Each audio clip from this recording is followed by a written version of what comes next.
This is my passion. This is what I love to do. But some days, sometimes, I'm just like you, man. I hate this job. Damn, I hate this job. Damn, I hate this job. Damn, I hate my job. Damn, I hate this job. I'm just like you, like you, like you. Damn, I hate this job. Man, I hate this job.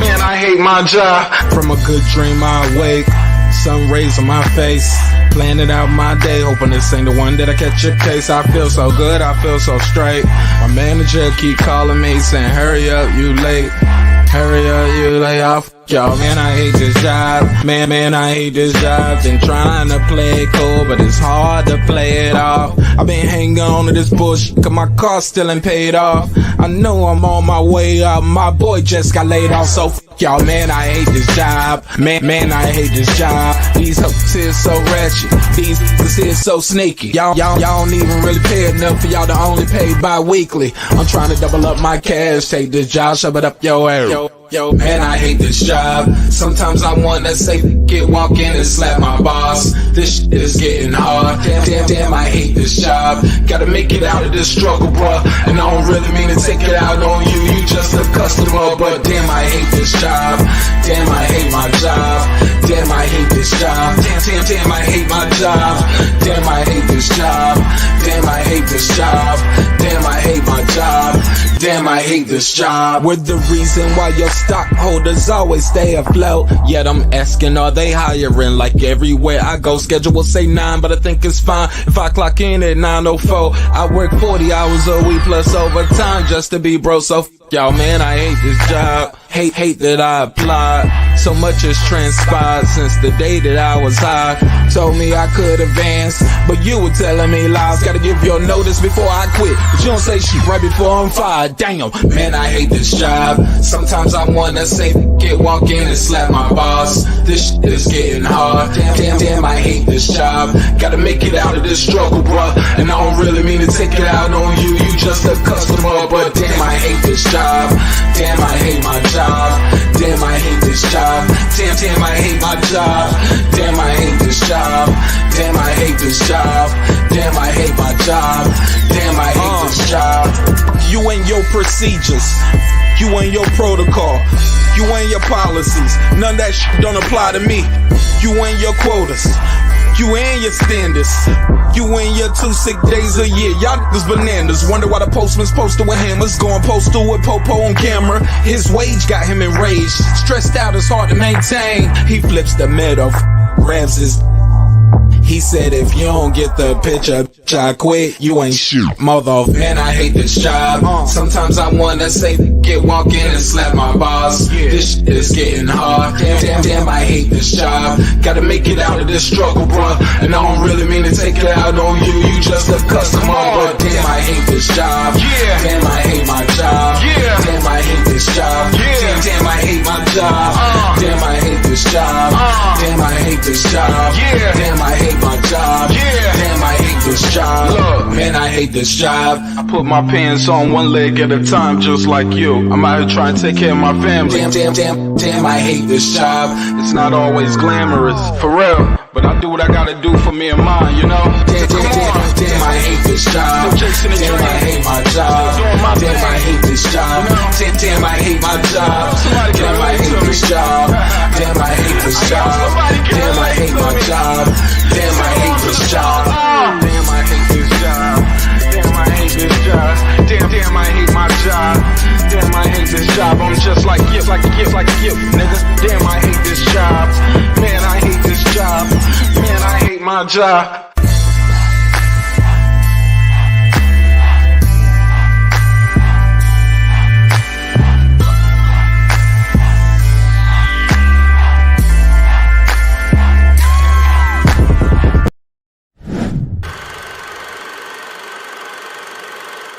This that squad sound. This is madness.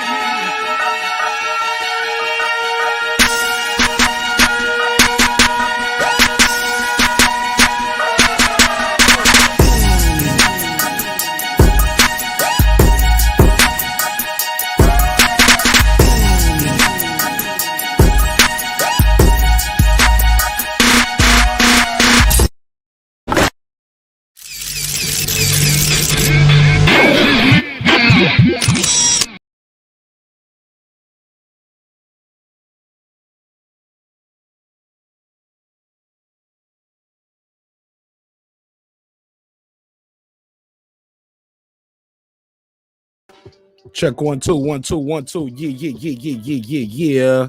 What's popping, yo? What's happening? You back in the lab with your man Marq Nash. He is I am he. Another great episode of Breaking the Beats. Hope this episode is finding y'all in good spirits, good health, good prosperity, and all of that good stuff. How y'all feel out there, man? Y'all already know it's a hip-hop political sports show with a comedy twist, so we are going to let the jokes fly a little bit. Please don't be sensitive. Also, we are going to get into some hip-hop news. Got some boxing talk to get into.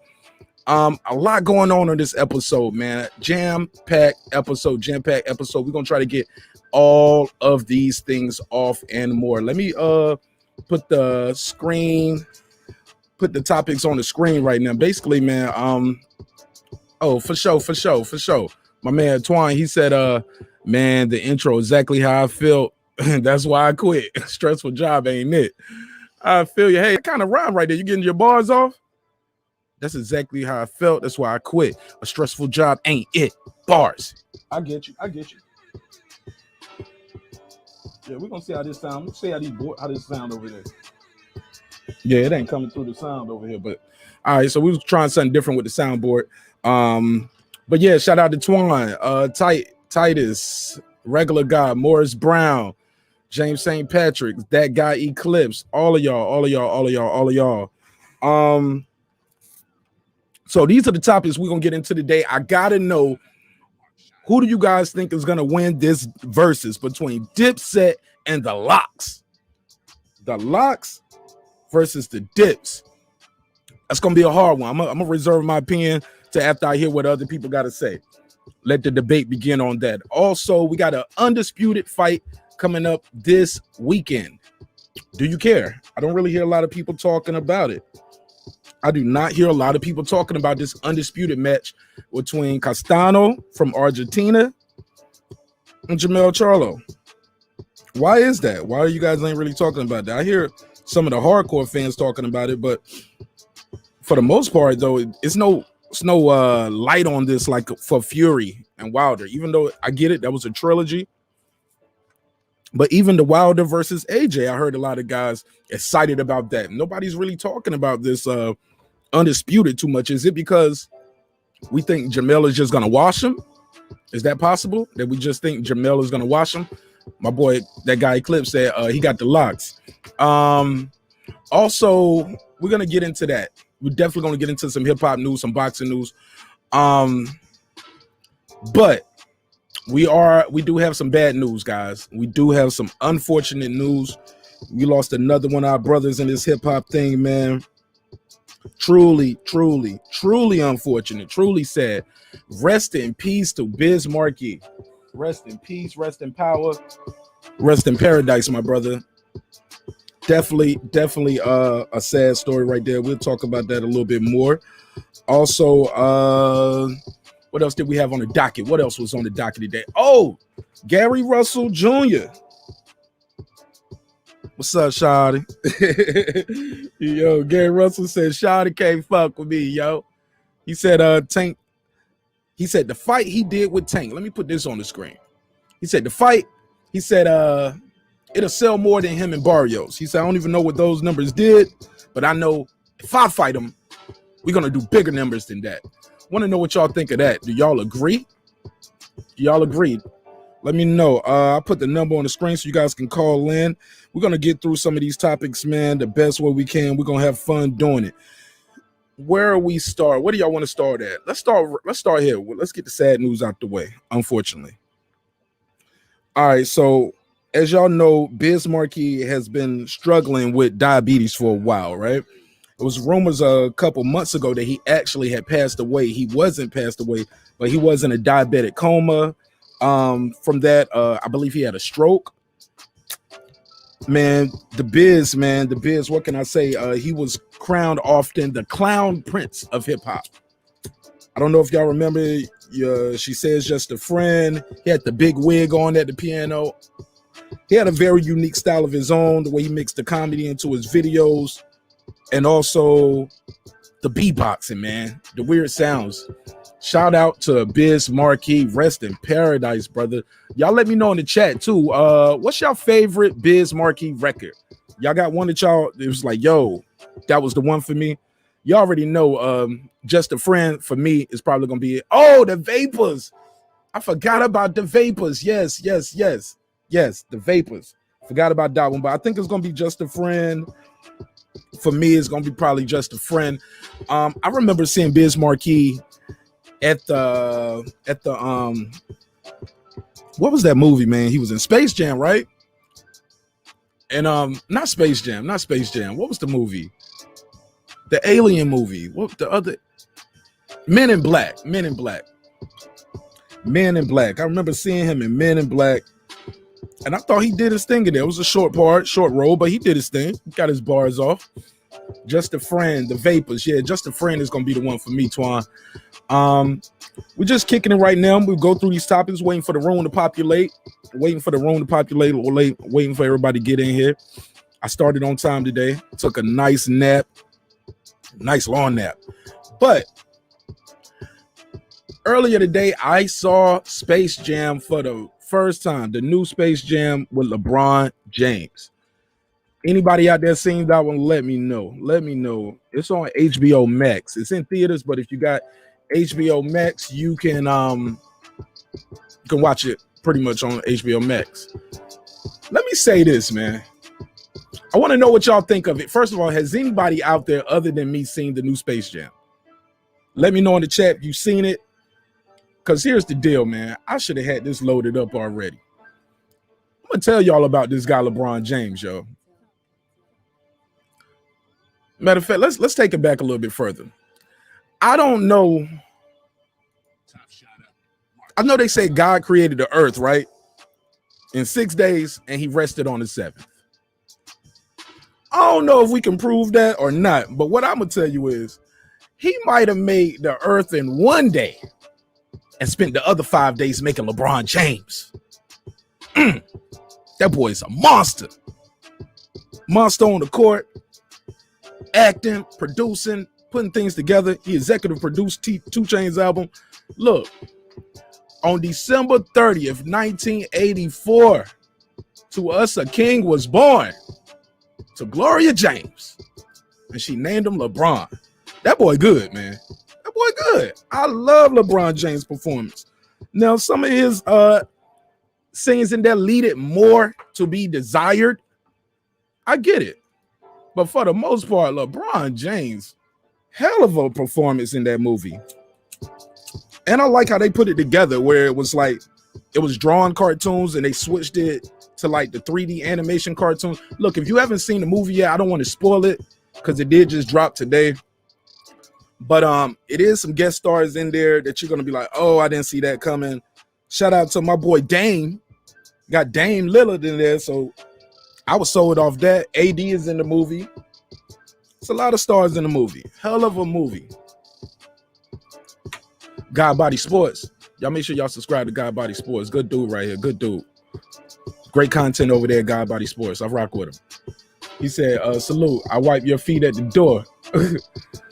And the smash the light. Hey, man, I appreciate that. Hey, look, that can smash the dislike. That counts too. But yeah, LeBron James put on a hell of a performance in that movie Space Jam. I like the story. What's the dude name? Don Cheadle. Don Cheadle did a hell of a job. Really carried it too. Like I didn't even know he was that funny. Didn't even know Don Cheadle could be that funny. I forgot he used to be on the Cosbys when he was a younger actor. Just so used to seeing him in serious roles, but I got, now that I think about it, he was funny in Ocean's 11, 12 and 13, 14, however many they got. He was in all of them. He was pretty damn good. So let's get into it, man. Like I said, I got a lot of stuff going on today, so I don't want to be up here too long. I know I always say that, and we still end up doing the 2 hours. Hopefully, I can end this under the 2 hours, maybe. If not, I appreciate y'all rocking with me. Let's just get straight into this DIPSET LOX shit, man. Who gonna win between DIPSET and the LOX? Y'all let me know right now. I'll put the link up so y'all can call in. If somebody want to beam in, get their bars off, that's cool too. Let me open the phone line up. But the number is 678-381-1938. 678-381-1938. Let me put it on the screen and load it up over here. Yeah, man, didn't have that loaded up. I did everything except that. Forgot to load that up. But yeah, man, I ain't gonna lie. I was shocked that so many people picked Dipset. When we was talking about this in my group chat, my boys, my homies was like, yo, Dipset are gonna wash the LOX. I'm like, since nobody's washing the LOX, I would have loved to see the LOX battle Outkast or something. Maybe that would have been a little more competitive. I think they're gonna beat every other group.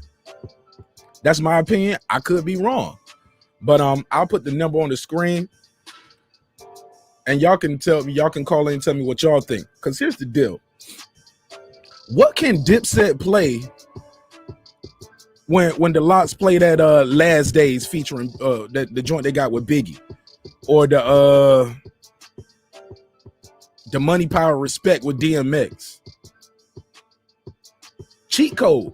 The LOX got some cheat code records where, you know what I'm saying, that Money Power Respect joint, well, not that one. What's the joint? All About the Benjamins. I don't know what the LOX gonna play when they play that. Dipset gonna what? Kifo, you gotta chill. You gotta chill. How? What can they play after? What can Dipset play after they play All About the Benjamins? I really mean it. I don't think they can play that. Can't play I really mean. Stop. I just said that. And hold on, I said that at the same time. I really mean it. No, that's not gonna fly, man. I don't think it's gonna fly. Stop it. What about what they gonna play? What can they play after they play Money Power Respect? Because you know, a lot of times those, when you have and I hate to say it, but if you have somebody deceased on the record, a lot of times you win that round by default. People miss that person too. Yeah, man. I couldn't believe when Method Man and Redman did their verses. Redman cut off his verse that he did with Tupac on that Mom Made Up. And I'm like, he was like, yeah, I ain't like my verse. That's why I cut it short. I'm like, nigga, that's one of your best verses and you cut it off? Crazy, crazy, crazy, crazy. Hey Ma. So, but that's a Cameron song. I get it though. It's featuring Jewels. I get it. Hey Ma ain't gonna beat Money Power Respect, bro. And I really mean it. Ain't gonna beat All About the Benjamins. They still play that shit. Nobody's really playing Hey Ma unless you were like at, you know, New York night at the local club. You had the early 2000 party where everybody wearing them big jerseys and big white tees. Yo, I don't see it happening. I don't see it happening. But I could be wrong. I can't even give you 20 Dipset records right now. I'm sorry, I can't give you 20. I can name about 10. The rest of them are just records that I like. They mixtape joints. They gonna be up there playing mixtape shit all night? I don't think it's gonna fly, bro. Can't be up there. Now, Ballin' is a big record, and so how's that gonna work? Are these guys gonna be playing solo records too? Is it just gonna be like a lot of solo? Because Ballin' is a solo record for Jim Jones. If that's the case, shit, they can play some of the shit that Jadakiss Ghost wrote. You know, Jadakiss wrote Puffy's verse on that Victory. Hug me, baby. I'm gonna make you love me, baby. Crazy verse. Fab cut him off, would not let him play that Biggie verse after that.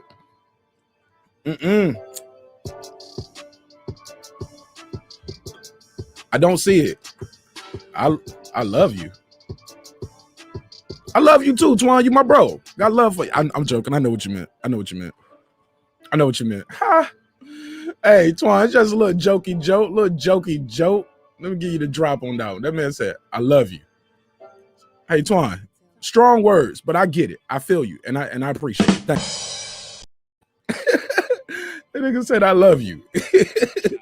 You better put that song, you better put that in quotes and name the song. Don't be telling me you love me, nigga. No, I'm joking. Hey, Twan, how's the baby doing, man? How's the baby? Peace to my man, Twan. He had a new addition to his family, firstborn son. Shout out to everybody Hey, everybody in the chat, let me know what part of the country, what part of the world you from too, or where you at right now. I know my boy in Hawaii. I know we got NC in the house. I think somebody else in here is from NC. I know Atlanta's in here. Yeah, y'all let me know in the chat what part of the world y'all watching the show from while we still waiting for the room to populate. He said, I wish I could drop a pic. Oh, man. Yeah, man. I'll drop the link out there, though, if anybody want to beam up and tell me who they think is going to win and give me their take on some of this. But, yo, the Space Jam movie was incredible. I enjoyed the animation. I watched it with Baby Nash today. She did not care for that movie at all. Yo, she didn't care for that movie. Yo, NC in the house, Carolina, all day. Hola, Patricia. Patricia, my sister. What's up, homegirl? Peace to the queen. Yo, the LOX was never run in New York. Dipset had a movement. Okay. Weren't the LOX part of Rough Riders? They was part of one of the biggest movements ever in hip-hop, Kifo. Kifo sound like he want to challenge. Yeah, man, the LOX had a movement though, B. The LOX definitely had a movement. It was different though. I think it was different around the time. I think timing matters. Also, it matters if you got the independence to go out there and do your own thing. Remember, the LOX was going through some contract shit with Diddy for the longest. But when the LOX was hot, bro. They was all over them Funk Master Flex and them Clue tapes and all of that shit. I don't know what you're talking about, bro. The LOX never had a movement. Kifo. Let me do something for you real quick. Kifo, I need you to hold this for me now. Hold this. I'm joking. It's all love. Kifo, big ass nigga. Ain't nobody about to walk up and slap that boy. Kifo like 6'2", 300. Ain't nobody about to slap him. But in real life, Kifo, you wildin' though, my G. You wildin'. DMX was running Rough Riders. I get it. And you right. Yeah, he was the star. But every crew got a star. Cam was running Dipset by your same example, Kifo. But I love it. I love the debate. I love a healthy debate. It's all good for me. The number's on the screen. You're more than welcome to call in. 678-381-1938. 678-381-1938. If you're an international caller, excuse me. Let me put the popper stopper up. If you're an international caller, make sure you add me on Skype and you can call for free. That's what I'm talking about, Joe. Joe said, let's get back into some boxing talk. I ain't mad at you. You got Castano? He said he got Castano by TKO. I don't know what you've seen about Charlo to make you think he's gonna get stopped. He's never been stopped. But now I want to know, you on the line, talk to your bro. Yo, bro, it's Kifo, bro. Oh, Kifo, how you feel, my G? It's Kifo, bro. We gotta talk about this shit, bro. We have to talk about this shit, bro. Get your bars off. Go ahead. Bro, the LOX, I ain't taking nothing from the LOX, bro. But they never had a movie, bro. When they was with Bad Boy, it was all about Biggie. They was with Rough Riders, it was all about Ed. They had a small little movie. Only reason we listened to the LOX was because of Jada, bro. What? It was all because of Jada. What? Sheik Loops was cheap. And Styles P was alright. What? All about Jada, bro. So hold up. So you didn't hold up, bro. I can't let you get that off. You gotta realize when Dipset was popping, bro, I was in high school. I went to New York right after they put out like Diplomatic Immunity. And my nigga, that's all you heard on the radio was Dipset.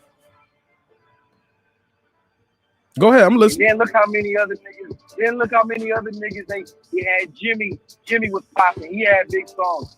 Styles P only had one big song, and that was I Get High. We ain't even gonna talk about Sheik Lucci and his no song having ass. The niggas was not popping like that. Jada was that nigga.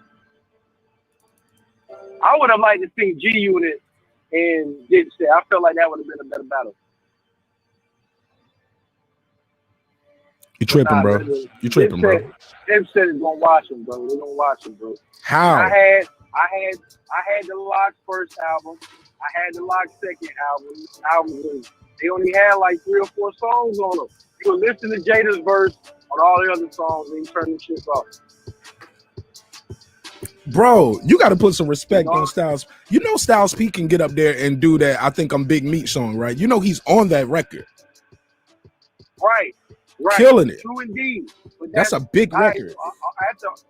After all the songs you done named, that's like 5 so far they got. Bro, you told me they're gonna be able to play I Really Mean It after the LOX play All About the Benjamins. You're tripping. And you said Styles was cheats. Bro. You said all right, so you mean we counting just I'm just counting just Dipset songs. So you're saying solo songs too, right? Solo songs, songs they ghostwrite, all of that. And everything that they got something to do with. That's not Cam, bro. Like Cam wants that nigga, bro. Cam got songs with Mariah Carey, just like the LOX do. You know what I'm saying? He ain't got the bigger songs. He ain't got the bigger record. That's what I'm saying, bro. That Honey song is huge. It was huge. So the old boy shit that Mariah Carey had won't huge. Old Boy was a big record. Definitely a big record. I'm talking about the one he had with Mariah Carey when she redid it and Cam was featured on it. Come on now, come on. You a hip hop. Mild sauce. Just like I am. Don't make me bring my don't challenge me. Don't make me bring the hip hop card out for this. Come on now. This light right here. Let's play fair. You was a little bit older than me. So like I know you seen that Dipset movement, but it was different for me because I was young and watching that shit, bro. Like I said, I remember going to New York and them niggas was popping, bro. And I'm talking about that's all you heard on the radio. It was all about fucking Dipset in New York City, bro. Yeah. I feel like niggas started rocking tall tees just because of Dipset. What about the franchise boys? Weren't they doing it too? Them too.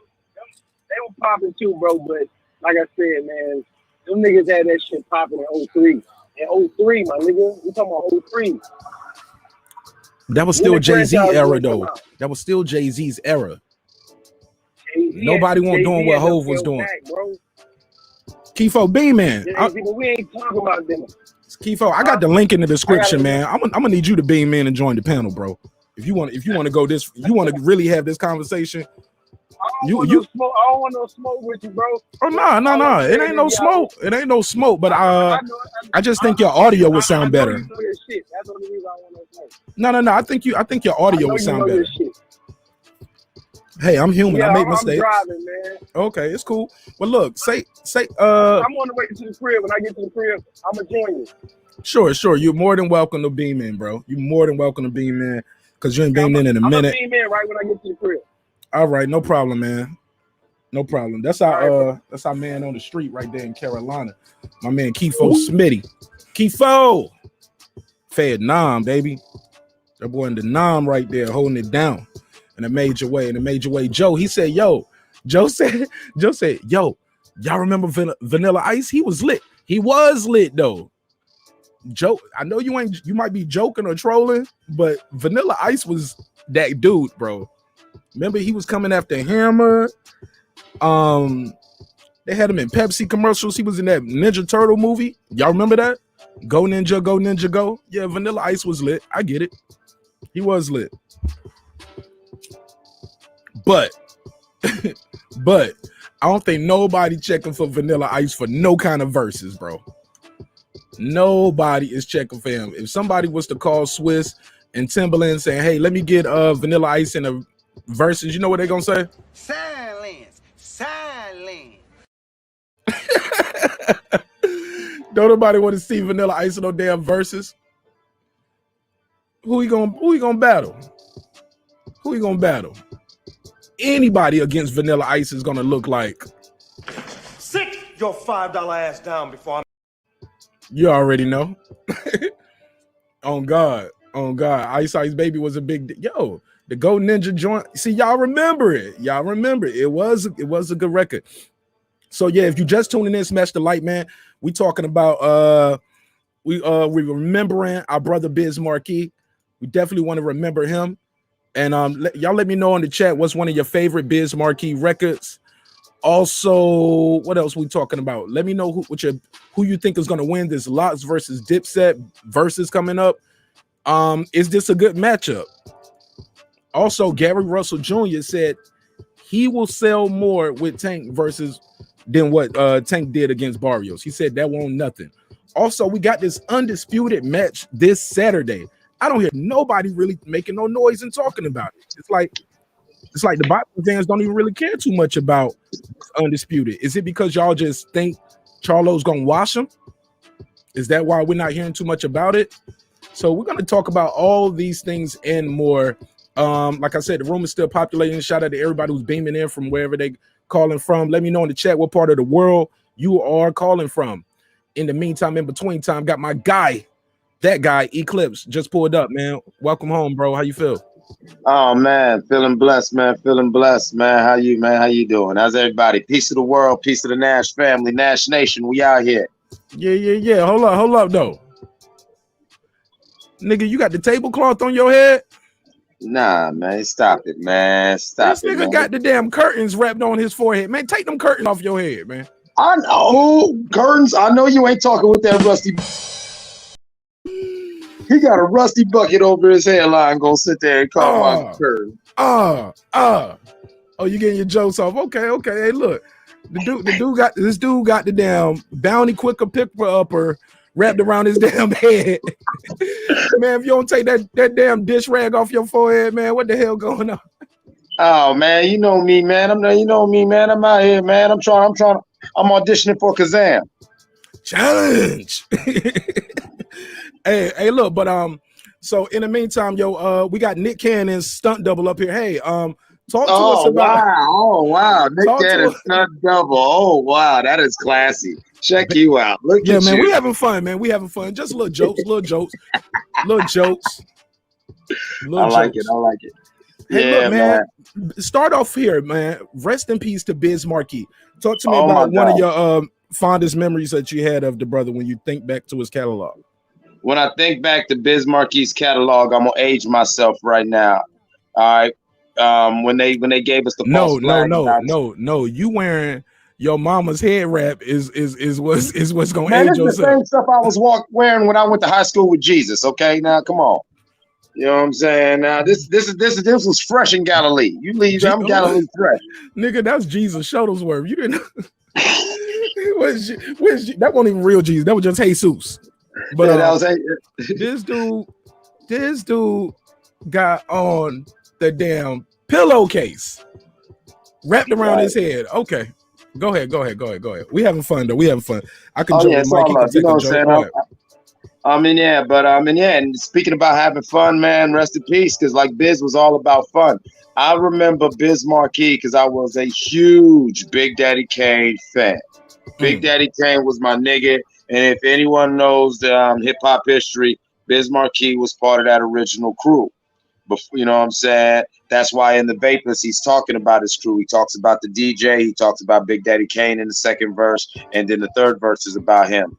And so I just remember how fun he was. I remember like back in the days of Yo MTV Raps and the early rap shows and stuff like that were on in the 80s. Like when Big Daddy Kane was getting his first shine, I remember you would just look at the dude that was on stage with him beatboxing, because in the interviews they would be asking Kane a question and you could just see no offense, rest in peace to the God, but he's this big ugly dude who's just flamboyant and charismatic, got the ladies around him, even though, you know what I'm saying?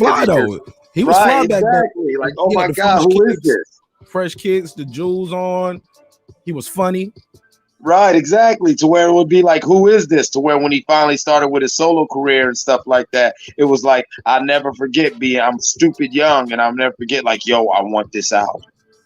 Because I was excited to like hear his album. And honestly, Biz Markie, you didn't even see nothing close to Biz Markie until Old Dirty Bastard, in my opinion. Rest in peace to both of them. Good point, man. That's crazy. Have we seen Rapping anything Duke, like maybe Rapping Duke, but that's real old school. These kids don't know nothing about the ha. No, many people don't. And this is a late show. People doing what you doing right now. They rolling up that good gas, having them a nice little sip. Yes, and sir. So we ain't gonna make them think too hard, because that turban is causing all kind of disruptions already. It's distracting you. He can't even do his show now. He's like, hey, dog, I'm about to crop your camera to where I can't see your goddamn. Bro. Listen, man, I got my Samaj wrapped on right now. You know what I'm saying? Hey, I'm going to keep it all good. I mean, listen, man, I'm out here repping for all my, you know what I'm saying? I'm repping for all my people of the Moorish diaspora. I see you repping for all your fellow Gordon fishermen. So, you know what I'm saying? Let's go ahead and do it. Yo, now that's how you fight back. Fight back, Mike. Hey, look, D-Ray just called in. D-Ray, all day you on the line with your boy Marq Nash. Talk to me, my G. How you feel? Who that is? What's up, bro? What's up, my G? How you? I'm good, man. Hey, that turban joke was off the chain, man. Is it causing distractions like that? It's hurting my eyes, man. I ain't never seen a nigga with no dish rag. Hey, I'm rolling with him. I love the look, bro. I love the look. Do your thing, homie. Do your thing. That man got the damn dish rag up here. He got his daughter's onesie wrapped around his head. Take that onesie off your head. I got 3 rolls of brownies wrapped around my shit. Little laugh thing you got going on over there. So what, bro? What you say, hey, D-Ray? as long as they keep twisting up, it's all good. Yeah. Mike gonna smoke some good gas real quick. You're gonna be able to smell it wherever you at. Go ahead, talk to me, man. Talk to me. Who gonna win this DIPSET versus the LOX versus coming up, D-Ray? Thanks for calling in as well. Go ahead. You got the floor. I'm going to respect the game, and I'm going to react after I see it, because I don't want to go in with no, bias or wrong misconceptions, bro. But if you're gonna make me pick one, man, I don't know, bro. But you ain't gonna pick one. But I wanted to say, go ahead. Which one of the topics you want to talk on? Did you see Space Jam? I did not, but the graphics on the commercial look awesome, bro. Okay. What about this Undisputed fight? Are you? There you go. Hey, look, I'm just rolling through all the topics with you. What about this Undisputed? Are you excited about this Undisputed fight this weekend? I am excited about it, especially after watching the weigh-in. I don't know if that was to get the pre-fight thing going, but man, that right before the bell ring, man, that anticipation, man, ain't nothing like it, bro. You know what I mean? Where you just wait for them guys to come out. Pause. And pause. Give us a two. Yes, sir. Go ahead. You got to pause on that. You waiting for them guys to come out. Pause. Out the locker room, bro. You better say locker room next time, fight, man. We had the boxing, man. Yeah. Hey, but man, I'm in the boxing arena is what I'm talking about, man. I'm fucking with you. I love you, worrying but you in 2021, you gotta clarify, hey, man, you all good, bro. D-Ray, I'm fucking with you. Just gotta clarify. Yeah, you gotta clarify. People be put the watching and number they'll up just get there, the so I had to soundbite call from the in. shit. You know how it is. Go ahead, D-Ray. What you say? Hey, man, but now look, check this out. You got to get one of those. I'm saying, but you got to get one of those designs that you have on your shirt and put it on a turban on my man right here, man. I'm telling you, man, everybody will do that. Boom. You know what I'm talking Shots fired. Yeah. Oh man, I got to get some shots up here. Yeah, man. Hey, I just wanted to try to put me a good turban joke in there too, bro. Yes, sir. All right. Hey, look. Hey, man, but thank you, bro. I appreciate you. Thank you for calling in. Hey, rest in peace to Biz, no doubt, bro. Absolutely. Everybody subscribe, share, and like on all platforms. Absolutely. Hey, man. But real quick, bro, can I get your you think gonna happen? Is it going to the decision? Is it gonna be tougher than what people think? Is it gonna be a KO? What you got for me? I don't see Charlo having a hard night at all. I could be wrong. These Argentines are very tough. Guys from Argentina, they are very tough. But for the people who saying Charlo gonna get stopped, I never seen him look like he was about to get stopped. I seen him get caught some good shots, and he was like, "Yeah, so what?" Somebody said he was gonna get stopped. Yeah, who said that? That's somebody in the chat. About, man. Y'all call in and say that because I want to hear some of this. Everybody, hey, bro, I appreciate you, man. God bless. All right, appreciate you, D-Ray. Shout out to D-Ray for calling in. Hey, Turban Man. Patricia even joking on you right now. It's all good. It's cool. It's cool. I love the energy. Is LeBron a good actor? What is LeBron not good at? Listen, man, if y'all just tuning in, I was talking about Space Jam earlier. I said, look, they say the Lord created the earth in 6 days and rested on the seventh. I said he might have made the earth in 1 day and spent the other 5 days making LeBron James. Damn, that boy good. When he left out the hospital, he got all the blessings. Can you imagine being them other kids in that damn? You was born on December 30th, 1984, beside LeBron James. Come on, man. Mark. Go ahead. Hey, Mark. I watched that boy play in middle school and high school. Mm-hmm. He is the truth. Okay. I was going to Youngstown State University, and there's a cat from Akron. Okay. And he kept talking about Lil Bug from his neighborhood. So much so that one day we were skipping school getting fucked up, and we talking about basketball, and he just went on a 30-minute Lil Bug rant to where we was like, nigga, let's go see this nigga then. I'm about sick of this shit. You feel what I'm saying? Like, you ever heard that where somebody just talking about somebody so much, or like, man, it was cracking at this club. You like, well, fuck it then, let's go. Man, Absolutely. We said fuck it. Yeah, we said fuck it. Drove up to Akron. Man, I'm telling you, within 5 minutes. First of all, when you just see him on the court and physically him compared to the rest of them kids, like, you know, I was grown as hell in my 20s, and I'm looking up to this little nigga. You feel what I'm saying? Like, oh man, yeah, he had a hairline then, but he had that damn headband on. So, no. That's the answer to the question I said earlier. I said, what is LeBron not good at? And he wrote, keep a hairline. Leave Boogie alone, man. We sensitive about Boog up here, man. Leave Boogie alone, man. Not me. Anybody can get these jokes, even me. Hey, DB. Boogie get jokes, but we keep our jokes in Ohio. You know what I'm saying about Boogie. I got you. Hey, look, y'all let me know in the chat what part of the world y'all watching the show from. Also, tell me your favorite Biz Markie song. We all gonna remember that brother on this episode tonight. Unfortunately, he's no longer with us. So we definitely want to pay our respect, show our love to Biz Markie. Wherever you're watching that, let me know in the chat what's your favorite Biz Markie song, your favorite moment that you saw him in a movie or a performance.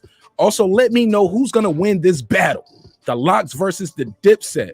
And everybody so far is telling me the Dips are going to run away with this. Yeah, I don't see it. Also, the other topic we had, I got you. The other topic we had, Gary Russell said he can sell more with Tank than Barrios did. I believe him. And I hope they come right back here to Atlanta. I don't want them to do that in DC or Baltimore. I don't think that it would sell as much there as down here in Atlanta. Even though it would be a hometown fight pretty much for both of them, DC, Maryland area, but I just think it'll sell more here in Atlanta. And you can charge more for the tickets. And that's just due to the economics of the city and the money that the people will have able to spend something like that. Go ahead, Mike. You got the floor. Oh, no, I just wanted to touch on the last two subjects of your, of your slate right now. You know what I'm saying? That way I can just defer back to the host.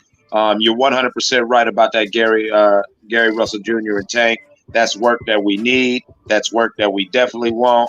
I would love to see it in the DMV because they both from there, but you're 100% right. ATL, you know you've had the bag. Y'all have had the bag since the 80s.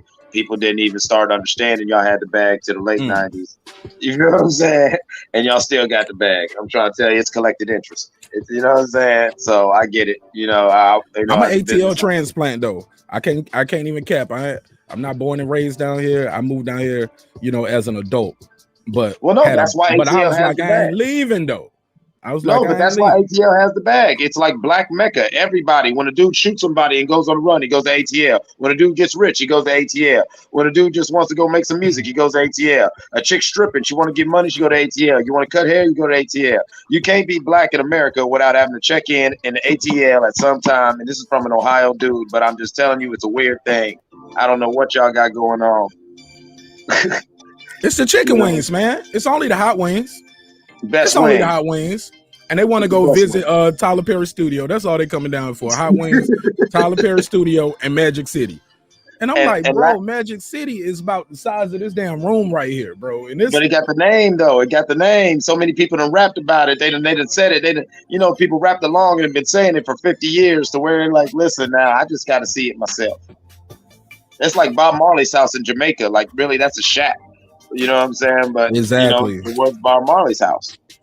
Yo, funny story. When I was there was some white folks sitting on his bed taking a picture because you know you can go see his room, right? Right. I know. Yeah, my dude.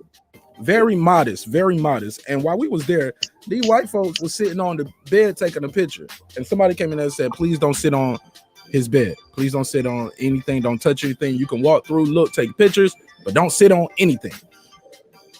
Do you know that lady turned her back and the other person took a picture and sat on it too? And she was like, hey, I just told y'all not to do that. And she was like, well, I just wanted to get my picture too because they got a picture. And it was just like just total disrespect. I don't want nobody walking through my damn house when I'm gone. No, man. Don't be in there letting strangers, hey, this is the very desk where Marq Nash did all his episodes to Breaking Beats. Like, man, if you don't get them out this little ass room. Man, I feel you, bro. But lastly, to finish your slate off real quick, you know it's the LOX all day. And while you were talking earlier before I being there, and I was speaking to my baby mom who was born in the mid-90s, you know, and I was like, peace. Yeah. And I was like, honestly, this versus is deep because this versus breaks down the divide within us golden era hip hoppers. Because all of us 80s babies. No. That turban is breaking down the divide of the eras. Oh, I'm sorry. I had to get one more. This turban right now is out here getting it. Like, you better stop it, man. I got a magic carpet. Yeah. But shout out to your queen for letting you wear her bonnet tonight. I appreciate that. Go ahead, though. Keep cooking. There you go. You already know. Hey, look, I told them, man, they can't fuck with me on this shit, man. Like, y'all want to joke? We can joke, baby. Oh, we can joke. I've been trying to keep my point. Cool. No, you cool. You my guy. I'm just talking about some of them content creators out there. Oh, yeah. Tell them they better leave me alone with this shit right here, bro. I give you all the attention you want. I used to battle rap. Y'all know that, right? This shit right here, I ain't even got a rhyme. I ain't even got a rhyme. Y'all want to just, it's a dozens? Nigga, I grew up poor as hell. Nigga, I got picked on all the time.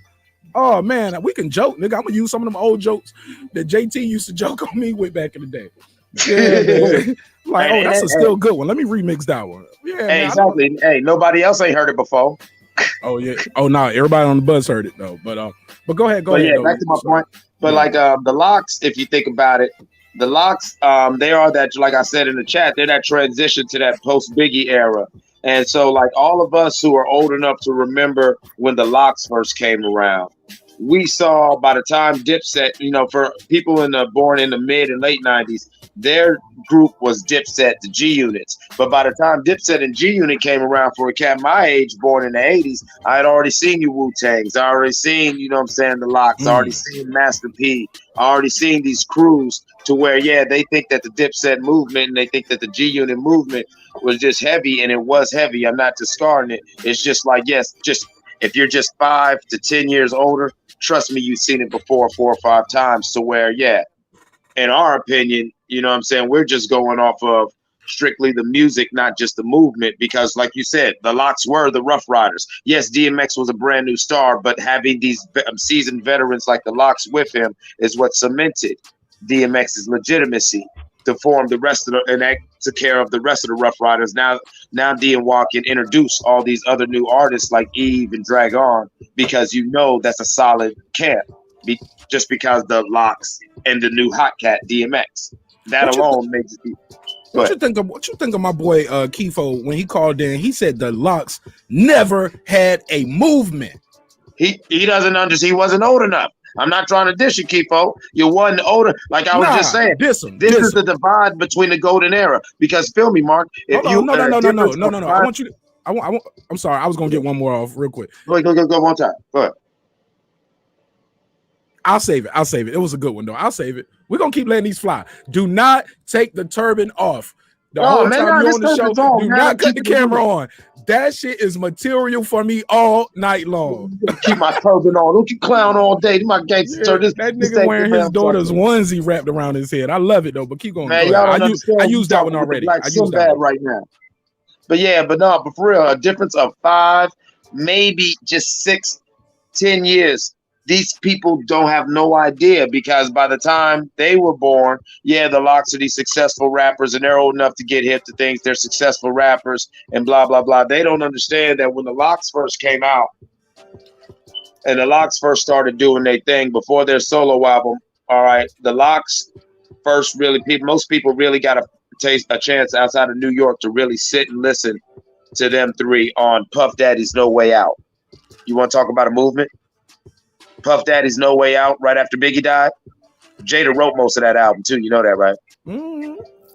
To where, you dig what I'm saying? Like you said, what the fuck they gonna do when they play Benjamins? What? What are you gonna do when you play? What are you gonna do when they play any of the songs they have with Biggie? What are they gonna play with 24 Hours to Live? You know what I'm saying? With Mace, Black Rob, and DMX. You better stop. You better stop. Y'all don't understand who the LOX are. Shit. Y'all better understand who the LOX are. Y'all better stop. And that's nothing against Dipset, but what you gonna do? What you gonna do when they play them songs? Yeah, you forgot about that one, didn't you? Yeah, I forgot. I knew they was on it, but I was thinking, I wasn't even thinking about Black Rob passing away. Yeah, Black Rob and I'm like, DMX. Come on, bro. When you play one of them songs with a deceased rapper or singer in one of these versus battles, it's like the cheat code. They could do the Get At Me Dog remix with DMX. They could do the Whoa remix with Black Rob. Yeah, I think I only seen one person lose a versus round when they played somebody who was deceased. Who was that? It might have been Bobby Brown when he played Something in Common. I was like, he played it out of the songs that he was playing that second half. I'm like, did y'all set this up for Bobby to just throw this battle at the end? Because yeah, I think so, because I think Bobby just wanted to be there. Bobby just wanted to be there and remind everybody Keith that Sweat was talking shit, bro. Keith Sweat was up there stunting on him. Like, why you over there sweating? Yo, and Keith Sweat act like that every time I've seen him perform. I've seen Keith Sweat perform like 3 times. Well, people forget Keith Sweat's a Brooklyn player. Like he even said on Drink Champs. Harlem. Yeah, Harlem, excuse me. Yeah, he said on Drink Champs in a couple interviews, he was just a singer because he's from that generation where cats sing. And so cats will think he's softer or sucker, but like he's a street dude. He be getting his shit off. Y'all better watch Keith Sweat. He is not the nigga leaving the room with your lady. Get into his damn bag, because we saw him he was the headliner at the State Farm Arena. And right under him was Tyrese. They had him over Tyrese at the State Farm Arena. Of course. It was Ray Shrammered. It was like one of those radio summer jam type things for V103. Right. Shout out to V103. Y'all need to play my record. Appreciate you. And yeah, hey, Blizzard's grown on me so much. So what? Blizzard has grown on me so much, man. You have no idea, man. I did it 3 times in the car on the way to work. That Blizzard, though, it grew on me, man. Like crazy. It grew on you like that turban? Man, oh man. Sort of like that little peach fuzz, you know what I'm saying, that you got going on. He got some sea moss growing around his neck, you know what I'm saying? We're gonna do something about it, you know what I'm saying? We're gonna get him some antifungal cream and get him good, but we all right though, you know what I'm saying? Fight back, Mike. Mike, fight back. Hey, look, you got that damn Beijing on your face with the magic marker. You got Steve Harvey hairline on your face, nigga. I got the detachable goatee. Hey, look, your biggest fear when you put all that down on your face is a rainy day. You just hoping it don't rain today. Fuck my white shirt all up. Don't have all kind of black tears streaking down your face, looking like Rudy Giuliani. Hey, look, I love it though. You already know it's a hip hop political sports show with a comedy twist, man. So we are gonna let the jokes fly, even if they're against me. The best joke I think I've heard ever on this show, and it might have been from Mike. He said I had the damn Paddington Bear hat or some shit like that. Yeah. Hilarious. One of the best ones ever. The rapping Paddington Bear's rapping ass cousin. Yeah. I love it. But that one right there, the sea moss, he got some sea moss growing out his face. Bro, you might have got me with that one. I need to brush this weak ass beard over here, man. This wimpy nigga, this ain't no beard. Man, listen, man. Your beard was real oppressed, man. This ain't no beard. This is a dirty face. Man, your beard look like one of them little motherfuckers that's on TV, like, you know what I'm saying, with like one of them motherfuckers at 10 cents a day. Man, right, like, you looking real. Nigga, this a chia pet. This ain't no beard. This a chia pet. Look at me. It's enough to comb though. It definitely popped the nap right there at the bottom. But yeah. Hey, you look like that cab driver in Jamaica that says, "Hey man, I'll take you to all the best spots." Oh, Yo, what's good, Jalen? Let me go through this chat real quick. Yo, we having a roast session over here right now, Jalen. We gonna get back to the topics. DB, what up? Jalen, what up? Broke Land Blogger, salute. Naima Saunders, peace to you, Queen. She says, I love the LOX, still on my playlist. How about that? Yo, Naima, they told me the LOX are gonna get washed by Dipset. They said this is embarrassment. Somebody said this is just a way for them to make sure Sheik Luke gets some kind of money and can get in the verses, because they was like, first of all, stop saying that. Sheik Luch has been a producer. He's one of the main producers of the three, to where a lot of people don't know he make a lot of beats. And Sheik's been given. That's why Sheik don't rap. And when they did that one reunion album, like he said on that album, like, you know, like when Jada Styles was doing a solo thing, his dad died. He had other shit going on, and that's why they had the, you know what I'm saying, the J Hoods and all like that, and doing the D Block. That was Sheik pretty much running that from behind the scenes, because no, he was doing a lot of the behind the scenes shit, allowing Jada and Styles to get their bars off. You feel what I'm saying? Because he was good in the hood. South Central, and that's in this beautiful. thing. Oh, yeah, and man. that's the beautiful thing about a team. You know what I'm saying? That's what I'm saying. Like a team where, you know what I'm saying, that somebody didn't get all the shine as the other one, and it wasn't a big thing, because no, that actually was the plan. But here's the thing, man. To the people who say like Dipset had a movement, the LOX didn't have a movement. Let's be clear. Cameron was the guy.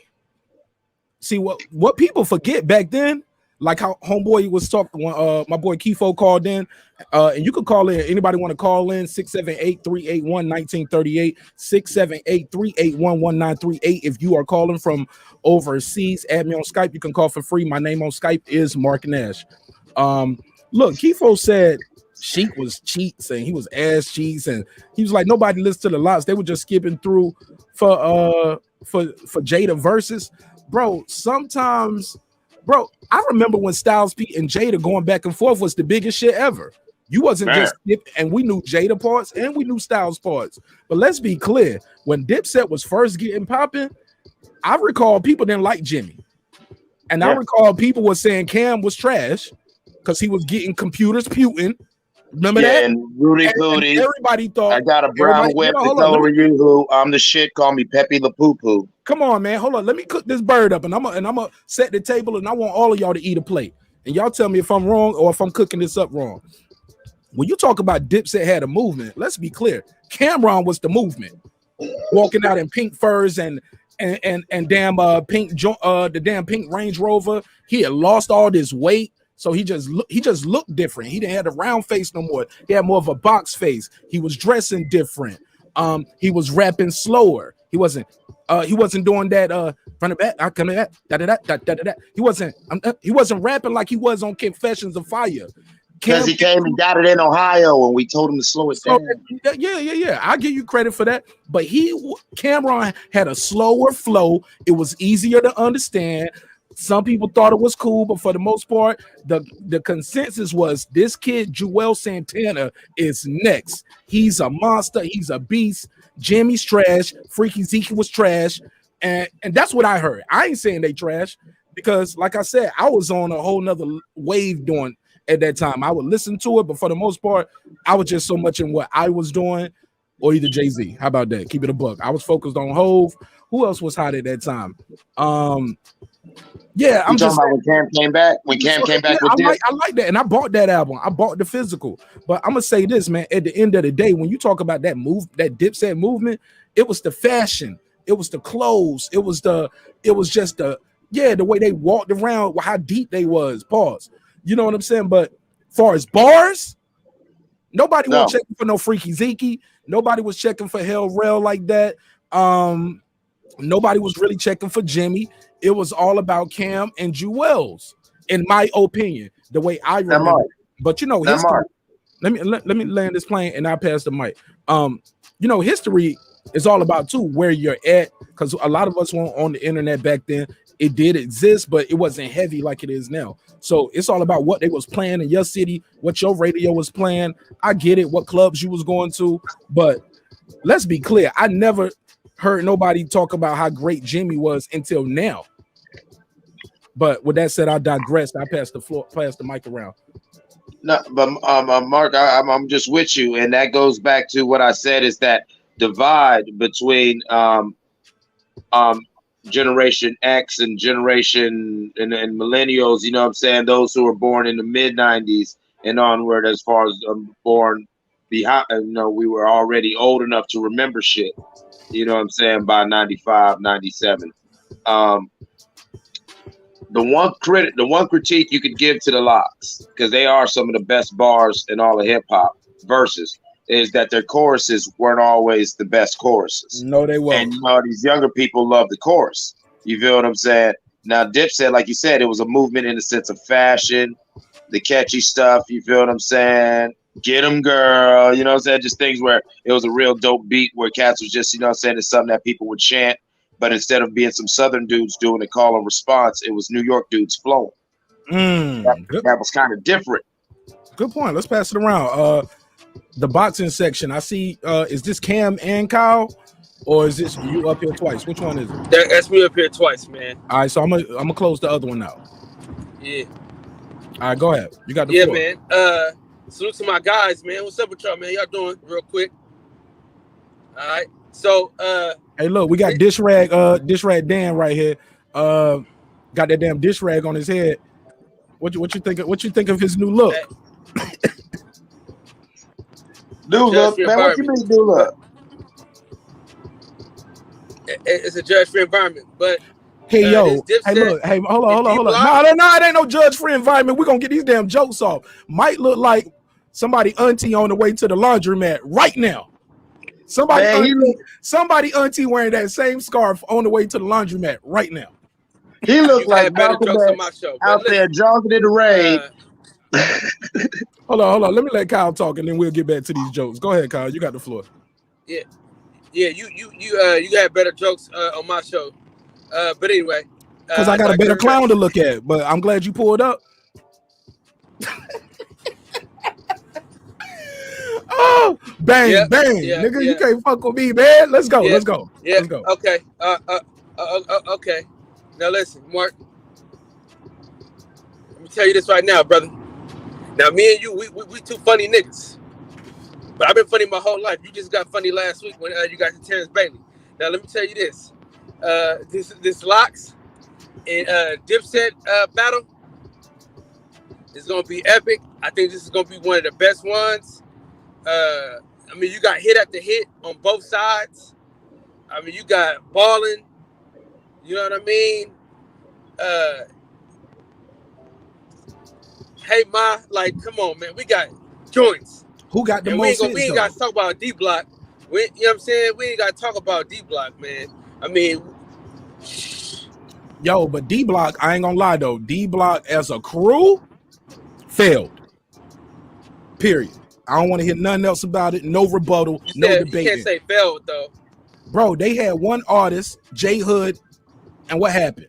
That motherfucker was nice. Falling out. Yeah, he could rap. He could rap his ass off, but nothing happened with him. Well, I mean, they fell out. That nigga had bars, though. What about Hell Rel? Hell Rel was with DIPSET. Hell Rel was... Oh, yeah, that's right. You right. Hey, what was the nigga name, bro? Light-skinned nigga. Was it Ryder? J.R. Ryder. Now DIPSET had some spitters. Man, exactly. They did have some spitters. DIPSET music. This is what I call legit. This is it. Do it. If they ain't used to it, they'll get used to it. It ain't all about the Benjamins, though. It ain't that, though. Man, and it ain't all about the Benjamins, nigga. It ain't why. You gotta talk about why. Oh, man. Nominated for a Grammy for that. And Sheik Luke had the hardest verse next to Biggie's. I'm just simply trying to cop those colossal size Picasso, the sip and have Poppy flip coke outside Delgatos, Nieta with cash. Let me stop, man. My memory, I remember that whole shit. And Atlantic sporting in a chocha. Stampeding over. Popping Moses never sober. Yo, come on. Yo, who said Cheeks was ass, yo? Yo, if you said Sheik is the shit. That's a silverback gorilla. They better stop, man. Yo, no, I mean, he's the weakest one out of. If you're gonna say he's weak, he's the least out of all three of them, he's the least best one. But Kyle, if you compare Jalen Rose to Magic Johnson, you get what I'm saying? You'll say Jalen Rose ain't shit. You'll say Jalen Rose ain't shit, but he's no Magic Johnson. He never won nothing like that. But Jalen He's still Rose Jalen is a Rose. monster though. Yeah. And from the beginning of his career to the end of it, he just didn't have the best squad. And granted, he did have Reggie Miller. Sheik Luke is Gilbert Arenas. Oh no, I can't let Don't you do do it. that. No, messed up. Hold Come on, on. Kyle. Where my drop? Where my drop set? Kyle, I need you to hold something for me though. Hold this. I'll be right back. Don't you ever do that shit again. Compare Gilbert Arenas. Sheik Luke played with the legends. You know, he played with the quote unquote if we're gonna compare the basketball, he played with Biggie, who some would say was up. Some people is their Jordan, right? Some people got Biggie as top 5, dead or alive. Out of all the niggas who ever rap, we're not gonna say Sheik Luch is Gilbert Arenas because he never played on that level. Yeah. What you mean? What you mean he played on that level? He never played on no level of a Michael Jordan. If you get in the contrast, Gilbert Arenas. If you don't compare Sheik Luke to Gilbert Arenas because Gilbert Arenas never was on. We never saw him on the court with Jordan and see how he performed. I've heard Sheik Luke on records with Biggie Hold and on, freestyles with Biggie, and he held his own. I heard Sheik Luke with DMX, held his own. I heard him with Jada, he held his own. On Benjamin's, bro, Sheik Luch always holds his own. Y'all got Sheik Luch fucked up, but you got the floor.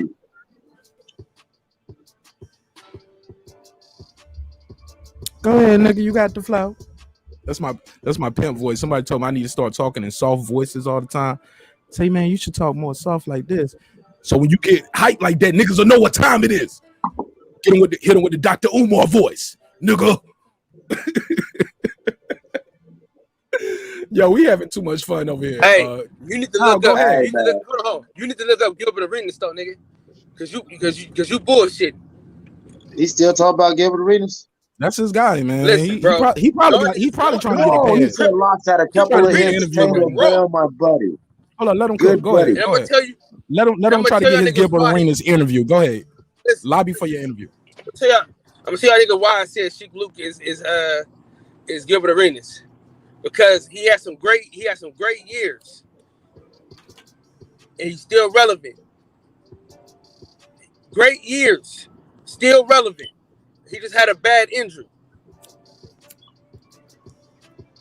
Bro. Where do you got Jay? Look up Gilbert Arenas numbers, nigga. Let me ask you this. Where do you got Jadakiss ranked at in your hip hop list? Let's start there, Kyle. Okay. You gotta say top 10. You got Jadakiss top 10? You got to. What about Styles? 15 to 20. And where you got Sheik? He ain't on there. He ain't top. He probably is he top 50? Top 100? Maybe 50. Maybe 50. I gotta really go through it and write some shit down and listen to some music and shit like that. Okay. Yeah, we gotta bro. I'm telling y'all, we gotta bring the brackets back. Y'all know how we did the hip hop brackets for the groups. We gotta bring the bracket game back, yo. We gotta bring. It was supposed to be game night tonight, but I'm having so much fun. I don't want to stop. I'm mad that somebody has a show like that already, man. Like what? It's called brackets. I don't do it every night. They do a bracket about something every time they do an episode. Yeah. No. I ain't trying to do that. Hey, my question to all the hold on. Hold your question. But look, is it interactive where they let the guests and people call in and beam in and change things around? Yeah, see, ours is an interactive bracket, and you can see it on the screen changing as we move people along. So ours is a little different. Yeah. But it's cool. Shout out to brackets. I hope you come on other people's shows and promote my channel like you just did that. But shout out to brackets. We'll let it fly this time. Nigga, if you don't get your ass out of here. Nigga, I'm having a blast. I mean? I'm having a blast. It's Friday, man. It's Friday. This is the last show of the week. Hey, we gotta have fun. Let's see how this go, man. I'm sorry, God Body Sports. I'm glad you brought that back up. That's why I said that. Did Gilbert Arenas play with a top 10 or top 15, 20 player on his team and had to do those things?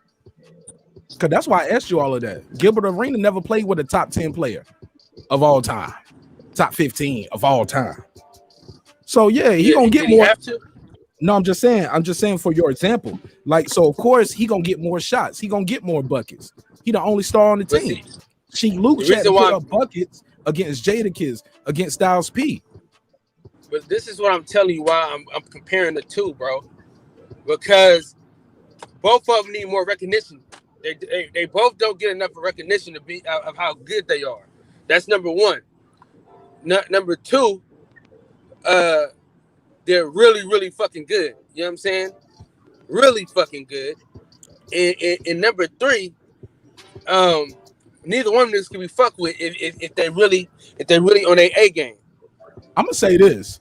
I was surprised at how many people. I don't know if y'all who been around the show this long, but y'all remember when we did the Gucci Man versus Jeezy versus show?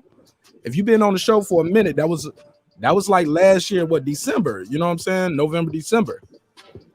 If you've been on the show that long, you'll remember a lot of people gave that battle to Gucci, even though Jeezy was doing hit after hit after hit.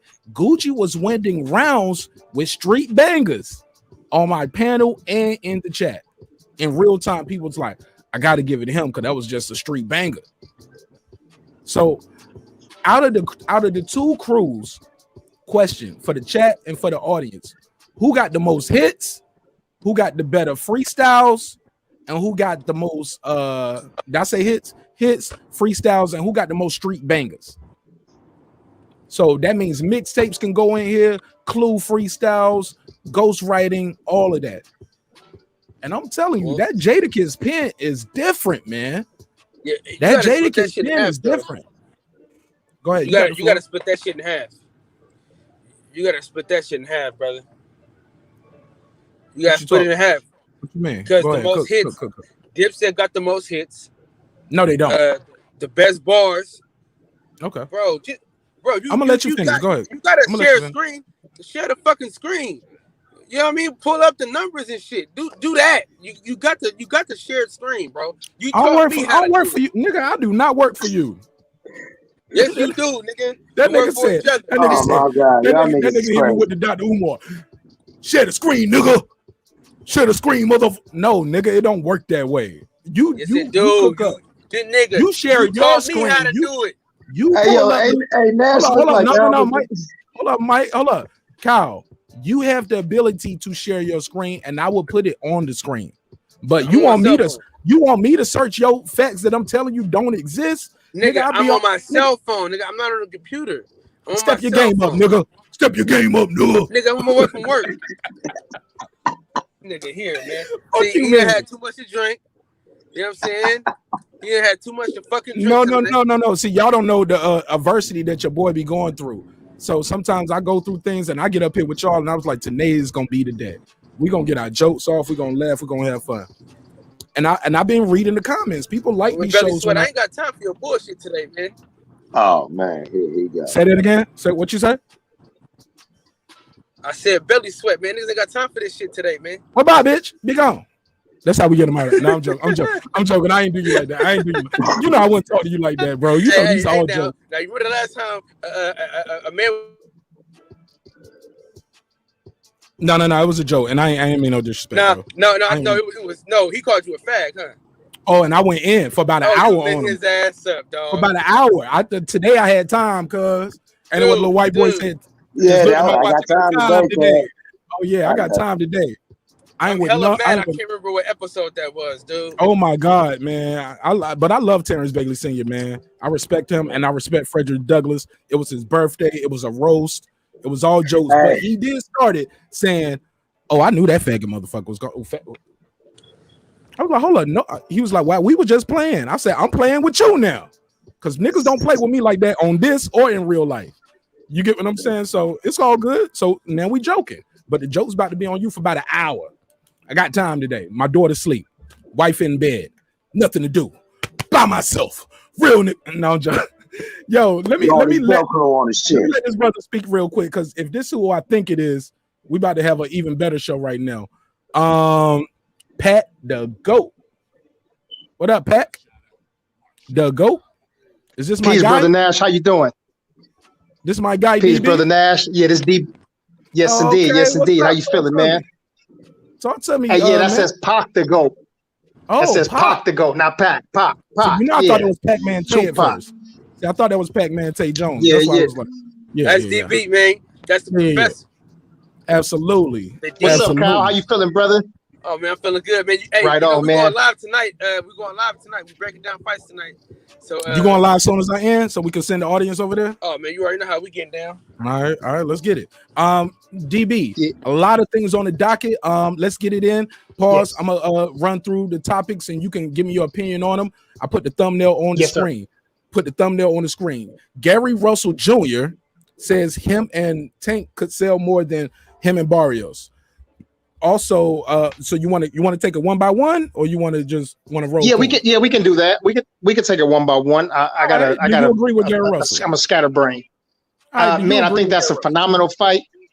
I think it's a phenomenal fight. I think that fight has to happen, and it has to happen now. Gary Russell Jr. is a bit older than Tank, so his time is running out, so to speak. So they can't wait another 3 or 4 or 5 years. And we also don't want to wait for one of those guys to take a loss to somebody last name Vasquez or Lopez. It'd be great if one of those guys took the other person's O. And if they do it now while Gary Russell is still in his prime, even though he's older, they can probably run it back 1 or 2 more times. Your co-host and brother there, I forgot his name, excuse me, brother, but he made a good point. He said, even though they're from the DMV, and that could possibly be in the DMV, if they run a trilogy, they can do one in New York, they can do one in Vegas, they can do one in Atlanta, or they can do one in the DMV, one in Atlanta, one in Los Angeles. However it goes, though, they can mix it up and they can make a lot of money together. You know, a trilogy usually means that it's tied up after 1 and 1, which I think it would be. I think Tank probably wins the first one. And Gary Russell Jr. is a smart fighter. He comes back, makes the adjustments, beats Tank in the second one, and then in the third one, probably Tank will, have learned from that one loss that he has and come back to win the fight. But I'm excited about just the conversation alone happening, and I favor, I favor the dude from the DMV in that one. All right, so you got Gary Russell beating Tank. If there's a trilogy, yeah, he's gonna win one of those. Oh, okay. So you thinking way down the head. I mean, pause. You thinking far ahead. You think he gonna shock the world the first time at least. Because if he loses the first one, it ain't gonna be no rematch. Yeah, you're right about that. But I would like, I said, I'd like to see in a perfect world, in my own genteel world. Oh, I would like to see. Yes, sir. Please don't use no woke words over here, man. Guys are on this show late over here, and these guys aren't dignified guys. They doing something. They eating pork chop sandwiches, fucking white girls right now, watching the show. No standards. But look, I apologize. No. I'm just, they don't know what Gentile mean. Hey, look, but look, I gotta go, y'all. All right, God bless. Hey, look, Peace, Biz Markie. Give me your take on that. Biz Markie, we lost him.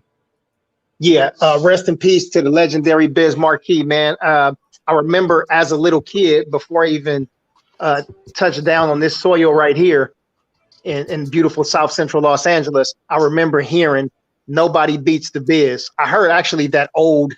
It was on a. I don't know if it was a CD or a tape, but I heard that album. And when "Nobody Beats the Biz" came on, man, I felt something in my bones. That was one that just touched me, and I remember that song.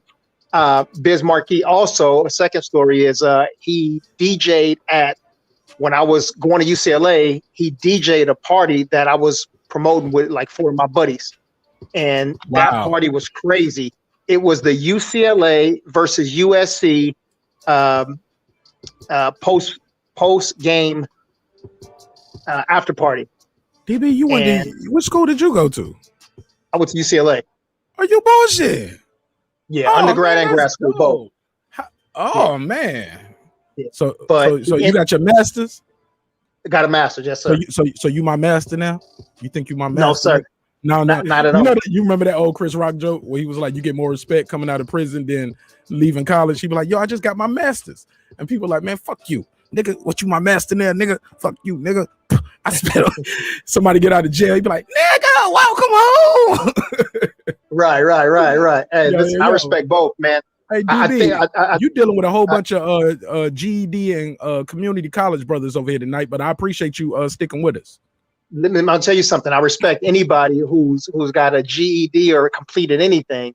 If they had to complete something that took 3 months and they got it completed, I respect that person. But I will tell you this: equivalency? A prison equivalency. I tell you this: dudes that have been to the penitentiary, plenty of dudes that I know, my own homeboys and relatives and cousins and whatnot, have conversations with those dudes. And in terms of the world, man, they blow me out the water in conversation and experience in life. So, shit, you can learn anywhere. Indeed. Well, keep cooking, man. Do you want to take a top look? We got guys on the panel who haven't answered any of the questions. Everybody's going to sell this, so let's everybody get a chance to speak on one topic at a time instead of just you answering all of them at one time. I want you to cook the bird with us if you can. You got a couple minutes? Hang out for a bit. Yes, sir. All right, cool. Yeah, no problem. Sir Senior Troy Graham just pulled up. Hey guys, on the docket today, I saw Space Jam today. The new one with LeBron. I thought it was amazing. Want to know if anybody's seen that. Y'all let me know in the chat if y'all have seen it. Also, smash the like. I see the numbers going up, going down. Everybody pulling up. Some people are staying longer than others. I appreciate it. It's Friday. I know you guys got things to do, but if you ain't got shit to do, hang out with the crew.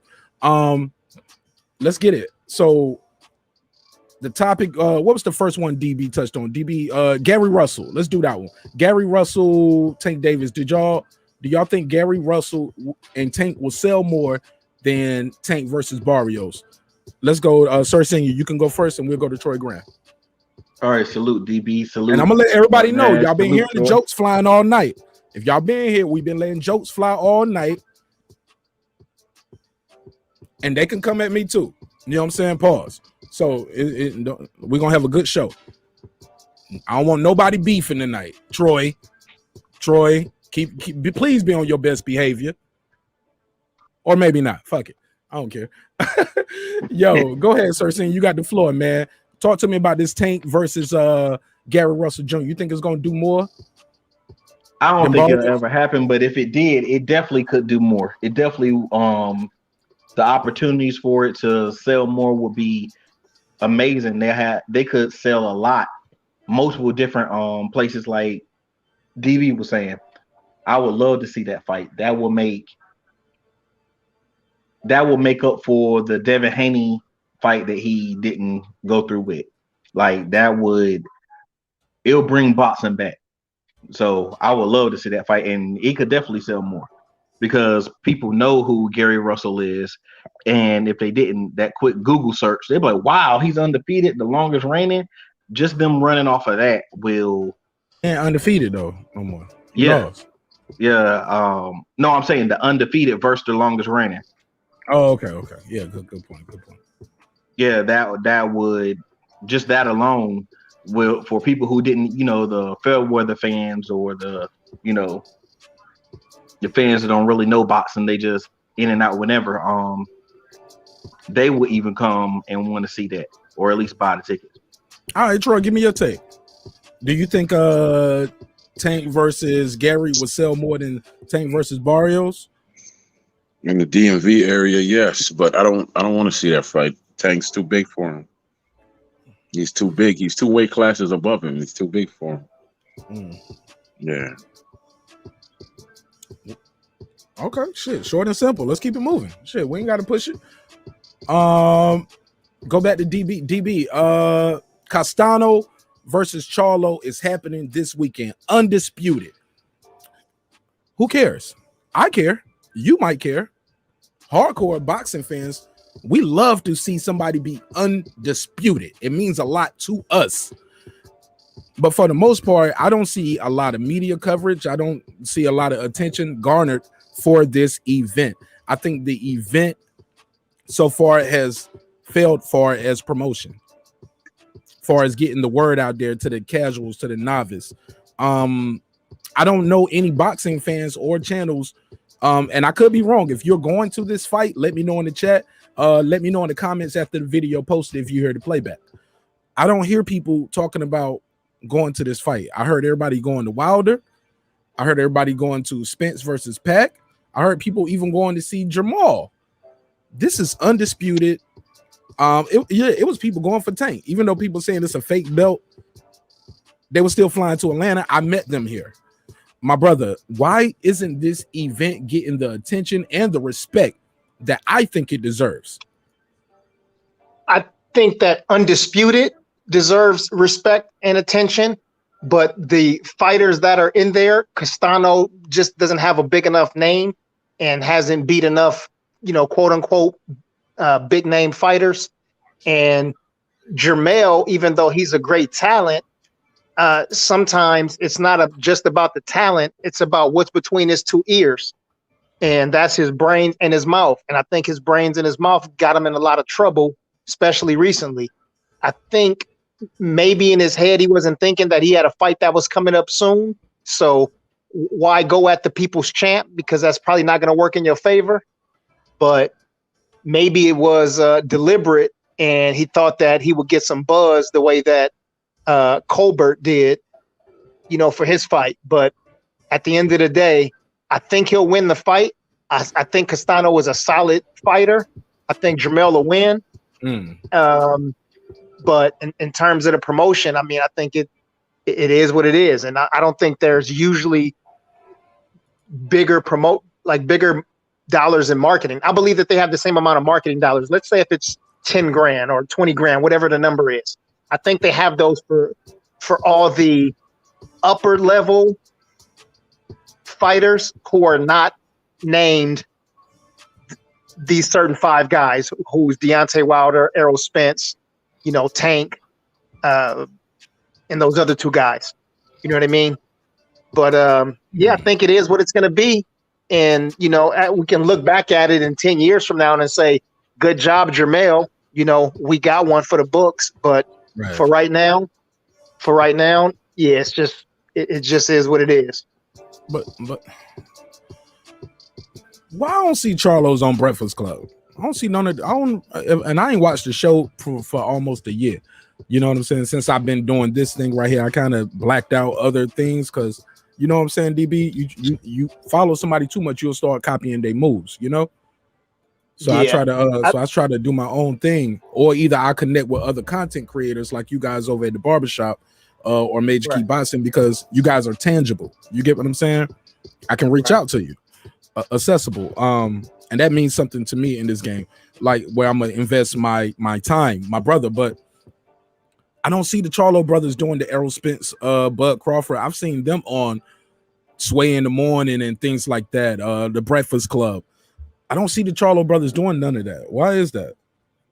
Well, maybe we'll pass it around. Yeah, maybe they're promoters, managers, publicists. Don't think it's a good idea for them to go on because they may not be well versed with addressing the public and handling media. If you fly off the handle, I thought they was their own promoters. I'm sorry, DB. I hate to interrupt. Aren't the? I thought they were their own promoters. Well, there it is. If that's what it is, then yeah, I think it is probably Lions Only or whatever. But then they have to go out and do that kind of work. They got to do that footwork themselves. If you promoting yourself, then you got to do all of the work yourself. I got my own 2 businesses here in Los Angeles, and I got to do all of the work myself. I got nobody else to do it for me. I got to go to the city hall. I got to go to the Hall of Records. You know what I'm saying? I have to contact construction workers and whatnot to get things done. Nobody else is going to do it for me. So when you have your own business and you managing and promoting yourself, you have to do everything yourself. And that's on them. So they can't blame I can't say they, but Jermell can't blame anybody if there's a lack of promotion. But I agree with you. They should be on the breakfast show. They should be on here. They should be on Tank's show. They should be talking to Reggie. They should be talking to Kyle. They should be all over the place. And YouTube is a quick and easy way to get a whole lot of buzz, and it's free. They come on this show and interview with you, and it don't cost them nothing. But they hopefully they'll realize it sooner than later, man, and they can correct the errors in their promotion. Go ahead, Troy. You want to or Sir, saying any one of y'all want to do a catch and shoot? Shout out to King Asian Math for that one. He was like, yeah. What about the twins? Yeah. How you like? Nobody's really talking about this undisputed fight as much as I think they should. Why is that, in your opinion? It's not being promoted. It's not being promoted. I mean, I get. Listen, I get that the guy he's fighting, nobody really knows who he is. But at the same time, if you push what the fight is about, then you would sell the fight, and no one's doing that. So if you have a promoter, then that's his job. If you're your own promoter, then you should know your business. So that's actually your job. So that's just that simple. And as far as you want to stick to this, or you want to go to, I could mention Biz Markie. Oh yeah, absolutely. Go ahead, Okay. and then we're passing. Yeah, I had the pleasure of meeting that brother. I used to work at the airport here in BWI, and I used to work for a rental car company. That dude was hilarious, man. I got to see him at least probably twice a month. He lived in an area down here called Laurel, Maryland, right? So I used to see him. Me and him, I'd make deals with him. He used to come to me and try to get me to put him in a Volvo. If you ever saw him in real life, he's a big frigging dude. He's huge. And I was like, Biz, your big ass can't fit no. I would talk to him like that after a while. Like, your big ass can't fit no Volvo. And his brother would sit there laughing. Like, I told you, man. So, I had to get him an SUV or a van or something like that because he was that damn big. But he was always the funny guy, man. Always funny. Funny guy. Sir Senior, you got the floor. Go ahead. Yeah, I would say that the biggest reason why nobody's talking about this fight is not only do people not know who Charlo's fighting, it's just how Charlo handles stuff. And the simple fact that everybody thinks that, well, we don't know who this guy is, so he's going to win, and we don't want to big him up while he's acting the fool. So, I mean, even shout out to Blue Blood. Blue Blood said earlier that if he fights Bud Crawford, Bud will be the biggest person on his resume. So if you really want to break it down, he ain't really who fight Bud Crawford? If Charlo. Oh, okay. If Charlo fights Bud, because it talks about Bud trying to move up to fight Charlo to get that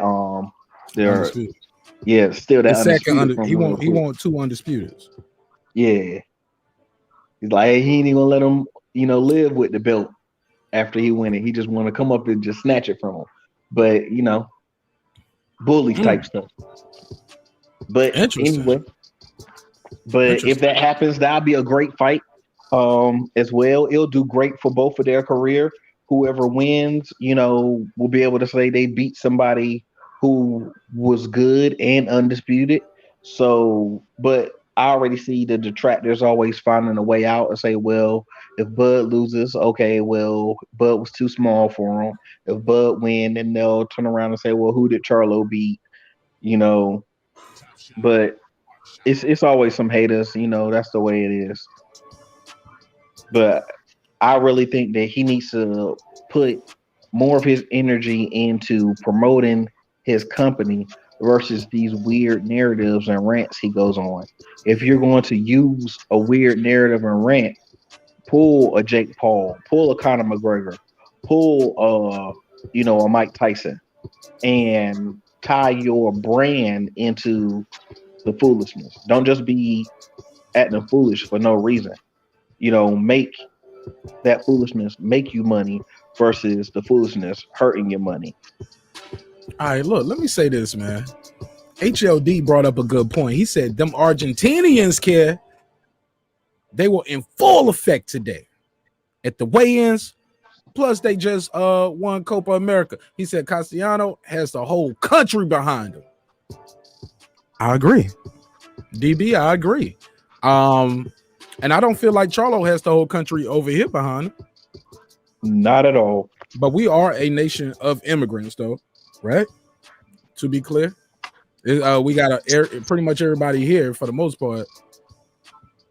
A lot of their people came from other places, if I'm not mistaken. Some were here, some weren't, but we got Argentinians here. You get what I'm saying? probably got more Argentinian people that live here in America than we got people that are American that moved to Argentina. Can we agree to that? Facts. Okay, so DB, let me ask you this: do you think that those are, because I saw that and I could hear them chanting during the weigh-in, and I don't know whose wife or girlfriend or sister, but I knew she was with the Charlo camp because she was like, "We gonna take your belt. We gonna take your belt. We gonna take your belt. That ain't your belt. That's our belt. We gonna take it." And I was sitting there watching her turn up, and I'm like, they are screaming and they are louder in America than the people that is there supposed to be with the champ in his home country. And this ain't the first time we've seen this, DB. Go ahead. You got the floor. Well, I mean, No question there. Just open dialogue. Yeah, I just think that, Jermell kind of alienated himself, and Jamal too. They feel like they have each other and they have a couple other people, in their camps and their close boxing buddies. After they feel like outside of their tight circle, they don't need anybody else. And listen, for the most part, you won't need those things in your personal life, but this is your professional life. So you have to, you have to make good with some people. You have to make good with certain media. You have to make good with certain promoters and management companies and arenas and commissions and whatnot. And listen, I like edgy. I like rough around the edges. I like cocky. I like a certain air of conceit, but you still have to do it with some tact. And I just think that Jermell and Jamal needs a little bit of refinement, but I think they alienated themselves. We still love them though, and we want them to do well, but we just want them to come home. Let me catch and shoot real quick. DB, Mike Tyson said he want to eat his children. This is after he was convicted of those charges, even though a lot of people don't believe he did it. He was convicted. Regardless, he said he want to eat that man babies. Wilder said, "I want to catch a body in that ring." This is after Kovalev had somebody died in that fight. I don't know if it was before or after Patrick Day, but you get what I'm saying.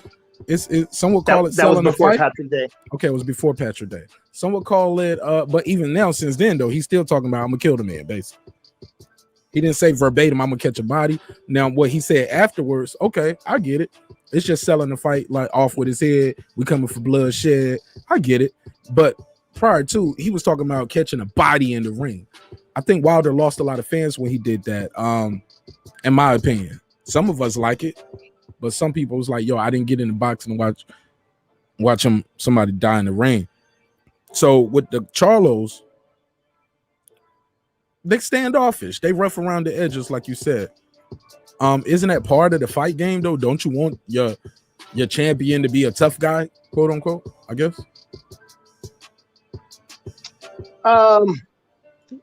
Yeah, but there's two sides of you. We see Deontay Wilder in the ring, and when he's in the ring, he's the bronze bomber. But when he's not in the ring, when he's around people, he's Deontay Wilder.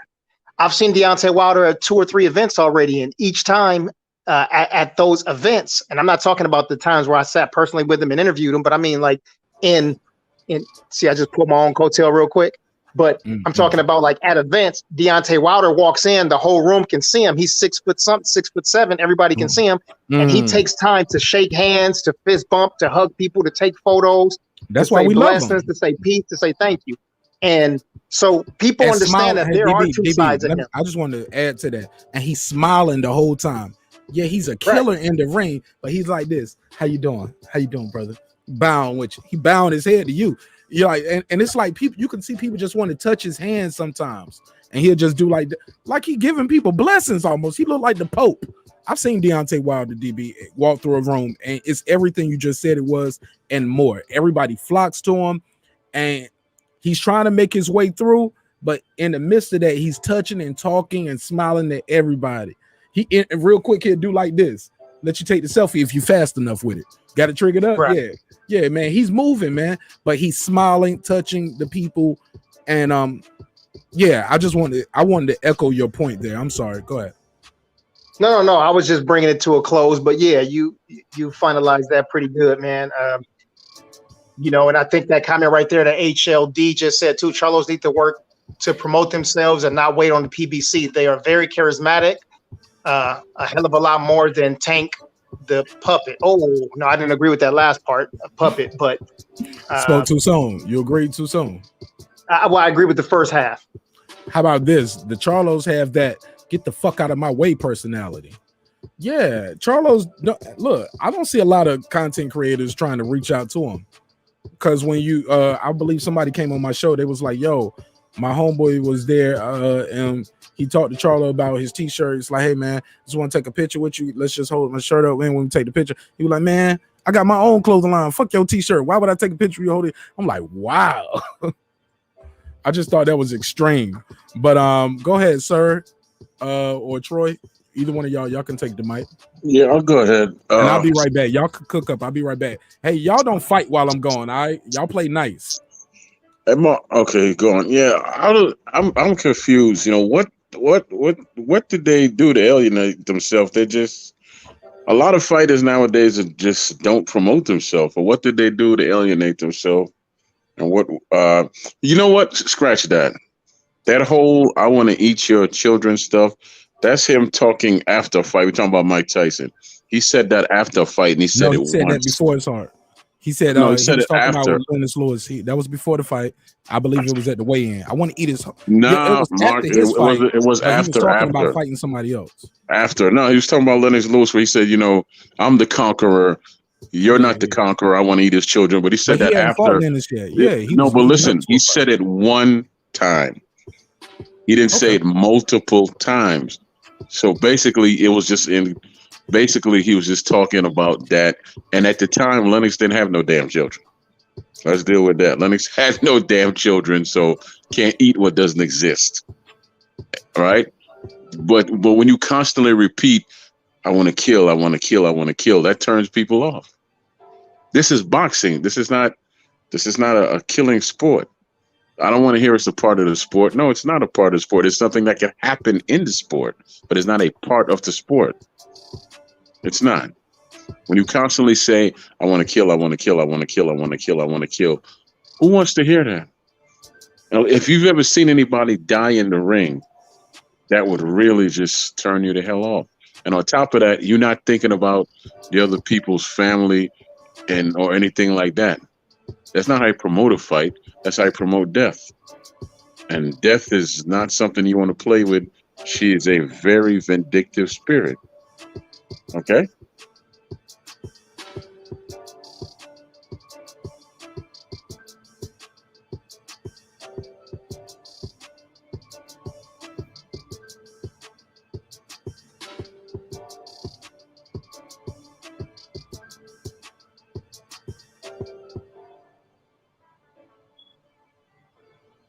Everybody went home?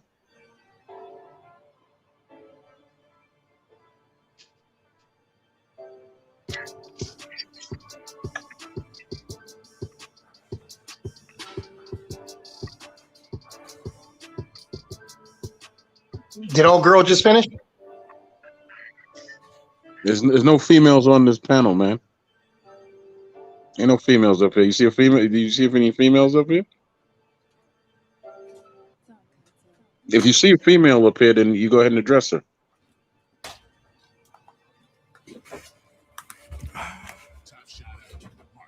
I'm back. What I miss? Nothing. I simply made my comment. Oh, go ahead then. Y'all keep it moving. Sir, did you want to get some bars off? I ain't hear what you said. Did Troy, was you on up here talking crazy, right? No, what I said was Tyson said, I want to eat your children one time. Okay. And Lennox didn't have any children at the time, so that was just foolishness. Oh, wow. I didn't even know that.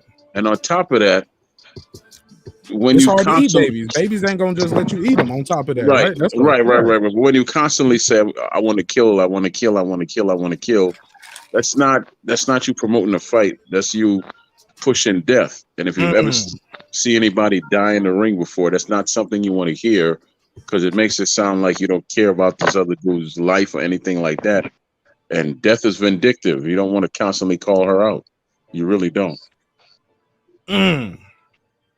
Conor McGregor did it, but it was okay. Multiple fighters have said, "I'm gonna kill this guy. I'm gonna kill this man." People have done that even outside of combat sports. People have said, "Oh well, if you come to slap me, I'm gonna get my shooters, or I'm gonna get somebody to fight for me." So that's automatically meaning you're going to kill them. I doubt that you're going to shoot at his feet and make them dance like an old school comedy movie. So very simply, it's the same thing with all those people. If it's good for the goose, it's good for the gander. If you have to justify a wrong with a wrong, it's still wrong. Good point. It's wrong to promote a violent sport. Go ahead. I'm sorry. Like, it's wrong to promote a violent sport. The whole purpose of boxing is violence. It's to hit and not get hit. That means hitting is violence. So if you hit anything, you can kill it or destroy it. But now him saying I'm gonna kill him in the ring is too much. But that's what the crowd chants for. Kill him, knock him out, kill him. So him riding off that same wave to promote a fight, to promote himself as a fighter, is something that he's supposed to do. Because if you don't promote yourself as a fighter, okay, because I want to apply as well. Yeah, I just want to. If you don't promote yourself as a fighter and you don't promote, oh well, how good you are and how bad you're going to knock the person out, then they say you're boring and you're not good at marketing. So which one is it? Do you promote that you can knock a person out or you could kill them in the ring, or do you not? And then they call you a boring fighter. Sir, let me get in real quick, sir. Listen, let me say this. Sorry about that. I don't know why Siri. Yo, that I forgot to timestamp that. One day I was up here talking DB. I said something and Siri timestamped and caught something and said what we was looking like. It was crazy. It was something. Wow. I can't even remember what had happened, but that Siri just popped up over on the laptop out of nowhere sometimes, depending on how my diction sounds. Pause. I've been to a lot of fights. I've been to a lot of amateur bouts. Y'all know I did Taekwondo when I was a kid. Damn, man, it's going through. But I appreciate everybody. But like I said, all these matches, I hear people say get them. I hear people say knock them out and stuff like that. I don't hear people chant and kill when I go to these events. I want to give a shout out to Kayla. Thank you for the super chat. She said Charlo gonna cook that boy. Also Gary C. He says great show. Keep doing your thing, Nash. I appreciate y'all. And I had another super chat. Who is this from? Show Enough Beats. Show Enough Beats says, I like your show and I love the song Collards and Yams. Thank you so much, man. Thank you everybody for the super chat and the people sending in the cash apps. I don't take it for granted. Even if it's dissing me, I will read it out loud. It's cool. So I read them out loud. Thank you again for the super chats and the cash apps. I think that was another one, but I'll pass the mic around to Troy and I'll read that one after Troy finished. Go ahead. I'm just going to reply to Sir Senior here. Go ahead. I've been following boxing for 3 decades plus. Very rarely do you hear people say kill, kill, kill, kill, kill, kill, kill. I never heard boxing is not a killing sport. Boxing is brutality, is beautiful and is brilliant, but it's really not about killing. You break the man down, you beat him, and if you get a knockout, then you knock him out. But there's different ways to beat a man down without killing him. Again, if you ever witness anybody dying in the ring, you wouldn't be so quick to blow it off. Okay? Hey, salute to the barbershop. Shout out to DB and shout out to Fred and the barbershop. Fred has a movie coming out called 9 Wives. Don't even cost that much to get it, man. I think you man, for less than $10, you can get the movie. Go to the store, buy some popcorn, buy your beer, come back the whole nine. Gonna pre-order that today. Hey, DB, talk to Fred, say, man, see if I can set something up with him, man. Definitely would love to do that. I heard him say I'm gonna go to all channels, big and small. Pause. I was like, you know what? I'm gonna reach out to him, but if you can reach out to him before me, tell him, hey man, I would love to do an interview with him about the 9 Wives documentary and his journey, man. Or anybody who watching this right now, send a clip to him. Super talented dude. And I asked him, I remember asking him on air. I said, hey, what's the end game here? Because you're getting a lot of content here. Are you gonna do something with it? Because I was already trying to wiggle my way like my boy Gator from from Dave. I'm trying to wiggle, man. Trying to wiggle up. Like, yo, bro, you got some good shit right here. He was like, oh, I'm already working on the book and the movie. I was like, oh, okay, cool. But when I heard him say he's gonna do the interviews, I was like, oh man, I gotta reach out to him. So shout out to Fred from the barbershop, man, and shout out to UDB, and shout out to everybody out there doing their thing. Look, this is what I wanted to say, man. I want to move the conversation a little bit forward if I can, because I want to end on time tonight. I see people are still coming in the room. Kyle, if you're watching, hit me up on the IG, man. Hit me up, let me know you're gonna still keep doing your thing and what time you're gonna do your thing, so we can get this thing popping, because we're definitely going to bring that same energy over there and support this brother and lift him up, man. My brother is on the way to 1K.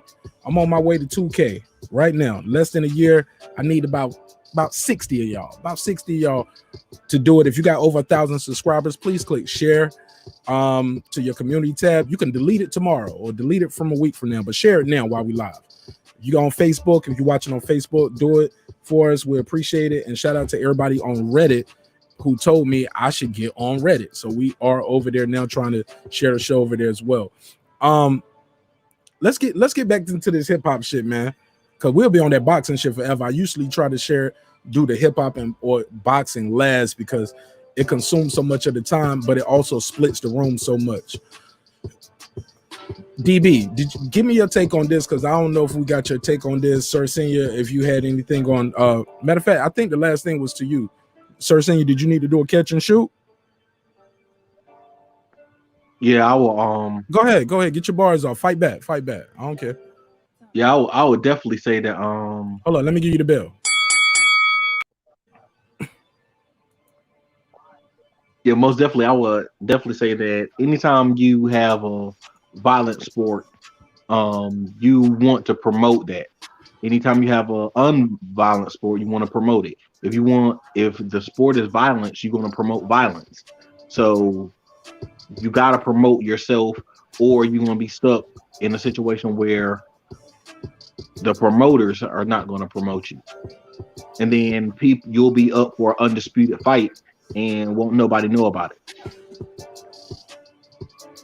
Hey, look, DB, we got a question for you. See, because normally if I have to step away, I take my phone with me so I can still hear the show, but the phone had died, so I couldn't take the phone with me. So I missed it briefly while I was using the facilities. DB, they said while I stepped away, the dude with the T logo called someone a female. Can you ask him who did he mean? She said her and HLD are trying to solve the mystery.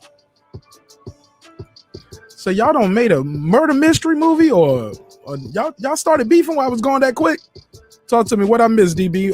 Who's a female? What happened? No, I was just talking to you on mute, and I was talking to somebody off of mute. It's cool. We keep pushing with the show. Oh, okay. Yeah. Shit. I was just trying to bring the energy though. I'm all for it. I'm all for it. Just in case you didn't see it. Let's keep it moving, man. Let's get this last topic out so we can try to have a high quality show and end at a decent time. Kyle, if you watching, man, let me know when you're ready, man. We can land the plane. I definitely want to send the audience over there to you, the people that are watching now and the people that will watch later in the future. DB, Sir Senior, Troy, anybody watching, call in now. Tell me, why do y'all think this versus matters? Some people told me it should have been G Unit versus DIPSET. Some people said DIPSET is gonna wash the LOX. I'm telling everybody, y'all got the LOX all the way fucked up. Y'all don't think they're gonna play about the Benjamins?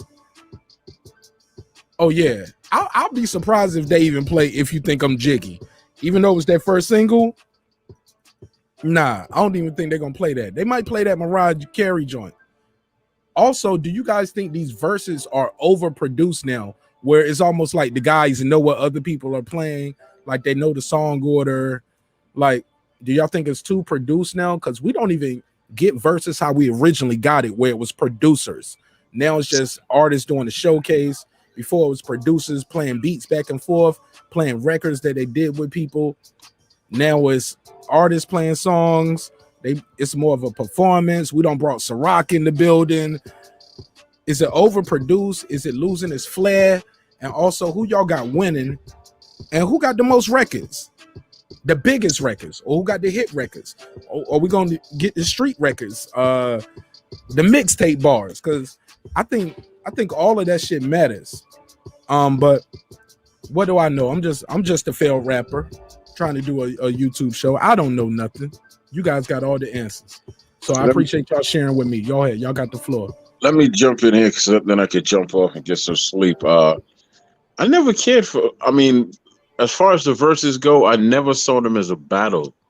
I just saw them, in some cases, they were two brothers that were just coming together and playing music back and forth, and it formed a good brotherhood.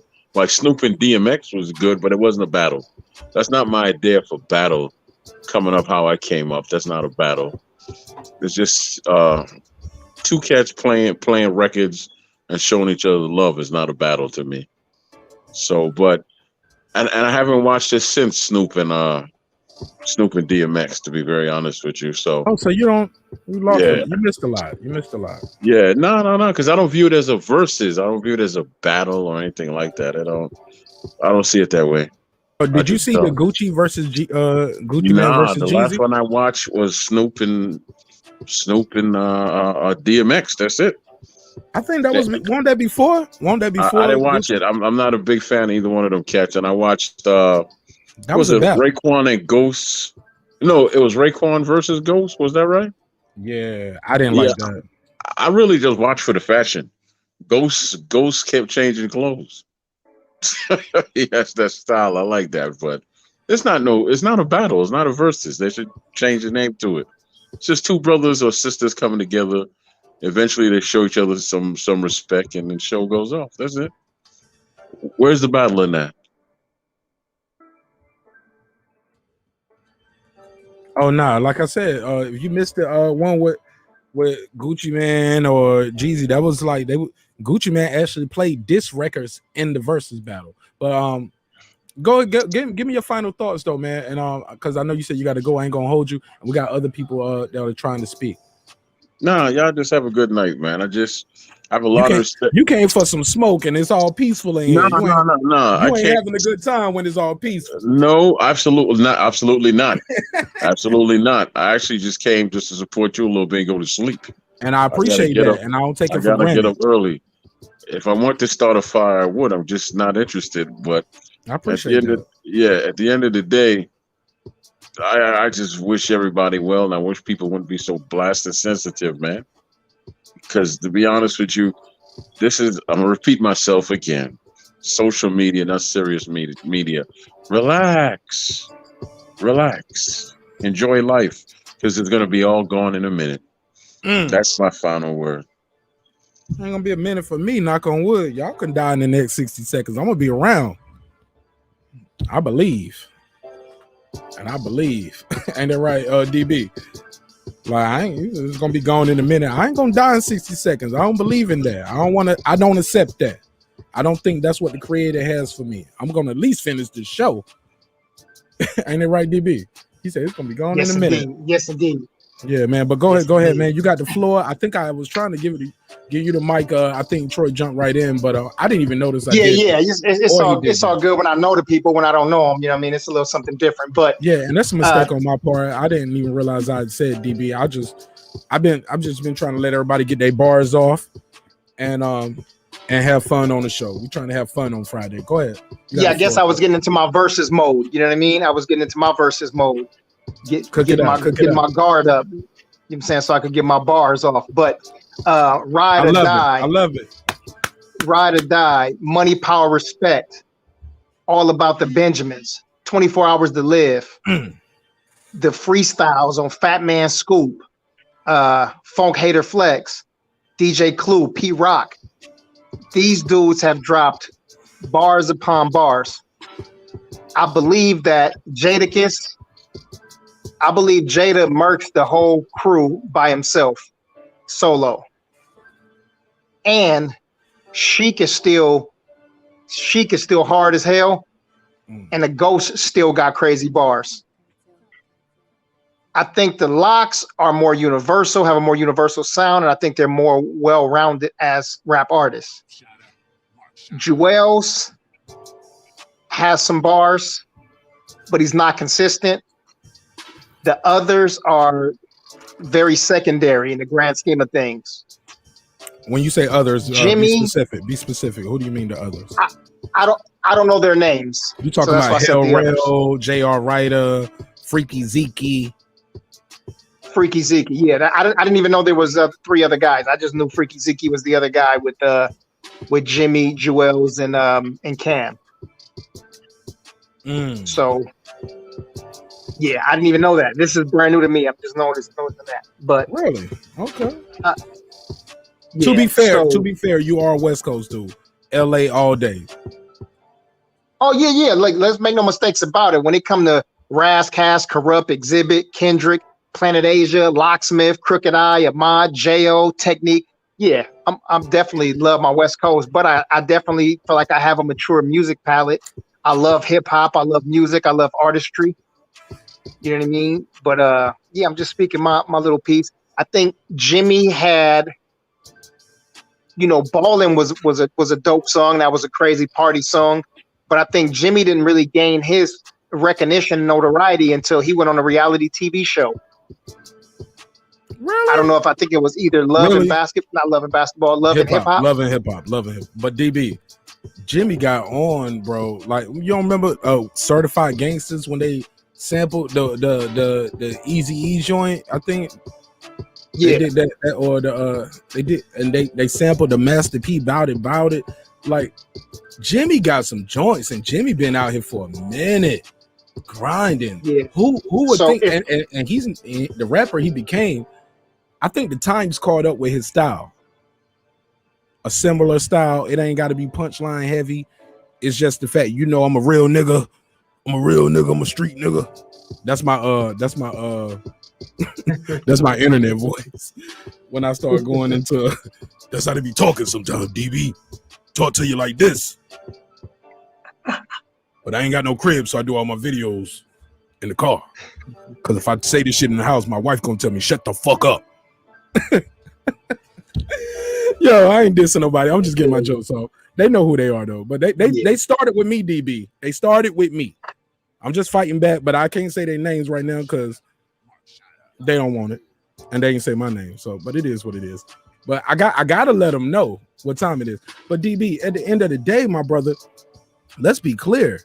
Nobody was checking for Jimmy. Nobody was checking for Hell Rail, Freaky Zeke. Nobody was really checking for J.R. Ryder other than mixtapes. The LOX, man, got joints with Biggie. Big records. I think the LOX got the biggest records. And I love and I got a connection with DIPSET. You know what I'm saying? If you don't know, my boy Street Scott, he produced on my album Edith. It's in your phone right now. Every Day I Try Harder. He actually produced on that album that Jimmy made Ballin'. It's called Hustler's Poem, My Crew, CAGMG. And my boy Street Scott produced track number 7. It's called Love of My Life. So yeah, I'm a little biased towards DIPSET and Jimmy just because of that, because he was the first one that put my homie on, and that helped the whole team get on. You feel me? Because now the whole team can say, yeah, we got a record with, you know what I'm saying? But the LOX ain't no easy walk, bro. The LOX got joints with DMX, Black Rob, Jay-Z, DMX, Lil Kim, Mary J. Blige, Mariah Carey. We talking about the LOX, man. Right. People out here saying the LOX gonna get washed. Shout out to Tank. What up, Tank? Shout out to Tank. What's up, Tank? Central. Oh man, y'all don't turn this shit to a West Coast party. I love it. I love it. West Coast in this thing. What's up, man? This the real Tank? Yeah, peace to all the brothers, man. Peace to all y'all. Go ahead. I Peace, big brother. Your flow. I know y'all. Oh no, man. Well, shoot, we passing the mic around. Passing the mic around. You, Sir Senior. Anybody got any bars? Y'all go ahead and get your bars off. Oh yeah, I just wanted to say Yeah. real So quick that oh go ahead. My bad. Stepping on our toes. no, I was just saying to finalize what I was saying before Mark jumped back in was I think that Dipset has the sort of triple G effect. They have a hardcore fan base that are fanatical, and even though they never permeated into the upper echelon of the game, those fanatical fans will still support them hardcore. And the last thing is, I do feel like it's a bit too overproduced. But like I said before, I love music, artistry, and hip hop. And you ask, does this matter? This matters because hip hop matters.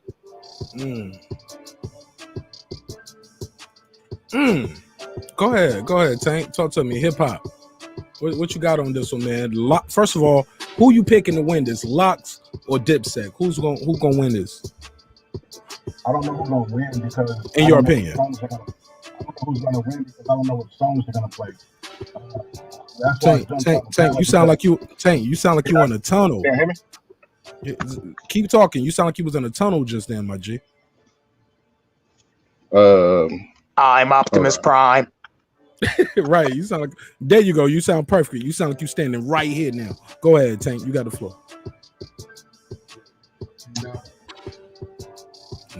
I spoke too soon, Tank. Yeah, Tank. Yeah. Your audio ain't right, my G. So there you go. Stay wherever you at, whatever you doing. All right, so yeah, that's one of the reasons I jumped on the panel is because you were talking about the production of the Versus show specifically, and I think that that is what makes it difficult to choose who's going to win and who's not going to win, because you never know what songs they're going to choose to play versus another song, or what track list that they're going to come with when they're going to play the track. So I'm eager to see how that plays out with these two groups, or with whoever jumps on to get on the show and agrees to be on the show, because that's always an issue more than anything else to me is you either leave it thinking, well, how come they didn't play this song, or when they played this song, the opposition should have countered with this song instead of that song.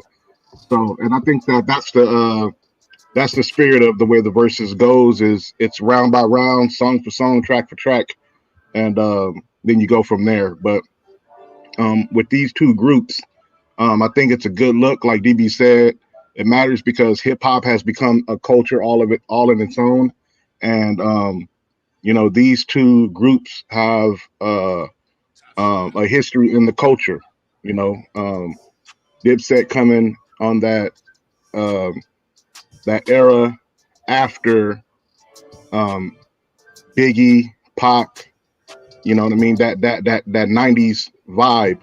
And when the 2000s hit, Dipset was right on that train. And the LOX come from the same era as the Biggie Pac run. And although they have the better longevity, and they've had the opportunity to make songs with a lot of great artists along the way. Right. I remember I was telling DB that I was working. I used to work with some younger guys, and that's what all they used to talk about was Dipset. And from what I knew about Dipset, it was because my auntie was an A&R, so I knew them on a kind of different in how they was coming up. So I always looked at them as the next crop of rappers, right?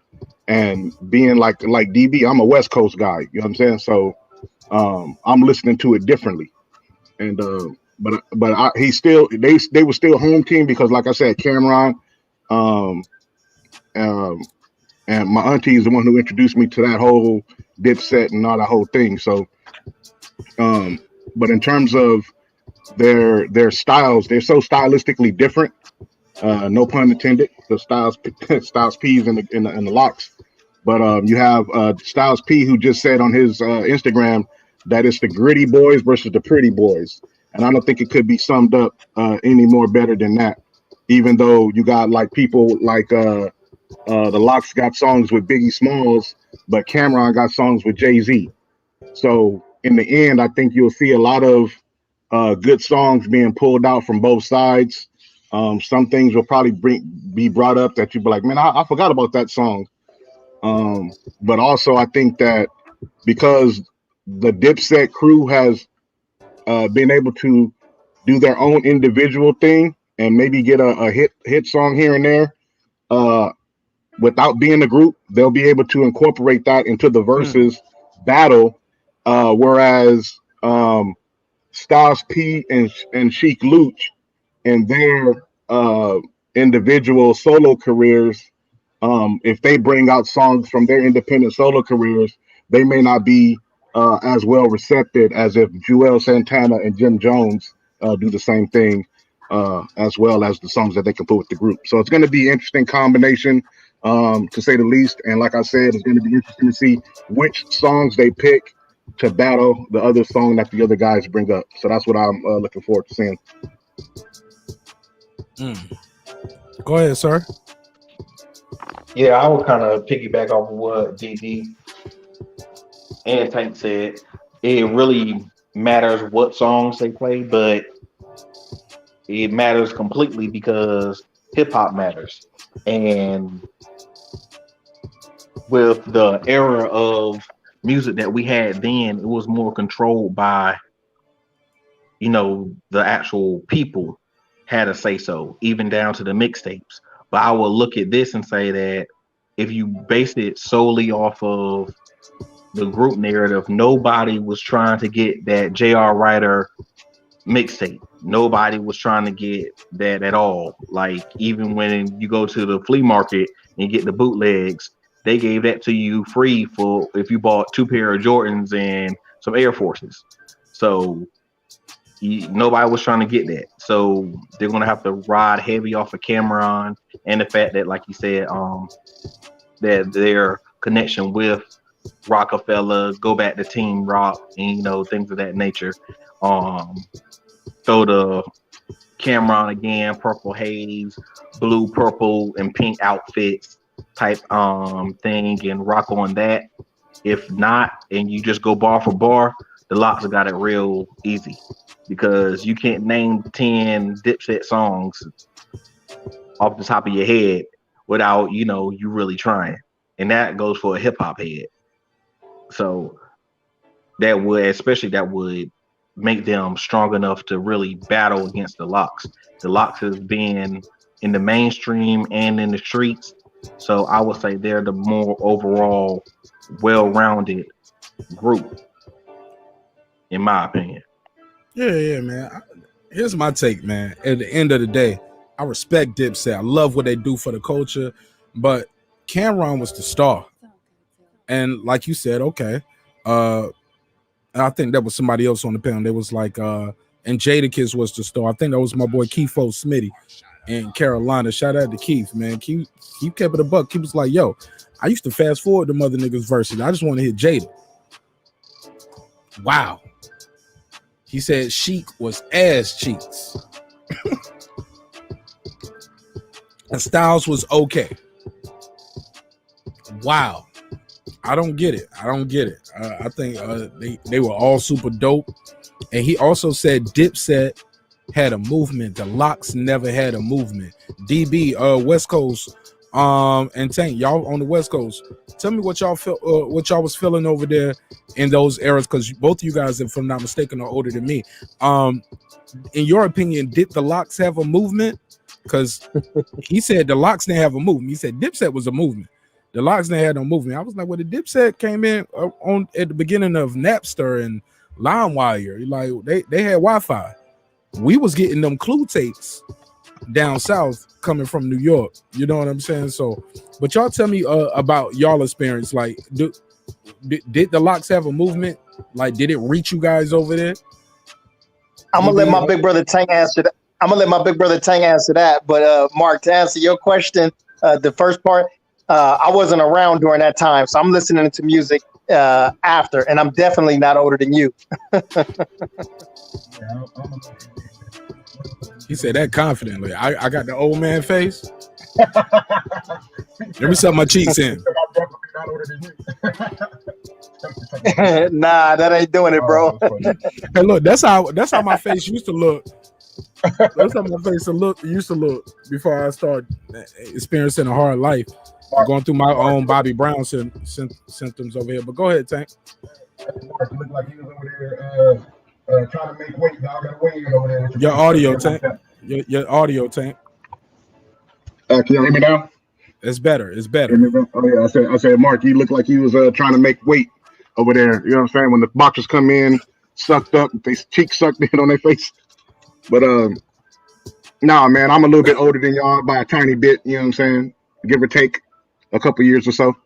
But yeah, with the LOX, I wouldn't say that they had a movement. What they had was an impact on hip hop at a time where hip hop was at a great level in the mid 90s and the early 2000s, and I was just putting in the chat the records that they were on with the stars that they were on with were impactful stars. You know what I mean? You're talking about the Mariah Careys, DMX, Biggie Smalls of the world, of the culture. So Dipset was definitely more of a movement, quote unquote, in that regards. And one of the things that you can kind of say was the difference between the LOX and Dipset in terms of the movement is because the LOX was always, even though they were an entity all to their own, they were always seen as a part of some other group, right? The LOX were a part of Bad Boy, then they were a part of Rough Riders, right? And with Dipset, they've always been Dipset, and then even when they were doing their Rockefeller Records venture, that was even still seen as more of a venture than anything else. And especially when it came out that Jay-Z and Dame Dash weren't even on the same page as to them being on Rockefeller Records. You know what I'm saying? So the Dipset crew, all on their own, was always seen, or it seemed that they were their own entity, and they just kind of linked with guys, whereas the LOX were a part of Bad Boys and were a part of Rough Riders, these overall big teams that had, you know, pretty much a super group of talent, whether it be the Rough Riders or Bad Boy. So that's the difference growing up in that and coming up with that. Like I said, I still bang the LOX because, you know, they came first. So I was listening to them first. And unlike whoever made that comment, I actually am a fan of Sheik Luch and Styles P and Jada Kiss as well. They all bring something different to the table, and but they all got bars to me. Now, if you want to say Jada Kiss is the star, you know, that's fine, but you know, I won't discount what the other guys bring to the table either. And with Dipset, it's the same. It's a similar situation. It's not the same because they have more group members, but it's a similar situation because the three main group members are Cam, Jewels, and Jim Jones. And Jim Jones was always seen as the quote unquote weak link in the pen game of the three. But when Jewels went on his had his troubles with the law, and Cameron had to take time off to help take care of his ill mother, it was Jim Jones who kept Dipset in the spotlight and helped to keep them relevant for that period of time. And then Jewels was able to come back and do his thing with Lil Wayne a little bit. And when that got iced and put on the shelf, it was still Jim Jones kind of holding things down for the group. And then, you know, now we got full circle where both groups have been replaced for mumble rap. You know what I mean? Now you hear people saying the Migos is the best group of all time, and not the LOX or Dipset, and things like that. So, you know, it's good. No, like we call them mumble rappers, but they're not mumbling. Like, no, I'm not saying that they're that Migos is mumble rappers. I'm saying that we are in a time where the Migos group is looked upon as a group that is talked about more so than the LOX or DIPSET. I'm saying that the era of music we are in hip hop is a mumble rap era. I'm not specifically saying that Migos is a mumble rappers. Yeah, but you know, they were labeled that. A lot of people looked at them like that at first when they came out. But I think over time we've been conditioned to hear it, so now we can break it down more. Does that make sense, DB? Like, or you get what I'm saying? Like, I remember that Young Thug, I'm a Stoner first came out. Like, that was like the Migos when they first came out. People was calling that mumble rap. Travis Porter, even though you could understand Travis Porter, the swag surfing dudes, y'all know what I'm talking about. Yeah, I got the swag, all of that. Even with this thing right here that's going on now with the Migos, like, I think they transitioned from that, in my opinion. Are they the illest? Are they the nicest? Do they got the best bars that I ever heard? No. But shit, a broken clock is right twice a day. If you listen to a person long enough, you're gonna hear them say something that was like, hey, that was kind of dope. That was introspective. Why? I didn't expect that from you. I don't think they're as good as the Baby. Like, people would call him mumble rap. Not the Baby, Lil Baby. But Lil Baby got this record with Kurt Franklin, and it's a good record. It's in Space Jam. And DB, I'm mad at you. You said you ain't gonna watch Space Jam and you never seen it before. Why you on? What's your problem with the cartoon and animation for kids movies? You got kids? Oh, I just have no interest in that. Yeah, that's not my cup of tea. And you know, I am West Coast on this. You know what I'm saying? If Kobe was in that, then I might have some interest. But yeah, I have no interest in that.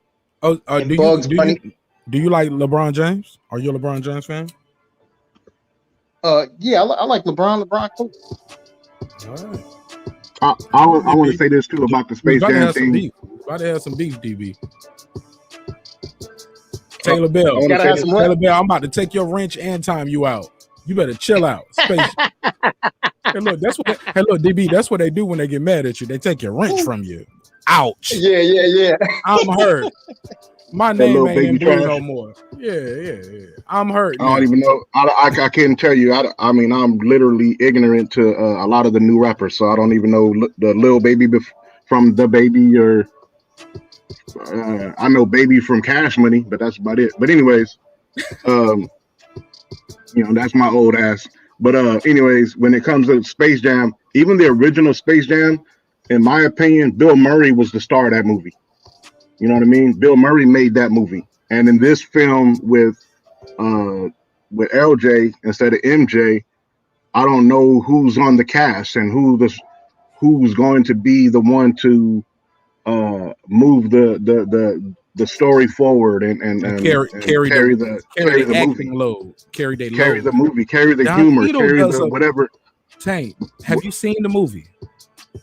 No. Don Cheadle.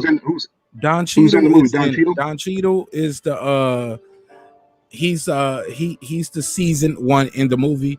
Is a lot of comic relief in there with Don Cheadle. He does carry it well.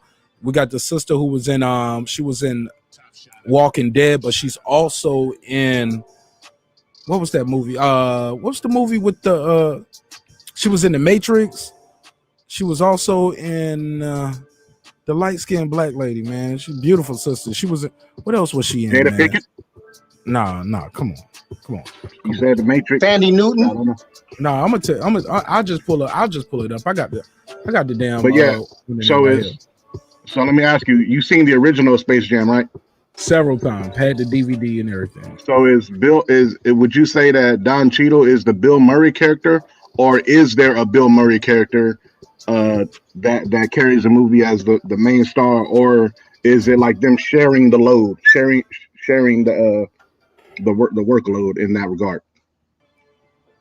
The little kid, it's a child actor in there that you might not be familiar with, and she does an amazing job. I mean, he does an amazing job.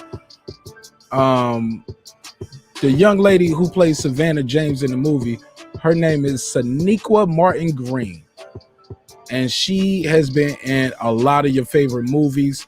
She's a very serious person in the movie. But let me see. Let me pull up her credits. Man, you guys She was know in her. Godfather? Let me pull up her filmography. I know she was in Walking Dead. That ain't one of my favorite movies, though. What? Godfather? Godfather? No, Walking Dead. It's just yeah. It's one of my favorite shows of all time. But she played Sasha in Walking Dead. She was on Army Wives as Kanisa. But movies you might know her from The Outside Story, Holiday Rush. Damn, y'all don't know none of these movies. I don't know these movies. I never heard of none of those movies. And I don't watch the shows. Because I didn't know her until Walking Dead. I know her from Walking Dead. I thought she was in Black Panther, but she wasn't in Black Panther. I'm sorry. But she was definitely Sasha in Walking Dead for like 45 episodes. Yeah, you don't know it. She's fine as hell too. But she plays Sasha James in the movie. But the kid who plays LeBron's son, he's a very good actor, the young man. And he carries it. He plays a very serious role, but he gets his jokes off. But this has a lot of little fun things in it. You're gonna see. Yeah, man. It's Dame Lillard's in it. Anthony Davis is in it. Of course, Don Cheadle. Kyrie Irving, LeBron, Michael B. Jordan, Steve Harvey, Cedric Joe. What's her name? Diana Taurasi. She's in it. I forgot the African sister. How you say it? Nika. I don't want to butcher her name. Her initials are NOA though, but it's Nika Agawim. Man, I don't want to do it to her. Beautiful lady. She plays the spider character in there. See, but to answer your question, it's different because Bill Murray he did a lot of scenes with Jordan because they were together and they were friends.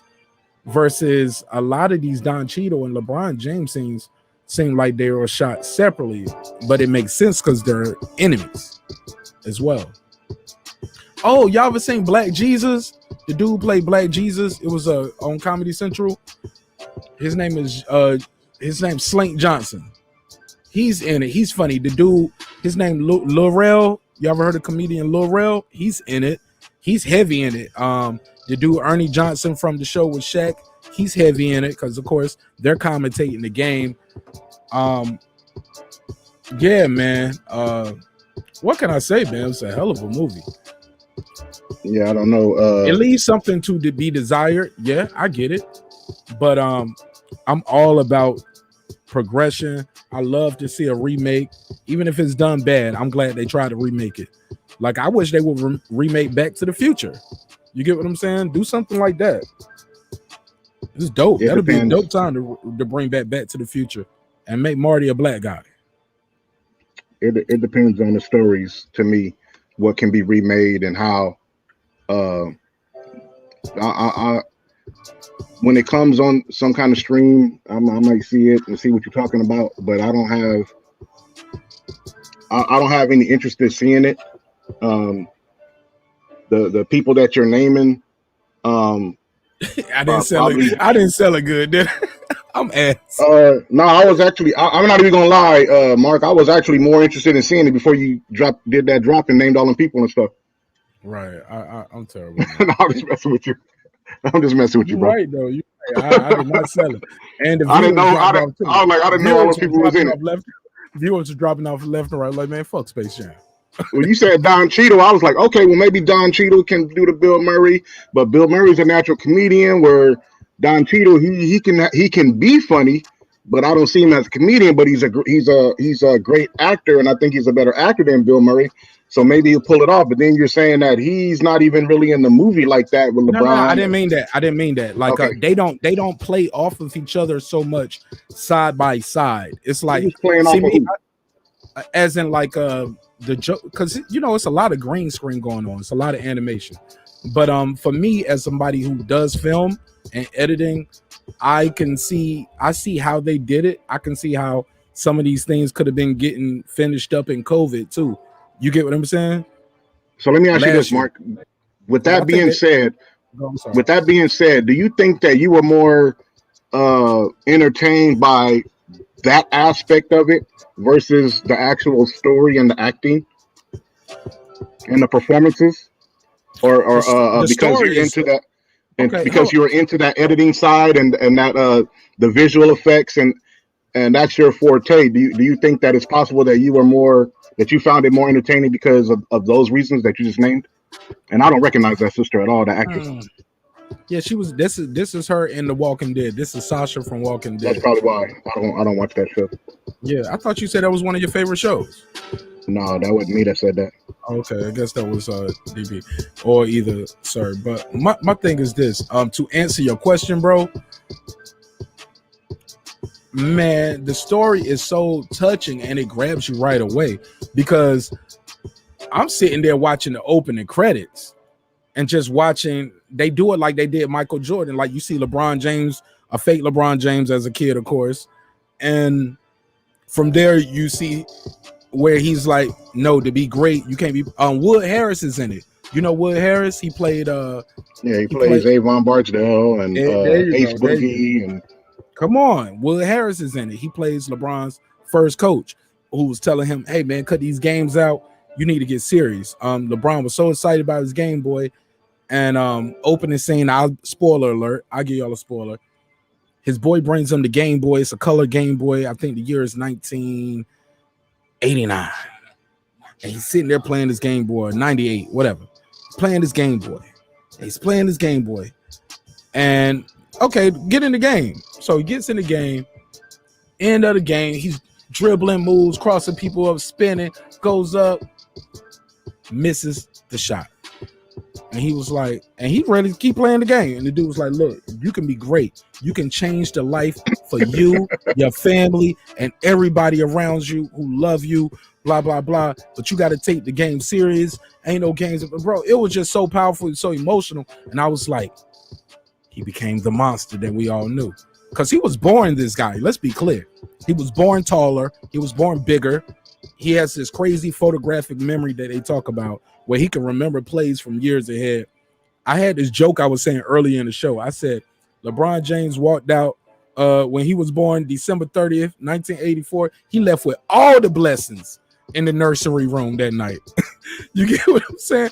I was like, I made a joke. I said, look, God might have created the earth in 6 days, but maybe he created the earth on the first day and he spent the other 5 days making LeBron James. The guy got everything he could want in life.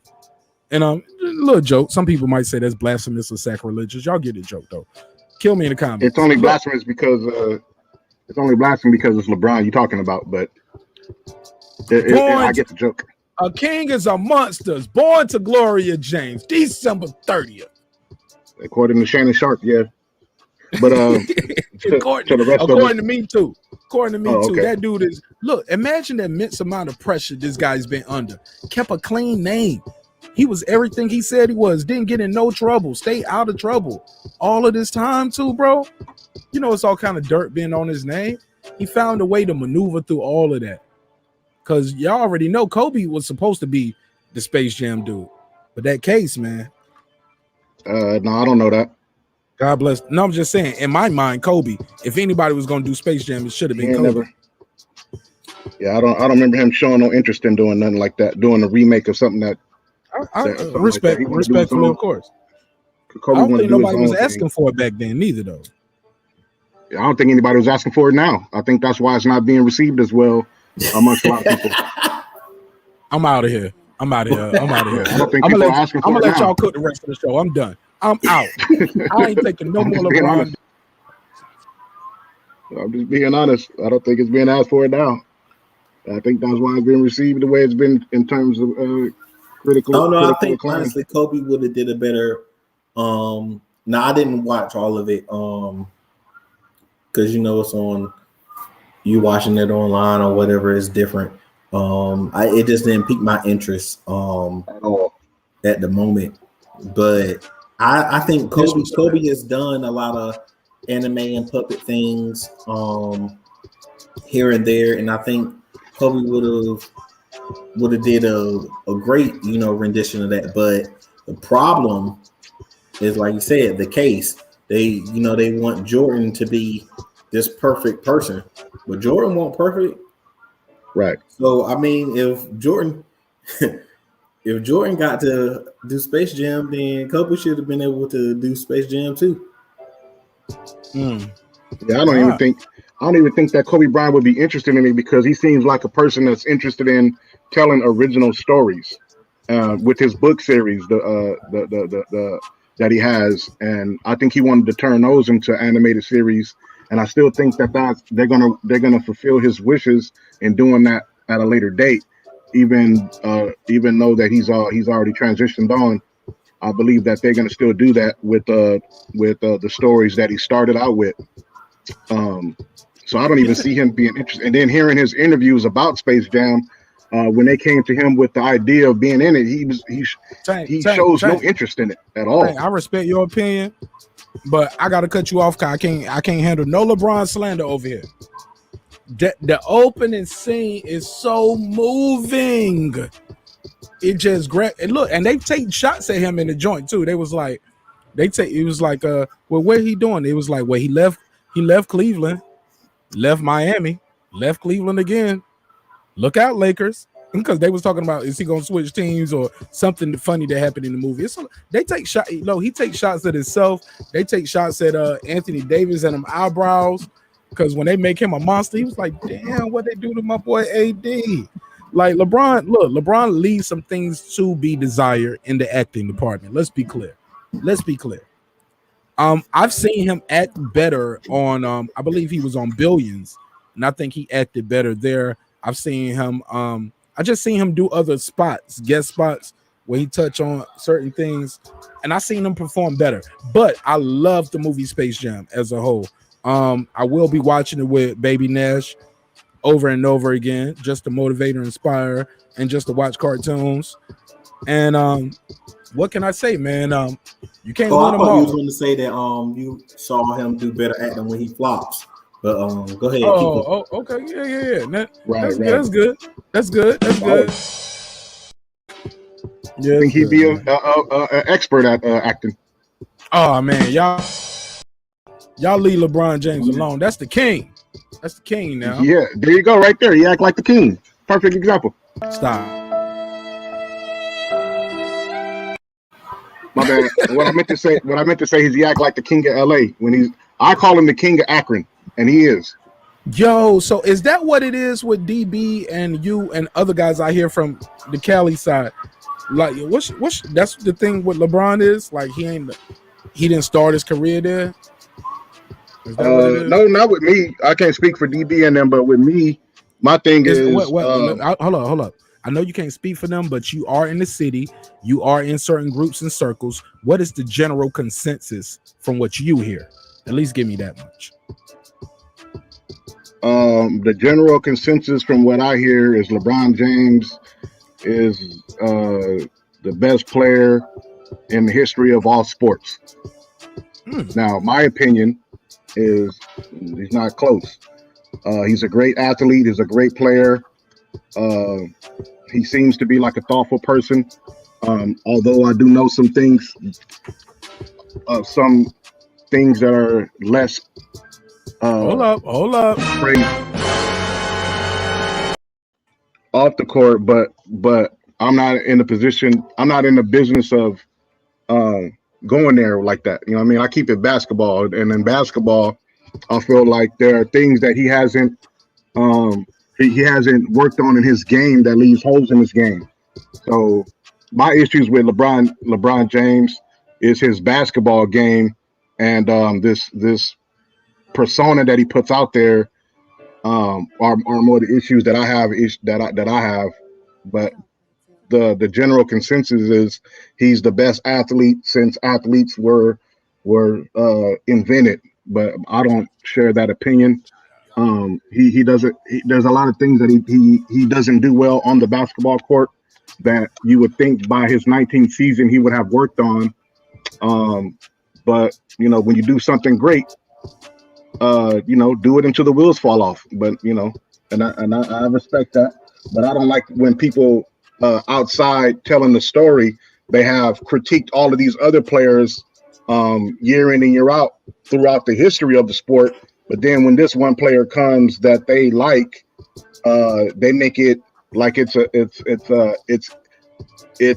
hate to critique this player, but all the other players before him was critiqued. So, you know, I have issues like that, you know, more so than anything else. I don't think that if Kobe Bryant had the same NBA Finals record as he has, that Kobe Bryant would be getting the same love as Michael Jordan, as LeBron James. And I don't think that if Michael Jordan had the same record, or Magic Johnson, or any of these other players that came before him had the same NBA Finals record as him, would be getting the same love and adoration that he gets. So that's kind of like but again, like I say, for me, he's a top 10 player of all time on my list, but he's not in the top 5 and the greatest of all athletes and all this other kind of stuff. You know what I'm saying? You said he has this photographic memory. They say he has a photographic memory, but he forgot that they had a timeout and the time on the clock when he was with Cleveland, and got all mad at J.R. Smith instead of calling the timeout that they had. You know what I mean? Or pulling the team together and saying, this is what we're going to do. But they tell us that he's the coach on the court. But, you know. Oh, well, I thought the general consensus was J.R. Smith blew that. Yeah, because we can't criticize LeBron. Oh man, LeBron always get criticized. It just don't stick to him. Yeah, because if you try to criticize him, you get labeled with hate. That's why it doesn't stick. It doesn't. It's not like it doesn't stick because it's not valid or warranted.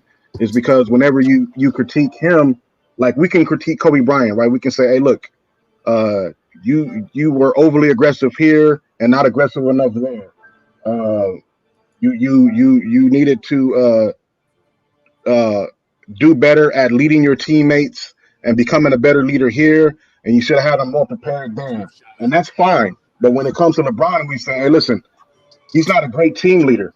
What are you talking about? Don't you see he has a different secret handshake with all his teammates? And he brought them all matching suits? And I'm like, well, taking fake pictures and poses on the sideline didn't prepare them for the playoffs when they were doing that all regular season. And then in the playoffs, he's asking these guys to take the game serious. You got to be a leader in the off season, between seasons, practice to practice. Shit. And then when the playoffs come, and you know you're mad at these guys because they're messing around, but they're like, we mess around because our leader messes around. You're the jokester on the team. We following your lead, but now you mad that we down 3-2 in the series, or we losing this game. But shit, all we know is to remember our secret handshake, and to remember that before the games you throw the powder up in the air and we all take fake pictures and poses. But now you want to take it all serious, right? So these are the things that people don't want to point out. You know, he's just great humanitarian and this great son, but they don't ever talk about the fact that he told his mom to sit your ass down. You know, I wouldn't talk like that to my mother, whether I'm at a heated competition or not. I'm not saying that there's other people who don't talk to their mother like that, but I wouldn't talk to mine like that. So when I see that, I'm like, oh, okay, that's interesting. We criticize Kobe Bryant for his situation with Kobe Bryant sued the company that convinced his mother to sell his memorabilia. He didn't sue his parents, right? But he sued the company that convinced her to sue his memorabilia because they didn't have the right to do that. And the media jumped on him, and the general fans and general jumped on him. But when we say, hey, LeBron told his mom to sit your ass down, you can't even say anything about that. Oh, he was young. Okay.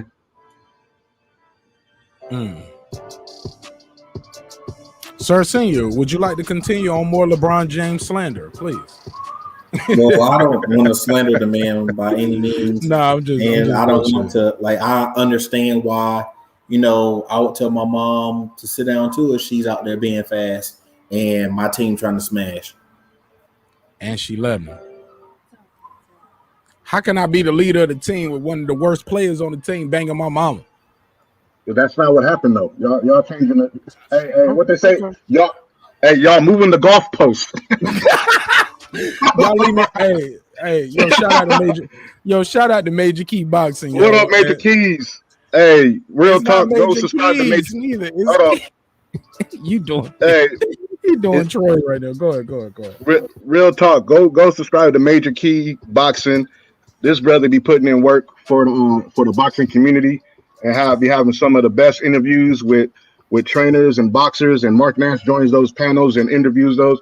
Oh man, it's Most just definitely. it's great stuff to see when you are a boxing fan and you have people who produce real boxing content. That's a sidebar. I just wanted to say that because I saw his comment pop up. But when it comes to LeBron James, that's not what happened in that situation. That was just a situation where his mom was passionate about the game when they were playing the Celtics, and things kind of went into the stands. It wasn't even that big of a deal, right? And he said what he said. It had nothing to do with anybody dealing nothing with his teammate or anything like that. And if that's the case, then you have a conversation with your mother and your teammate behind the scenes. You don't put that out in the public. If that was the case, but that's not the case. That's why I say let's move in the golf post, aka goal post. No. But there's enough things to talk about LeBron James in his actual greatness that we don't have to put extras on it. And I feel like a lot of people put extras on it. And it's like, why are you putting extras on? He already great, and he does great at what he does. Let's talk about that. Let's not put extras and talk about things he don't do. That's not realistic to me. I think that's where the pushback comes from my perspective anyway. Go ahead, sir. I look at it like this. If I'm taller than every person around me, if I'm bigger and stronger than everybody around me, and I'm not dominating, then something got to be wrong with me.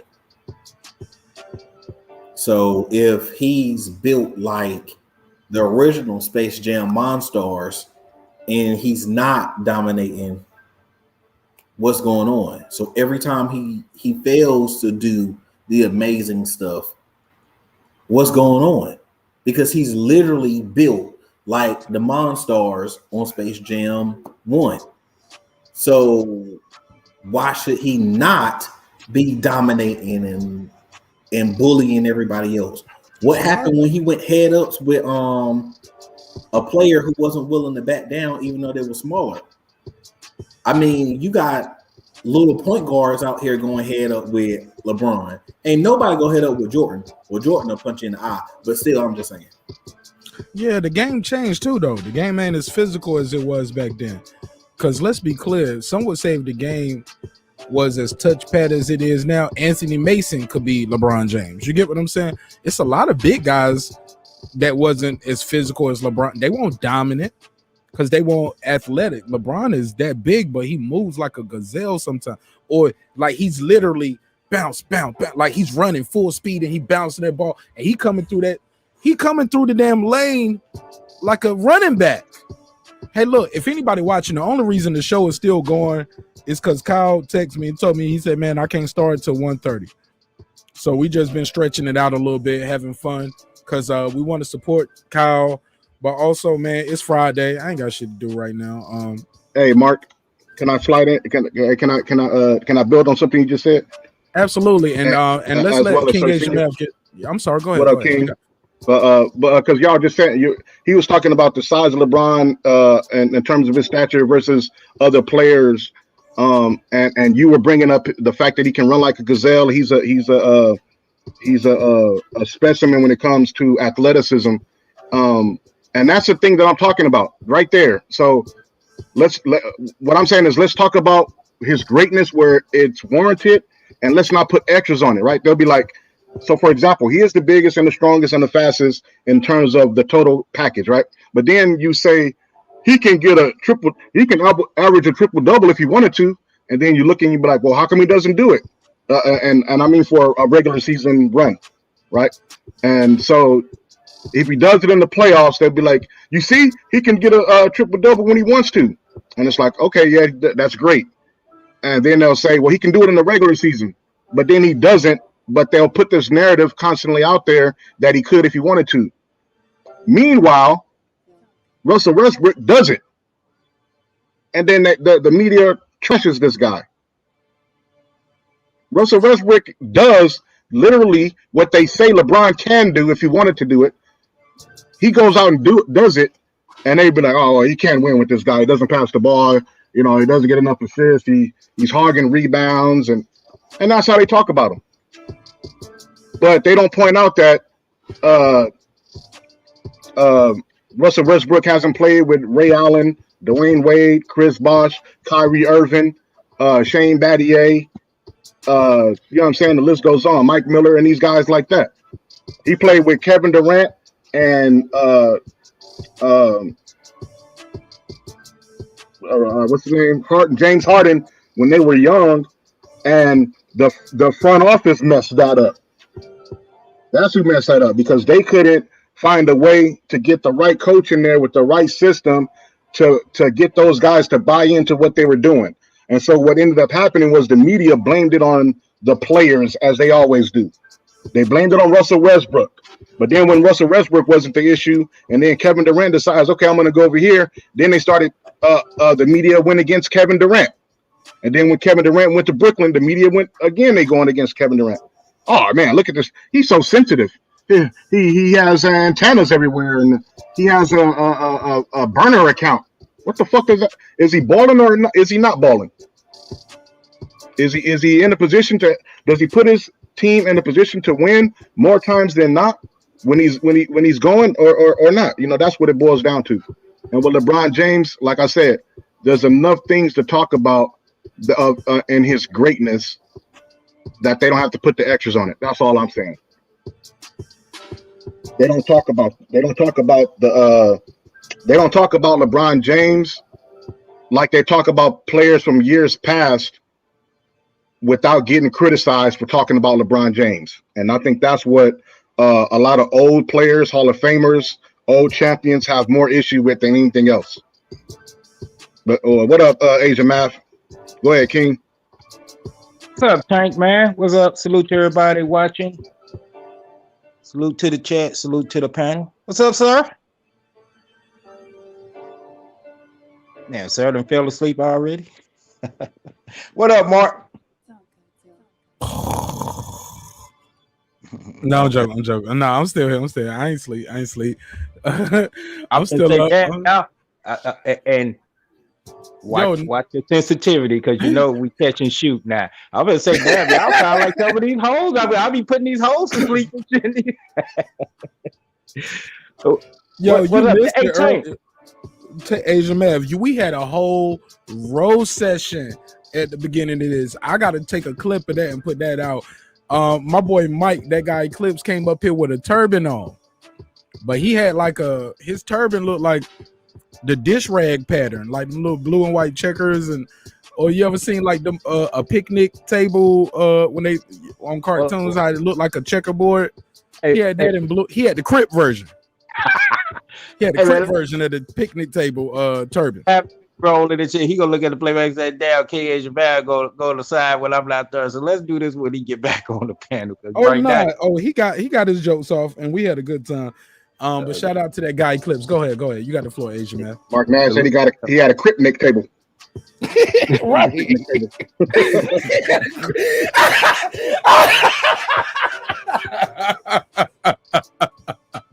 Y'all leave my dog alone. That's hilarious. You say he had a crick. Take, remind me not to do the roast with you. I didn't know you was gonna go that hard. Go ahead, oh man, my eyes watering. Good. Exactly. But that's the beauty of this show, man. We can all do that and still be all love and all that. But what we speaking on? The NBA, the current status of the NBA. Oh man, we've been having fun over here, man. We look. I told Mike not to leave, man. I wish he could have stayed, man. I would have gave him all these super chats just so he can stay, so I had some material all night. I was getting my jokes off with that turban, bro. Oh my god, it looked like he had his daughter onesie rolled up. Man, check the playback. We had some good jokes. But the thumbnail and what we're talking about, and shout out to Major Key Boxing for the donation. Make sure you subscribe to Major Key Boxing. Every Monday, he's doing interviews with current and former champions, cutmen, trainers, and you're getting a lot of good boxing stories. And and I appreciate him for sending some of them over here as well. If you didn't see my Aaron Davis interview, oh, you missed a good one on Wednesday. I put a clip up. He was like, Steve Harvey a sucker and his wife a hoe. I was like, God damn. And he's Aaron Davis, so who gonna punch him in the face, right? You get what I'm saying? So, like, you in the tunnel. You in the tunnel, Tank. Say it again. Oh, my bad. They're gonna say he's entitled to his opinion. Right. Yeah, hey, look, he a man. He a man. He gonna say what he gonna say. It's all he don't know my wife. But yo, he went in. And he came over and did the second show with us afterwards. So he enjoyed the interview so much he did an episode with us. And Patricia brought up oral sex, and the whole conversation went left. And then we talking about can you keep people with oral sex? What's good oral sex? Can you, like, Troy was shooting his shot. Oh my God, man! Wednesday was probably one of the most fun shows I've had in a long time. Them first 2 hours, bro, was crazy. Yeah. But the topics that we got on the docket today, I want to know why boxing fans aren't excited about this Charlo fight. It's an undisputed. I feel like more people were excited about Josh Taylor and Ramirez undisputed than this fight. I feel like we should talk about Biz Markie and talk about one of our best memories of him, what your favorite record would be, and give him his flowers. Also, Gary Russell is in the news again. Some would call him clout chasing. I would say, man, he's just trying to get a big name in a big fight and a big paycheck, and he deserved it, right? Been putting in the work.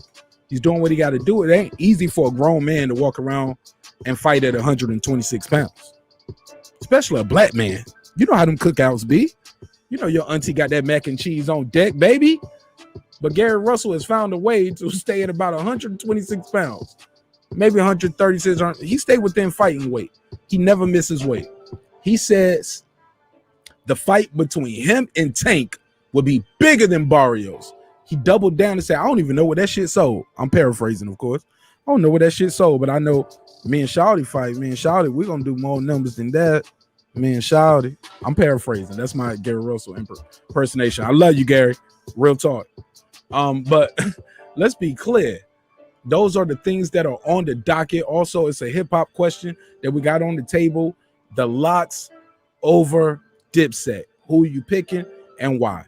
King Asia Math, you got the floor, man. Wherever you want to jump in at, any of that. Let's start with Biz Markie. King Asia Math, give me your take on his passing.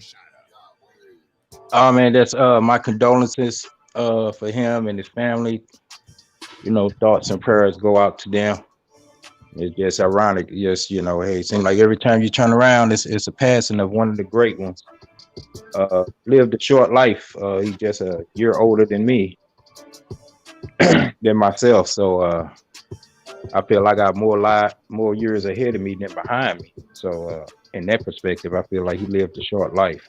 I feel he was a major contributor to the culture, and he should always be saluted on that. So. Yeah, that's bad news. But my greatest memory of him, I think, 21, 22. Oh, baby, you. Hell yeah. That's the one. That's the one. Yeah. Oh, man, I was out in the streets like rough then. Oh, my God. You know what I'm saying? And I remember that. And going over on the east side. Hey, Jamal, let me ask you this real quick. Do you remember people in the streets used to have a spoof of the song, and they would make a joke? They would say, oh baby, you got a disease, but you say it's just a rash, or what it's, you know what I'm saying? Mm-hmm. Yeah, man, shout out to Biz. Let me ask you this, why isn't this undisputed fight I'm sorry, let me read the super chat. Bands on Bands says match major key boxing and raise. Thank you, Bands on Bands, for your donation. I appreciate it. I don't take it for granted. He said, got my child tax credit. Great show. People left when y'all was talking about y'all started talking about boxing instead of hip hop. Do your thing though, Nash. Still here. Salute, sir. Asia Tank. Appreciate you, bands on band. Hey, look, man, the show is different, man. I don't make the show for one demographic. We used to have Wednesday just for relationships, Friday from hip hop, Monday would be boxing. And I realized I was splitting the audience too much, and I want you guys to integrate. So I'm trying to do mashup topics like this. And I'm trying to mash it up, mix the boxing fans with the hip hop fans, with the people who just want current events. So I'm trying to mix the audience up. So I've been changing it up, bands on bands. So sometimes that's gonna happen, and I got to take the good with the bad. You get what I'm saying? But I can't just move when the wave moves, because then I'm a dead fish. I'm going with the flow, right? You never want to be a dead fish. So it's cool to swim against the current. That's what made the show grow. That's what made the show get popping, because we wasn't always talking about what other channels were talking about. Even though we support them, we'll just go over there and we'll speak over there and we'll show love over there. And then we'll do something totally different over here, because we already talked about it. Let him have those views about those topics. You get what I'm saying? And support him. We don't have to ride the wave, and we ain't got to steal nobody's wave. We're trying to do our own thing, like my brother Tank told me, right? It's only one, breaking beats.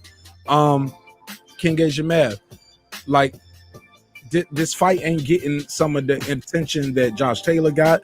It's not getting the same attention that people were giving AJ and Fury, which was a fake fight. A fake fight got more coverage than this real fight. We really gonna get Undisputed this weekend in 154, whether it's an American or Argentinian. At 154, man, we got an Undisputed. Salute.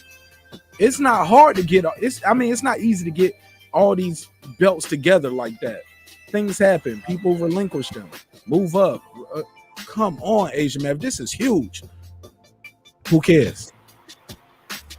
First of all, I agree with everything you just said, and then you answered the question, and I'm quite sure you answered the question of why. 3 things you just spoke on. Undisputed. 154. Never been done in the 4-belt era. Well, actually, it's 4 things now, and it's going to be done by a black man. Now, if they say, "Oh, you're just going to count Castano out. You ain't giving him a punch of chance and all that." Yeah, anything can happen. Let me put that race. Let me put my race banner up. Race, Exactly. religion, relationships. Go ahead, H-Man. So to all y'all people listening and hearing my voice and don't like what I said, no, it's cool. You know, I'm not for everybody. But I know, give y'all a little 2% chance. He has a puncher's chance. But even old media, new media, all know that y'all are gonna go in there and handle this business. Something that's never been done before. But we know with the current status and state of the regulations in this place they call America, they ain't gonna want that to be honored to a black man. So they don't want to cover that. Now, if it was somebody like Tyson Fury and all, oh man, shit, that shit'll be up on the moon right now. You better look up in the sky and see the promotions on that shit. But because it's Charlo, and yeah, he done said some controversial things, but I still rock with the dude. He done came back and, I guess, polished up what he said, and I hope he's not really flipping out. But keep all that off the side. We talking about what's going to go on in that ring. My prediction was 8-round KO, 8-round stoppage. Ricky Williams, shout out to him, shout out to Major Keys, shout out to all the Ricky Williams. That's my guy, man. We don't always agree shit. We disagree half the time. That's why I fuck with him, because he ain't scared to speak that shit and to disagree with me. I love that dude, man. And Major Key Bot. You too, though. All of y'all, for real. Yeah, that's why y'all here, because we don't agree. Yeah, and Ricky Williams really don't fuck with the Charlos, but still, that's not denying the man of his talent and what he's destined to be out there to do. And he is a black man, regardless of how he probably speak out the box. Look, he's entitled to do so, but he represents our time. And this man is about to do something great that they can't take away from nothing. 100 years from now, you're gonna look out 154 division. Who was the first to do this? Samir Charlo. And he's going to do it in spectacular fashion. That's my prediction. And then, of course, on the playback, if I'm wrong, y'all come back and roast. How many been able to do that so far, Mr. Nash? How many been able to do it? Yeah, I'm on my cocky, arrogant shit. You know what I'm saying? But hey, call it luck. You know, call it the luck of the Irish, but I'm not Irish. You know, I've just been making my predictions and they've been manifested. And so, answering the question, I don't really want to blow this up because shit, they pretty much know as well. All this cocky shit I'm talking, they already know. God damn, we got to give this black motherfucker all these accolades. And he gonna get on off his brass shit as well.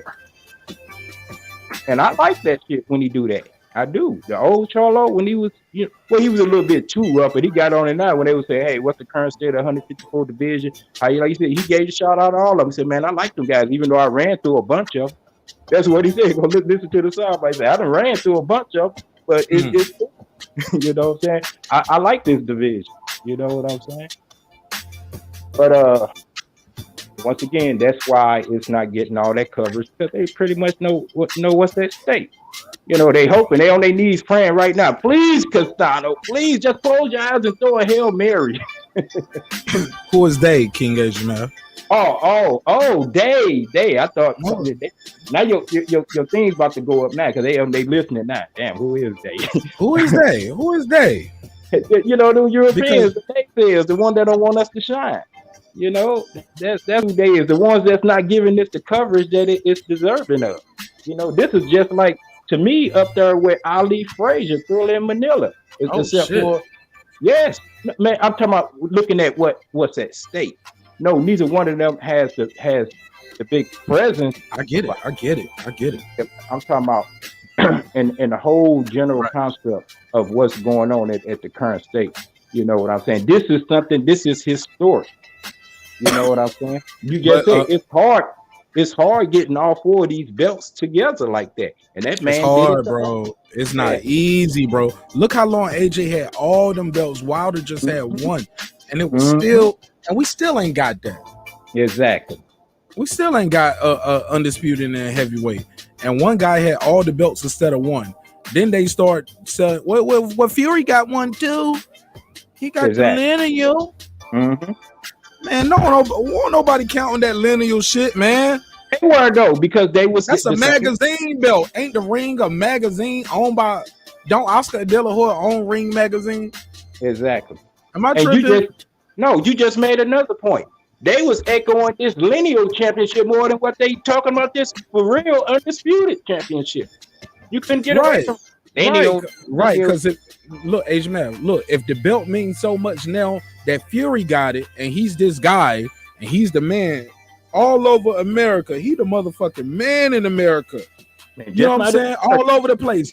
Well, he just beat the guy who had it for damn near 5 with 10 defenses. Y'all didn't show this guy that much love. And he defended that same belt 10 times. Right? Am I wrong with that, Tank? Sir, Asia, chat, y'all let me know. How many times did Wilder defend that belt? You are wrong for that. I'm wrong. How many times did he defend it? What was the number? It doesn't matter because no. I want the dates though. That's what's. It doesn't matter because he was black. No. I want the dates though. Was he a champ for 5 years and defended it 10 times? Is that correct? Of course, yes. Okay. But he was black, so it doesn't matter. Oh man. Put the banner back up because I never deleted this banner when I made it because I knew certain things they don't go away, and I knew it always comes back to this banner for me. Bands on bands. I appreciate your donation. I'm gonna take you off screen though because this is key. I don't think I ever had Tank on the panel when I talked about this. What is this fight about in your opinion? And what do you think the fight is about to boxing fans, the media, and the masses, Tank?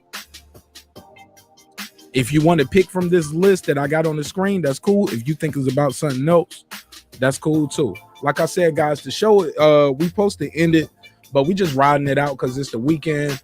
And Kyle said he couldn't start at 1:30, so East Coast time. So we just riding it out and just having a good time, keeping the talk going. I'm not taking any more phone calls, though. I don't think I'm gonna take any more calls, though. I might take a call. I might take some more calls. Fuck it. We got 20 minutes. We'll take some calls, but I really want to hear my panel talk. Tank, talk to me. What is this fight about to you? The answer is D. Revenge. All the above. Oh, okay. Remember how you had the Scantron and then the after the multiple choice, and then at the I end got it was like D, all the above. Hey, look, leave it to the professor. Leave it to the professor to get me Yeah, with I'm that sorry, I one. got to Go use a school reference. Go ahead. But yeah, Hey, I look, think it's all the above. look, I think ain't that got no Scantron or no number 2 pencil, but I'm ready for the test though. Let's go. yeah, I think that it's no accident that Marq used these 5 criterias to ask about, because there's a little bit of all these things depending on who you ask, which boxers, which fans you ask. It's going to touch on all of those different categories. So that's why I say it's all the above. That's what this fight is about. I think it'd be interesting to see if they still hold fast to the lineal conversation when talking about the heavyweight champion. If and when Deontay Wilder fights Tyson Fury, if Tyson Fury doesn't retire, something like that. If they fight, and if Deontay Wilder comes out with the victory, and he becomes the quote unquote lineal champion, I'm eager to see how many times they bring that up when they bring up his name. If in fact that he's the one that becomes a lineal champion, or even if let's say Anthony Joshua gets a chance to fight Tyson Fury in the future and he defeats him, or Alexander Usyk. I want to see if that narrative still remains when they talk about the lineal heavyweight champion. I'm just eager to see that, because it's not the first time I've heard it. He's not the only boxer I've heard it with. They talk about it now with Manny Pacquiao. They talk about it with they've talked about it with Floyd Mayweather. I've heard lineal in several different conversations over the years, over the decades that I followed boxing. So it's not abnormal. It's just that I've never seen them talk about it in this fashion that they talk about it with Tyson Fury, because like Marq Nash pointed out astutely, they're talking about it as if it's one of the 4 major sanctioning body belts, and it's the Ring Magazine belt. They tell you, you know what I mean? They tell you that when it's on the line, and it's supposed to represent the lineal champion. But there are times where you can't fight the lineal champion because the lineal champion may have retired, but they still can win the Ring Magazine belt. So it doesn't necessarily mean that they are the champion who beat the former champion to become the lineal champion. For example, Errol Spence Jr. versus Manny Pacquiao, the Ring Magazine has decided to put the belt in the mix in that fight. So whoever wins that fight will become the Ring Magazine champion. And if that belt's synonymous with the lineal champion, neither one of those guys can lay claim to defeating Mayweather for that lineal championship title or status. So that's why I bring that up. But in terms of the Brian Castaño versus Jermell Charlo fight, and why is it not getting some of the Damn, you buzz just that? now getting to that part? Yeah, I'm fucking with it. Yeah, I didn't get asked that question. I got skipped over, but it's all good though. Oh, no, you good. Let me read this one. I got a couple more cash apps. Let me just read 2 of them. Go ahead, and Show Enough Beat sent in another one. This is dope. I appreciate you. He says Biz Markie, his favorite song was Just a Friend. And I appreciate that. You know what? I had to say that one. Go ahead. Let me speak on that first, because I didn't get a chance to do that either. But Biz Markie is a legend in hip hop. For a person like myself who's a little bit older, I remember when hip hop was like breakdancing and beatboxing and graffiti and making, banging on the table to make beats and things like that. And Biz Markie, what I really knew him as a kid, was the guy that comes in and does that beatboxing back in the day. MC Shan and all them old school cats. And the song that caught my attention when I was growing up And I think that just to me personally is still probably his most important song was The Vapors. That was a song that had it was not only a story to tell about hip hop. Unlike Just a Friend, Just a Friend was a story and a great storytelling artistry being on display by Biz Markie. But The Vapors was a serious issue because at the time that was coming out, as a kid, I didn't get the significance of it as I did when I was like growing up. You know what I'm saying? At high school and later on.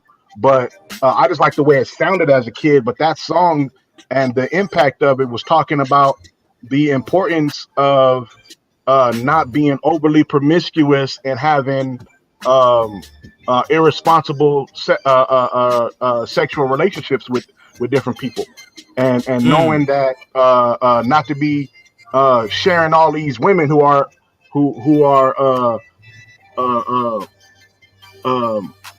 having these irresponsible acts with all these men sexually, and they're spreading all this stuff amongst each other.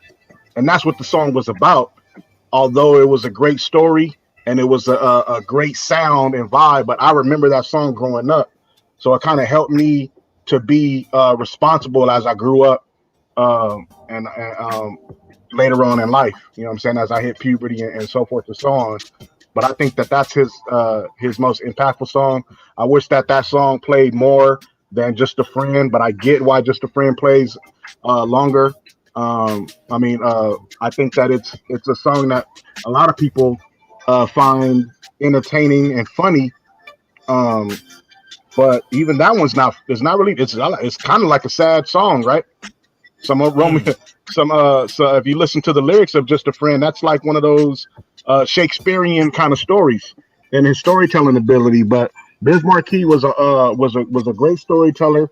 He comes from the era of hip hop when it was at its essence, which was creative storytelling, being original, and like I said, he was for a while the human beatbox. When I was growing up, so he's an example to hip hop artists who are coming up now to find your own voice, be original, try to tell a cohesive story where one verse leads into the story of the second verse and it progresses and ends in the third verse. That would be my final thoughts on the Biz Markie thing. Now, when it comes to the Charlo versus Castaño fight, and some people feel that it should be probably bigger than it is in terms of the promotional aspect. My reasoning for that, or the way I think, or the reason I think that it isn't, is because that Jermell Charlo nor Jamal Charlo are not on the pound for pound list as they rightfully should be on this mythical list, because this mythical list is what draws in these casual boxing fans to tell them who it is that they should be watching. When you look at the last undisputed fight that we had with Ramirez and Taylor, those are fighters who somebody can look on the mythical pound for pound list of these people who don't even cover boxing 24/7 like ESPN and these guys, and they have Josh Taylor on their list, and then they have Josh Taylor on their platform, ESPN. So people are going to be able to gravitate towards that. Whereas there's a narrative that Jermell Charlo isn't worthy enough to have the eyes on him because he's not on this mythical list. And I think that plays a role into it, who gets the coverage and who doesn't. The same thing with Gervonta Davis. His fight was big due to word of mouth and fans getting out there and supporting him, because the promotion around him is not around the pound for pound list, but because of the Mike Tyson effect that he has. And at the end of the day, if you have that in boxing, then you're gonna be able to captivate the Who got the Mike imagination Tyson of effect? the I'm sorry. audience. Say that Javante again. Davis. Javante Okay. Davis. Okay. Because I was drawing a comparison how even though neither Charlo Put him or on the screen. Javante, Put him on the screen. I just want to get it queued up. Make sure I even heard you right. though Javante and Jamel are not on the pound for pound list, on that mythical list, the difference is the way Javante has been marketed is that he has that Mike Tyson effect when he gets into the ring, much like Deontay Wilder. When they get into the ring, a fight can end at any moment, whether in the beginning of the fight or the end of the fight. Their power seems to carry throughout the entire bout, and something exciting can happen at any given moment, and that always captivates the imagination of the boxing fans when you have an athlete like that in the sport. Let's pass it around, Tank. Let somebody else get in. Go ahead, Asia Mav, Sir Senior. Go ahead. Maybe not. Tank was like, nah, they maybe they didn't have nothing. Are y'all? No, my mic was muted. I'm sorry, Okay, my mic was muted. Go ahead. I wasn't looking at. Go ahead. Let me just rewind a little bit. I'll let the King Tank cook. Back to Biz Markie. Yeah, the Vapors was real good. That story had a lot of levels to it, and it also echoed to where what definitely what I was facing at that time, where the black male was just clearly counted out. And what I took from the song is, hey, if anyone counted me out, clearly miscounted. So especially when he was speaking of Big Daddy Kane, when he was going through his trials and tribulations, and everybody, he ain't gonna be shit, just gonna go to jail, he's gonna end up dead. And then all of a sudden, he becomes a success. People caught the Vapors. The Vapors, yes, it was high on my list as well. Had a lot of levels to it. And to me, it was definitely underrated. It was just a friend, like you said. It took on other layers, like Mark was saying. Going around in the club singing the other little things with just the rash and all that shit. So that song just went a lot of different directions. But one that I haven't no one mentioned was make your music, make the music, make the music with your mouth. because now that would be politically incorrect, and we would probably get Me Too'd out the game because that sounds like something a rapper would tell a chick right now. That sounds like throw babies. Yeah. But tell somebody make the music with your mouth. They got a different connotation now. Exactly. Yeah, but now that's it. Biz Markie was a genius. Yeah, I like. Yes, he was. Making music is. He was speaking on what he was just speaking on, Tank. Oh, back to the Charlos. I was talking about get your bars off. Whatever you I'm want talking to about the Charlo fight, and put up Broke Land Blogger because I got a question about his comment. When King get done, go ahead, King. Okay, go ahead. Age Map, go ahead. Tank, before I lose this thought, are y'all not going to do the reading sessions again? Because my daughter's been asking, what's up? Yeah, I will. I definitely will. It's in. As far as doing it with other people on the panel, where it was myself and Reggie and whoever else would like to join in. That's a scheduling conflict. You know what I'm saying? People have other things going.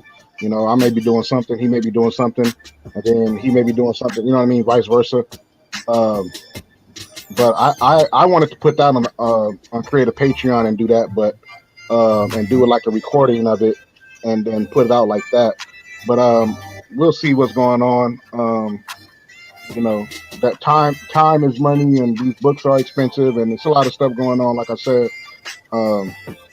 we put our cash apps up there. Salute to Marq Nash for always putting it out there. Everybody don't feel the same thing about that, but Marq Nash, he constantly is out there talking about, in a roundabout way, that time is money, and appreciate people's time and what they're doing. And there's a lot of effort that goes into the stuff that we do. But to be fair, I do want you to be on the panel though. Don't just be in the chat right now, dropping your cash app. If you want to come on the panel, add to the content, absolutely drop your shit. But yeah. We're talking about to be fair, because I dropped the ball in that too. Because sometimes, I get too comfortable sometimes, and I misspeak sometimes, and I apologize to anybody that I misspoke to before, because I'm in the words of Shakira Richardson, I am human. Nigga, we all human. You ain't talking to dogs right now. You ain't talking to aliens. Like Sir Senior said, we all are human. But go ahead. Right. But yeah, that's on the book thing though. Age of Math.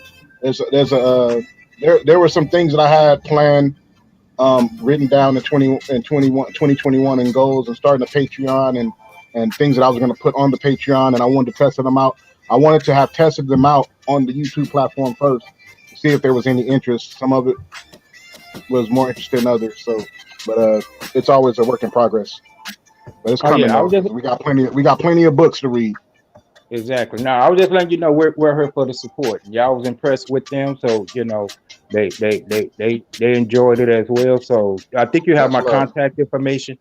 So yeah, just reach out and just let us know. We all on board. Yes, sir. I feel that really cultivates the culture in a positive way.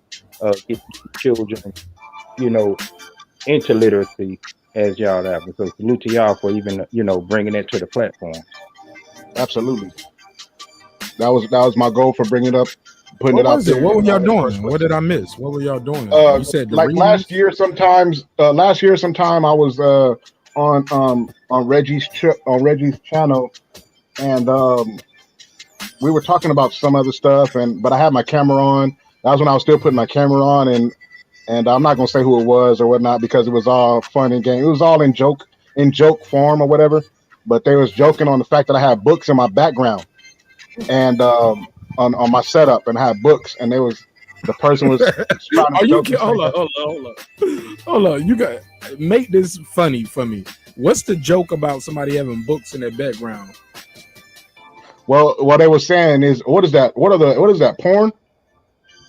You got a bunch of porn behind you? And I was like, no, those are books, actually. And then I went into what kind of books I like to read, and the importance of reading, and showing that it's cool to read for young people to read. And then I went into talking about how I had Black and Hispanic students that thought it was stupid to read, and it was not necessary to read. So I suggested, or I didn't suggest, but I pointed out that it was suggested to me by one of my colleagues that I had worked with, that I need to do a book club, because I would always, to encourage my students to read, I would come in there with books reading, so that because they thought that I was cool, right? And so if they see me reading, then they'll be like, hey, what you reading? Why you reading? What is that? And then I could share with them this, that, and the other. And then that's kind of how I presented it on Reggie's channel. And then Reggie was like, oh, that's a good idea. And I was like, yeah, so I'm thinking about doing that. Putting out like some Patreon or something like that, or created with the WAP book club. And then he was like, yeah, let's do it. And then he was like, what books you got that I should get? And then it kind of took off from there. He ended up getting the book that I had, some books that I had suggested. And he jumped on and started reading. And I wanted to test the waters and see how it kind of panned out and how it looked, you know what I'm saying, or how it would be received. And so far it's been received with much positivity. As you can see, in the words of the great philosopher Marq Nash, I'd be remiss if I didn't point out that King Asia Math and his daughters got on the red. I am not a Negro, I believe it was, right, with us one time. Is that the book, correct, King Asia Math? Oh yeah, that was the book. That was the title. James Baldwin. So yeah, that was dope for me to experience it that way, because I would always be like, if y'all got the book, join in. If y'all got the books that we're reading, join in. And Reggie would say the same thing. Reggie would be like, if y'all got the books, jump on the panel. And then they was the only ones to jump on the panel, and it was real dope. Oh, so Asian Math had the books already. No, Yeah, we he had to had that. download it. Okay, They had to but y'all was download that book. prepared, but y'all participated. Dope. Yes. Like, is it like where everybody get to read a chapter or somebody read a couple Yeah, pages? we just picked out exactly, Mark. That's exactly how we did. We just kind of figured out who was going to read what. You know what I'm saying? Whether it's gonna You be a know, I couple was pages. watching, man. I'm just plugging. I'm And then yeah, we I'm went acting like I out don't like know that. what That's was exactly how happening, we but did it. I was there. Right.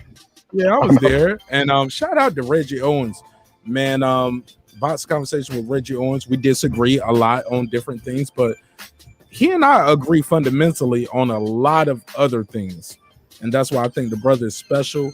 And we need to protect Reggie out here, man, because YouTube always coming for the kid. You know what I'm saying? Yeah. They be coming for Okay, the so go ahead. Y'all got it. Can I before I lose my train of thought on this? I don't know if you had something else, King Age and Mav, but We got Sir man Senior still here blogger. too. Oh yeah, what was the thing for? Yeah. What was the thing for Broland Blogger?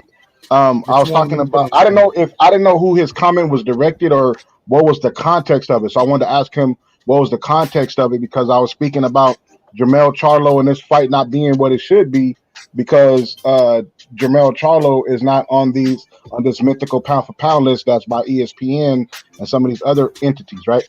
Now, me personally, Why not though? The only I can't speak for them. I don't know even how they got Bud Crawford there. deal We with can't it. say it's because he's not So- black.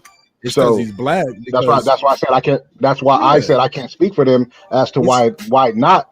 But what I do know is that maybe it's skill for skill, check for check. What I do know is that this dictates to the casual fans who they should be watching and who they should be interested in when it comes to the sport of boxing. And he put in the chat, one weight is not pound for pound.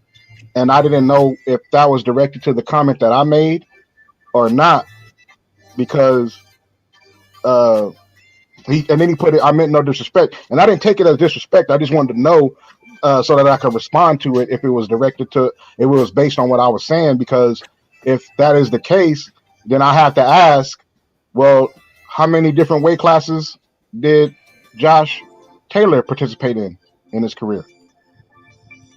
How many weight classes did Tyson Fury participate in his career? Exactly. And they are both on this mythical list.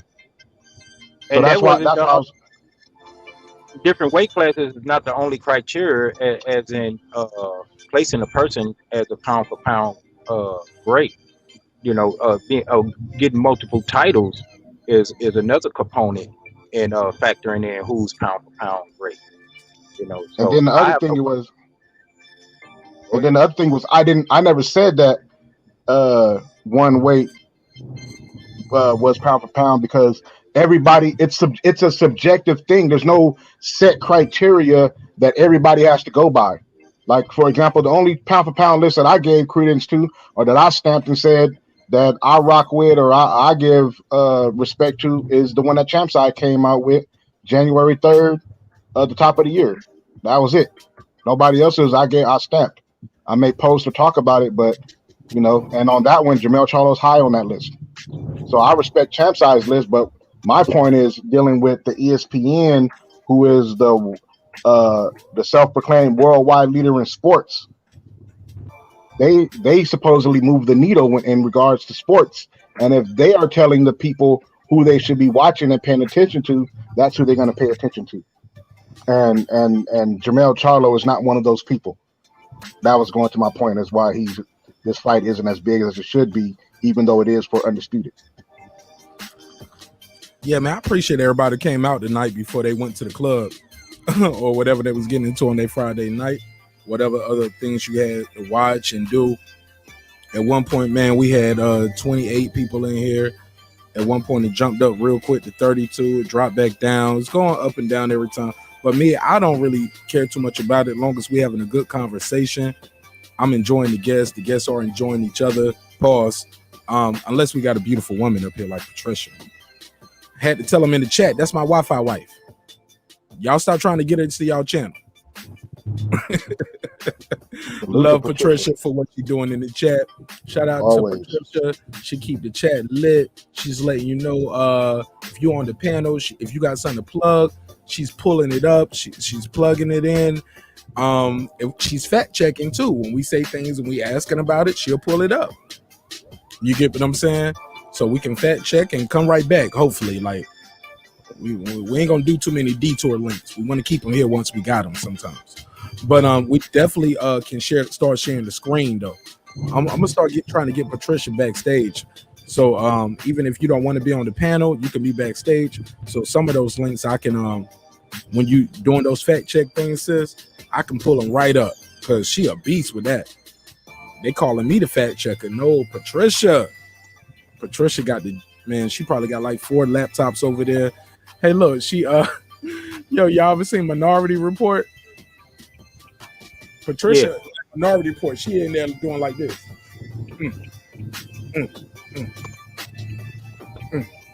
Swipe. Shout out to Patricia. You're a queen. We love you. We love you for real in a major way.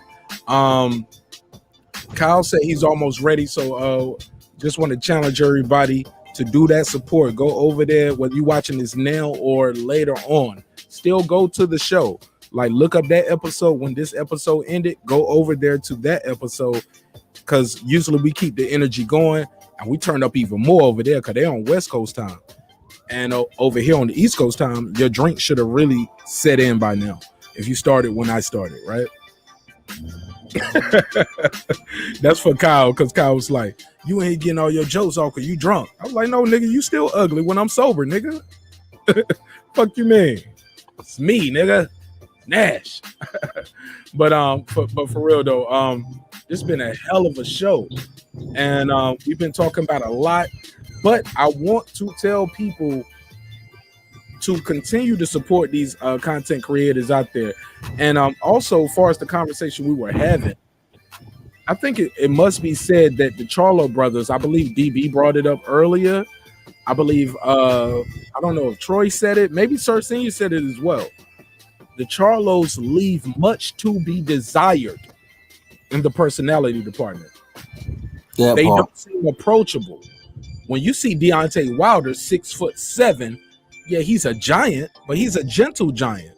Tyson Fury, yeah, he big as hell. Yeah, he knocked out Deontay Wilder. But you know what? He running around Vegas and LA with his shirt off in a 4-week-old suit, looking like the guy you seen in Hangover who won the lottery, and you still see him in Vegas all these weeks and months later. You're like, nigga, you still here? And you still wearing this? It's my lucky suit. I'm like, okay.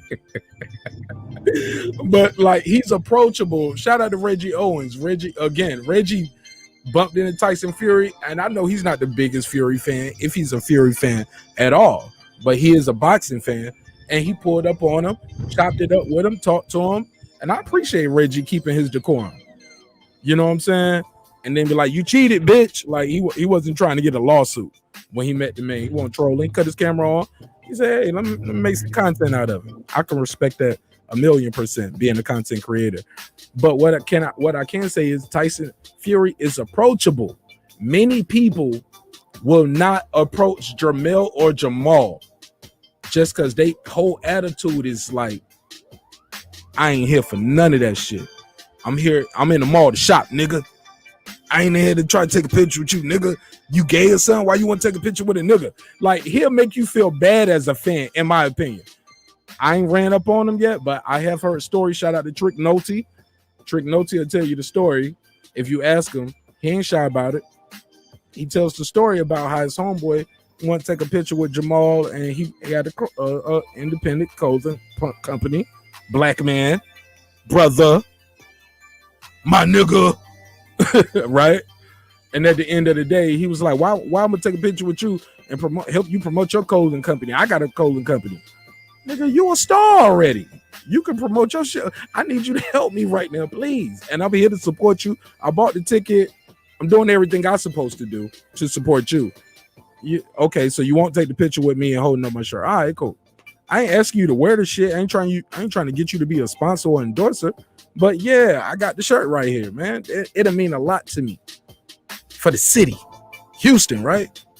So that shit was crazy. And it was mad people around.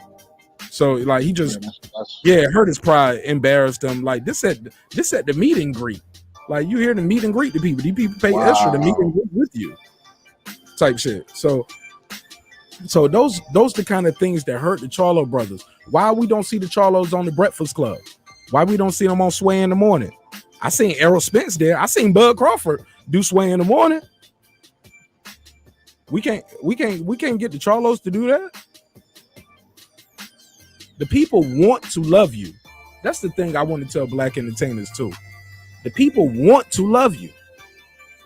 It's up to you to give them a reason not to. All you got to do is continue to be great, keep your name clean, smile, play the role.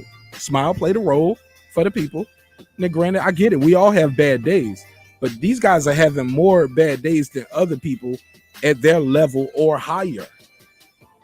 I never seen that with Deontay Wilder. Never seen it with LeBron James, Kobe, Jordan. Like, you pick. Now, granted, we are in the internet era, so things are going to be more visible. So I don't want to go back too far, but look, man, you need the people.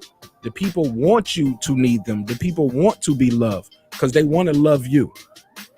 You got to take those pictures.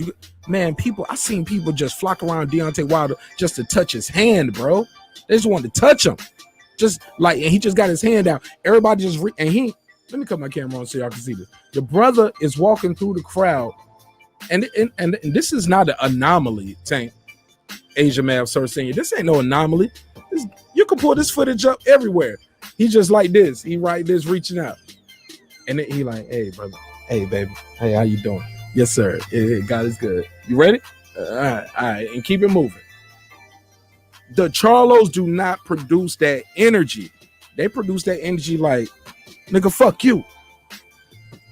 What's up? It's like, I remember when he beat J-Rock. I think that was Big Charlo, not J-Rock. J-Rock still wobbly, walking over to him like, nigga, get your ass on. Everybody in the ring was like, wow, that's crazy. Don't do that. I thought people hated the Darrell brothers, and I love the Darrell brothers, but I think the Charlos might be the most successful and most hated brothers. I think they hated more than the Klitschkos, because people in America, like, we didn't like the Klitschkos. We loved them because they were champions. They fought. They got knocked out. They was tough, but the style was boring. Clinch, hold. And when you see black fighters do that same style, they get nailed to the cross. He's boring. Floyd ain't never did the Klitschko style, but he was Floyd was no heavyweight. But he was labeled by the same network. I'm sorry. Go ahead, Tank. Oh no, I was just building on what you were saying, and Floyd wasn't a heavyweight. When it's a heavyweight, it should be worse. Right. Same network though, crucified him. All right, so Kyle is on now. All right, cool. Let's switch the party over there. We're going over there to the boxing session. Any final words from anybody and everybody? Go ahead. Let's start with Sir Senior. Yeah, they always love you once you dead or you gone or retired. That's when they love you. Whenever you actually fight in the battles, you're walking the streets, you're writing the books, you're breaking the records, they hate you. Broland blogger, that was creative. He said it's not a meet and greet, it's the meet and greet. See, I read that perfectly. That's perfect. Look, I love my audience, yo. When I say I love y'all. Like, y'all are the best, yo. Y'all are funny. Y'all get y'all jokes off on me and the guests. We ain't blocking that. We ain't timing it out. If you want to pull up and do the roast session with me, that'll be fun too. But you gotta have your camera on so I can at least get some shots off back, right? I gotta see what you look like. You know what I'm saying? But yo, shout out to Mike. I'm gonna start doing that. I'm gonna wear a funny hat. I might not wear the red bucket on Monday. I might wear a weird ass hat. I might wear a flower daisy hat just so niggas can roast me in the chat all night. And let's have fun with it. I'm built for this shit, man. And it'll keep the audience engaged. That was hilarious. Go ahead, Asia Mav. Tank, give us your final word, and I'll let King Asia Mav, who's the oldest of us all, take us home. Yeah, shout out to Marq Nash. Another great episode of Breaking Beats. Thank you, brother. Thank you. Everybody that's listening on the replay, if you haven't already, please subscribe to this brother's channel. You're going to get great content whenever he's on live on Monday, Wednesdays, and Friday. And in the meantime, in between time, he also drops recorded content that he puts out throughout the week. And you never know when you're gonna just catch something out the blue. So the only way to make sure that you don't miss it is to make sure that you ring that bell icon once you subscribe to the channel, and don't forget to like not only this video but all the videos that you watch. Matter of fact, just go to some videos, click on them, and just hit that like button for your boy. In terms of the panel, salute to Sir Senior, salute to King Asia Math, salute to DB who was on earlier. Salute to the everybody that's been in the chat rocking all evening. To Queen Patricia, Admiral, please, everybody give this sister her flowers. Give the queen her flowers because she does a great job wherever she goes, especially when she's over here on Breaking Beats and making sure that she plugs everybody's channel. Every time I look in the chat, she's plugging somebody else's channel, and we like to talk about it being a nation building kind of a thing where we support our own people, and there's no other example of that than what Patricia does. You know what I'm saying? She hears Marq Nash shoot somebody out, she goes to their channel, she finds out what they do, and she puts it right in the chat because off of the strength of what Marq Nash says. And that's something that y'all could learn from. If I'm Humbling, noticing it, right? I know I'm not the only one noticing it. It's humbling, right? It's Yeah, selfless service. That's what we call it. Selfless service. I love seeing that. So salute to the queen. Salute to everybody that's been in the chat. Broke Land Blogger. I believe Taylor Bell was in here. D Hodges. Love to Love. Major Key Boxing. The list goes on. Salute to all of y'all that was in the chat. Like I said, peace. Like I always say, peace and blessings to everybody. Everybody stay safe. And be blessed out there. I'm Tank, the Sweet Science Examiner. You can follow me at the Sweet Science Examiner on Instagram, on YouTube, for my boxing content. If you want to get more into historical, political, sociological stuff like that, you can follow me at Tank Obadiah TV, and that's where the book readings and things like that will come up that you heard King Asia Math talking about, where I'll get more into taking a political stance or dealing with historical aspects, political aspects, social issues. And later on, I'm actually working on another channel, another brand. I'm calling it diversifying my portfolio over here. But it's going to be called IETV and Movie Talk. IETV and Movie Talk. And so look out for that coming soon. Yes, sir. The channel's already created. The Instagram channel page is already created. And so we got content coming soon. Let's collab on that, man. I'm a movie guy, man. Your brother. You know what I mean? Yeah, I'm brother. With you on that. Let's build on that. And I got some things I'm working on too that I want to talk to you about and see if you're interested in as well, man. So we'll talk. We can talk whenever. When it becomes between me and you, we can always reach out, brother. We can hit each other up offline, so it ain't no thing. You always got access to me. I got access to you, and we can always accessible. Tank, take advantage of it now and lock me in, because I'm about to get a new number, because the show is growing quicker than I expected. Well, I didn't expect none of this. I was just trying to have fun during COVID, but the show is growing at a rapid pace, and for me, it's rapid. I'm overwhelmed by the emails, the Cash App, the Super Chat, the subscribers. You get into this thing and you wanted to do it with the people that you know. Start saying, for some reason, it's not letting me connect you. It's saying they need to connect their mic and cam. So click off and try to bring back in. Because Sir Senior didn't do his call. He supposed to do his call sign. He's like, be blessed. He got a whole little thing he do. And he ain't plug his show. And Asia Math didn't either. But if they try to bring back in, I'll put the link back out there. So you guys, but Patricia already got it in the chat. Look at her. Man, I used to call her a worker bee, but as soon as I said it, I said no, she's a worker bee and a queen bee. She's the queen. Yeah, Absolutely. all the Queen above, right? Patricia. But yeah, I'm not one for. I'm really not into the like doing like live shows on the content. So Oh, I love to do the pre-recorded. That's the best for me, my bro. thing's gonna be more pre-recorded. So we're gonna be able to build and do that because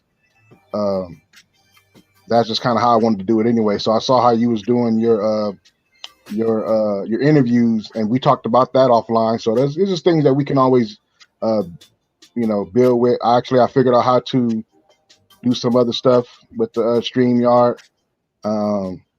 So yeah, we working behind the scenes, and look out for the content. That's all I can say is look out for the content.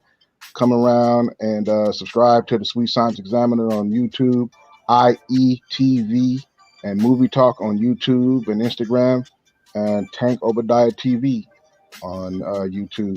Don't follow my Tank Obadiah Instagram unless you my peoples though, because that's a private.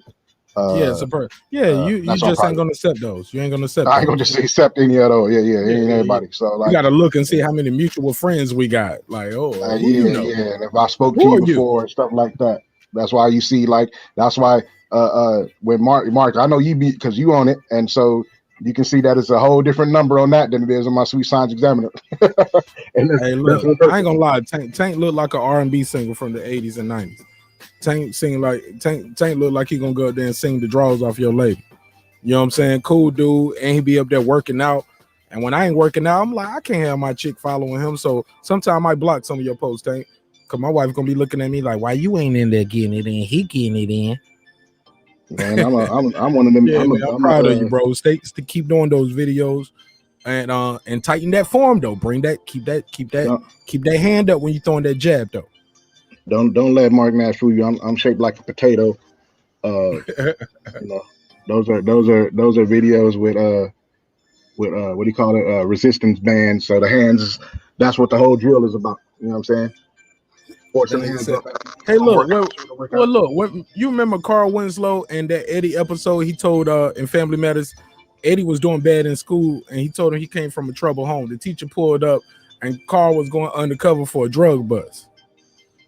And he was like, Harry, where's my red bandana? You know I can't do a drug deal without my red bandana. and the grandma was going to a Christian auction where they auction off men, so she looked like she out there pimping.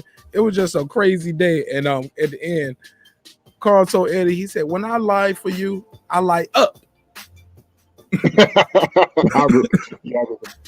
I tell him my son gets all the ladies, straight A student, all the teachers love him. See, Eddie, when I lie for you, I lie up. And that's what we need to do over here.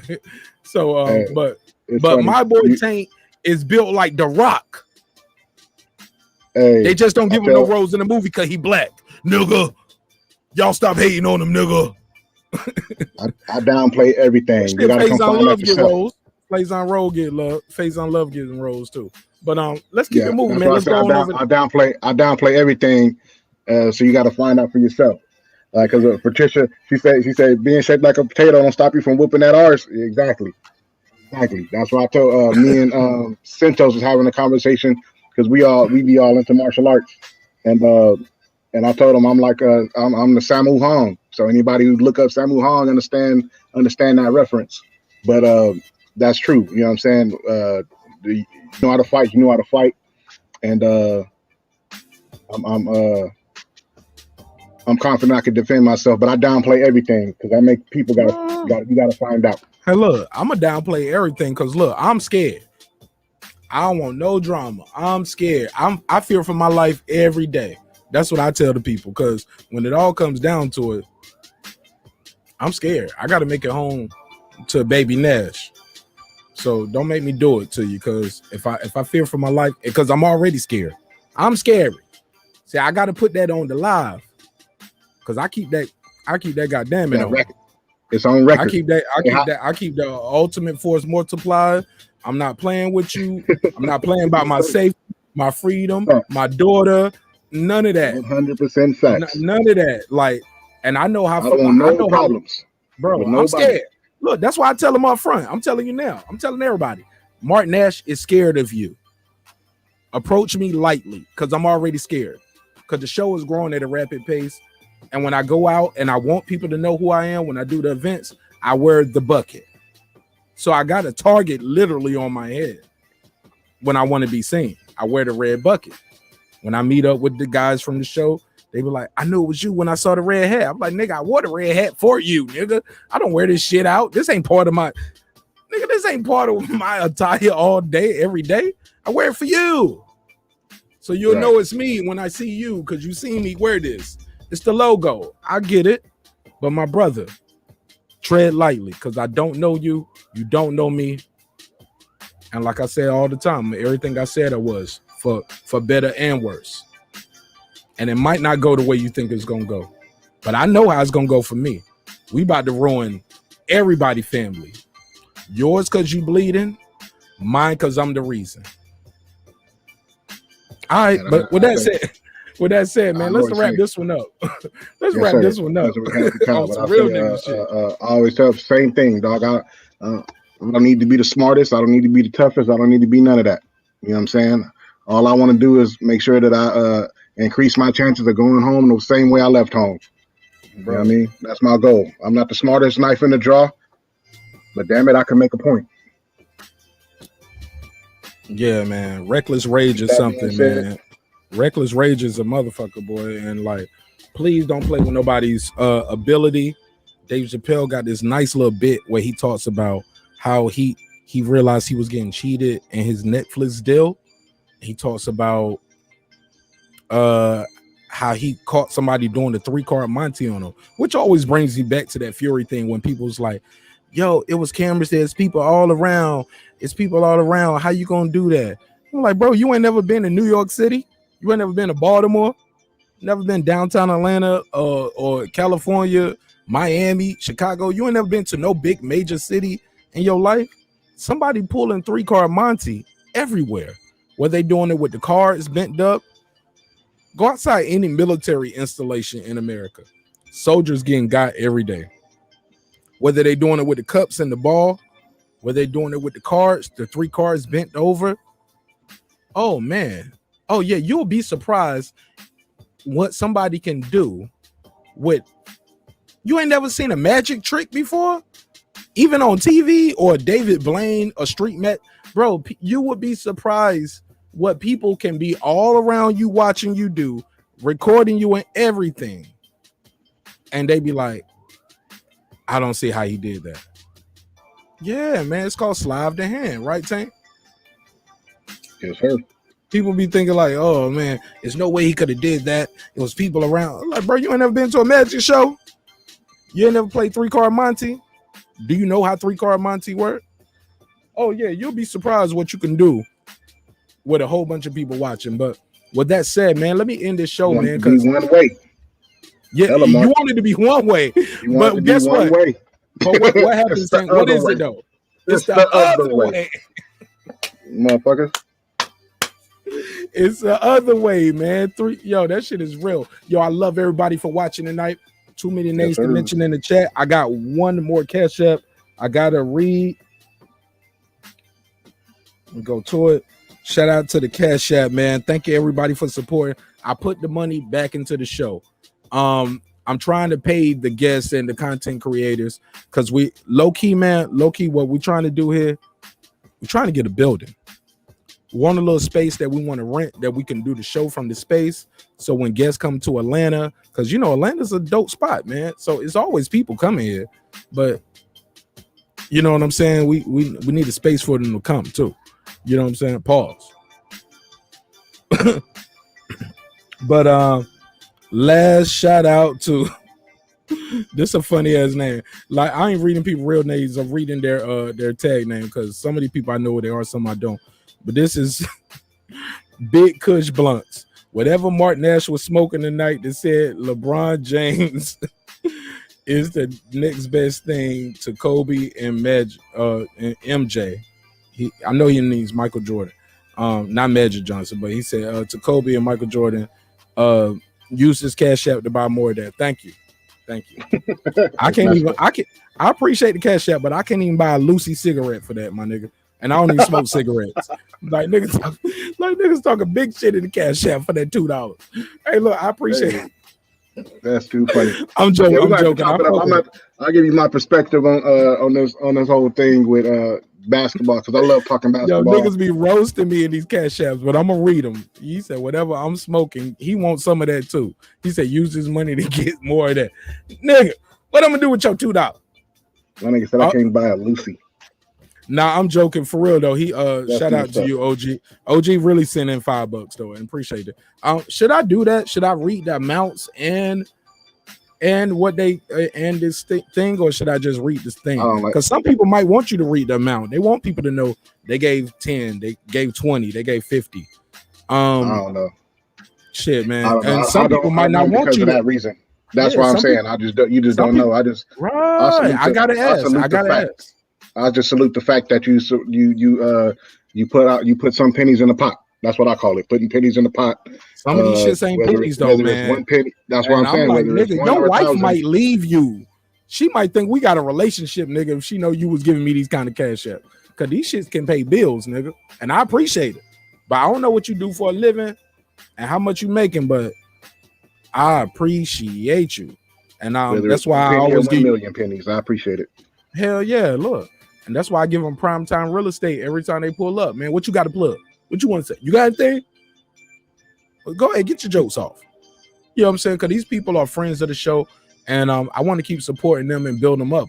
I want to inspire more people and motivate more people like you all to do content creation like we about to see now. We're going over to the boxing section. It's your boy Marq Nash, another great episode of Breaking Beats, where we break down business, entertainment, art, technology, sports, and anything else I or you feel like squeezing into those letters. You already know it's a hip-hop political sports show with a comedy twist. Remember, dreams require sleep, goals require effort. You can get that hoodie at marqnash.com. I'll see y'all on the next episode Monday, but look for some good drops in between now and Monday. I'm getting real active on this thing right here, and I love y'all for supporting the show. So I'm giving y'all more content because y'all are making this a job for me now, and I appreciate y'all. It's your boy Nash. Peace. Tank, hold up real quick. That's that squad, son.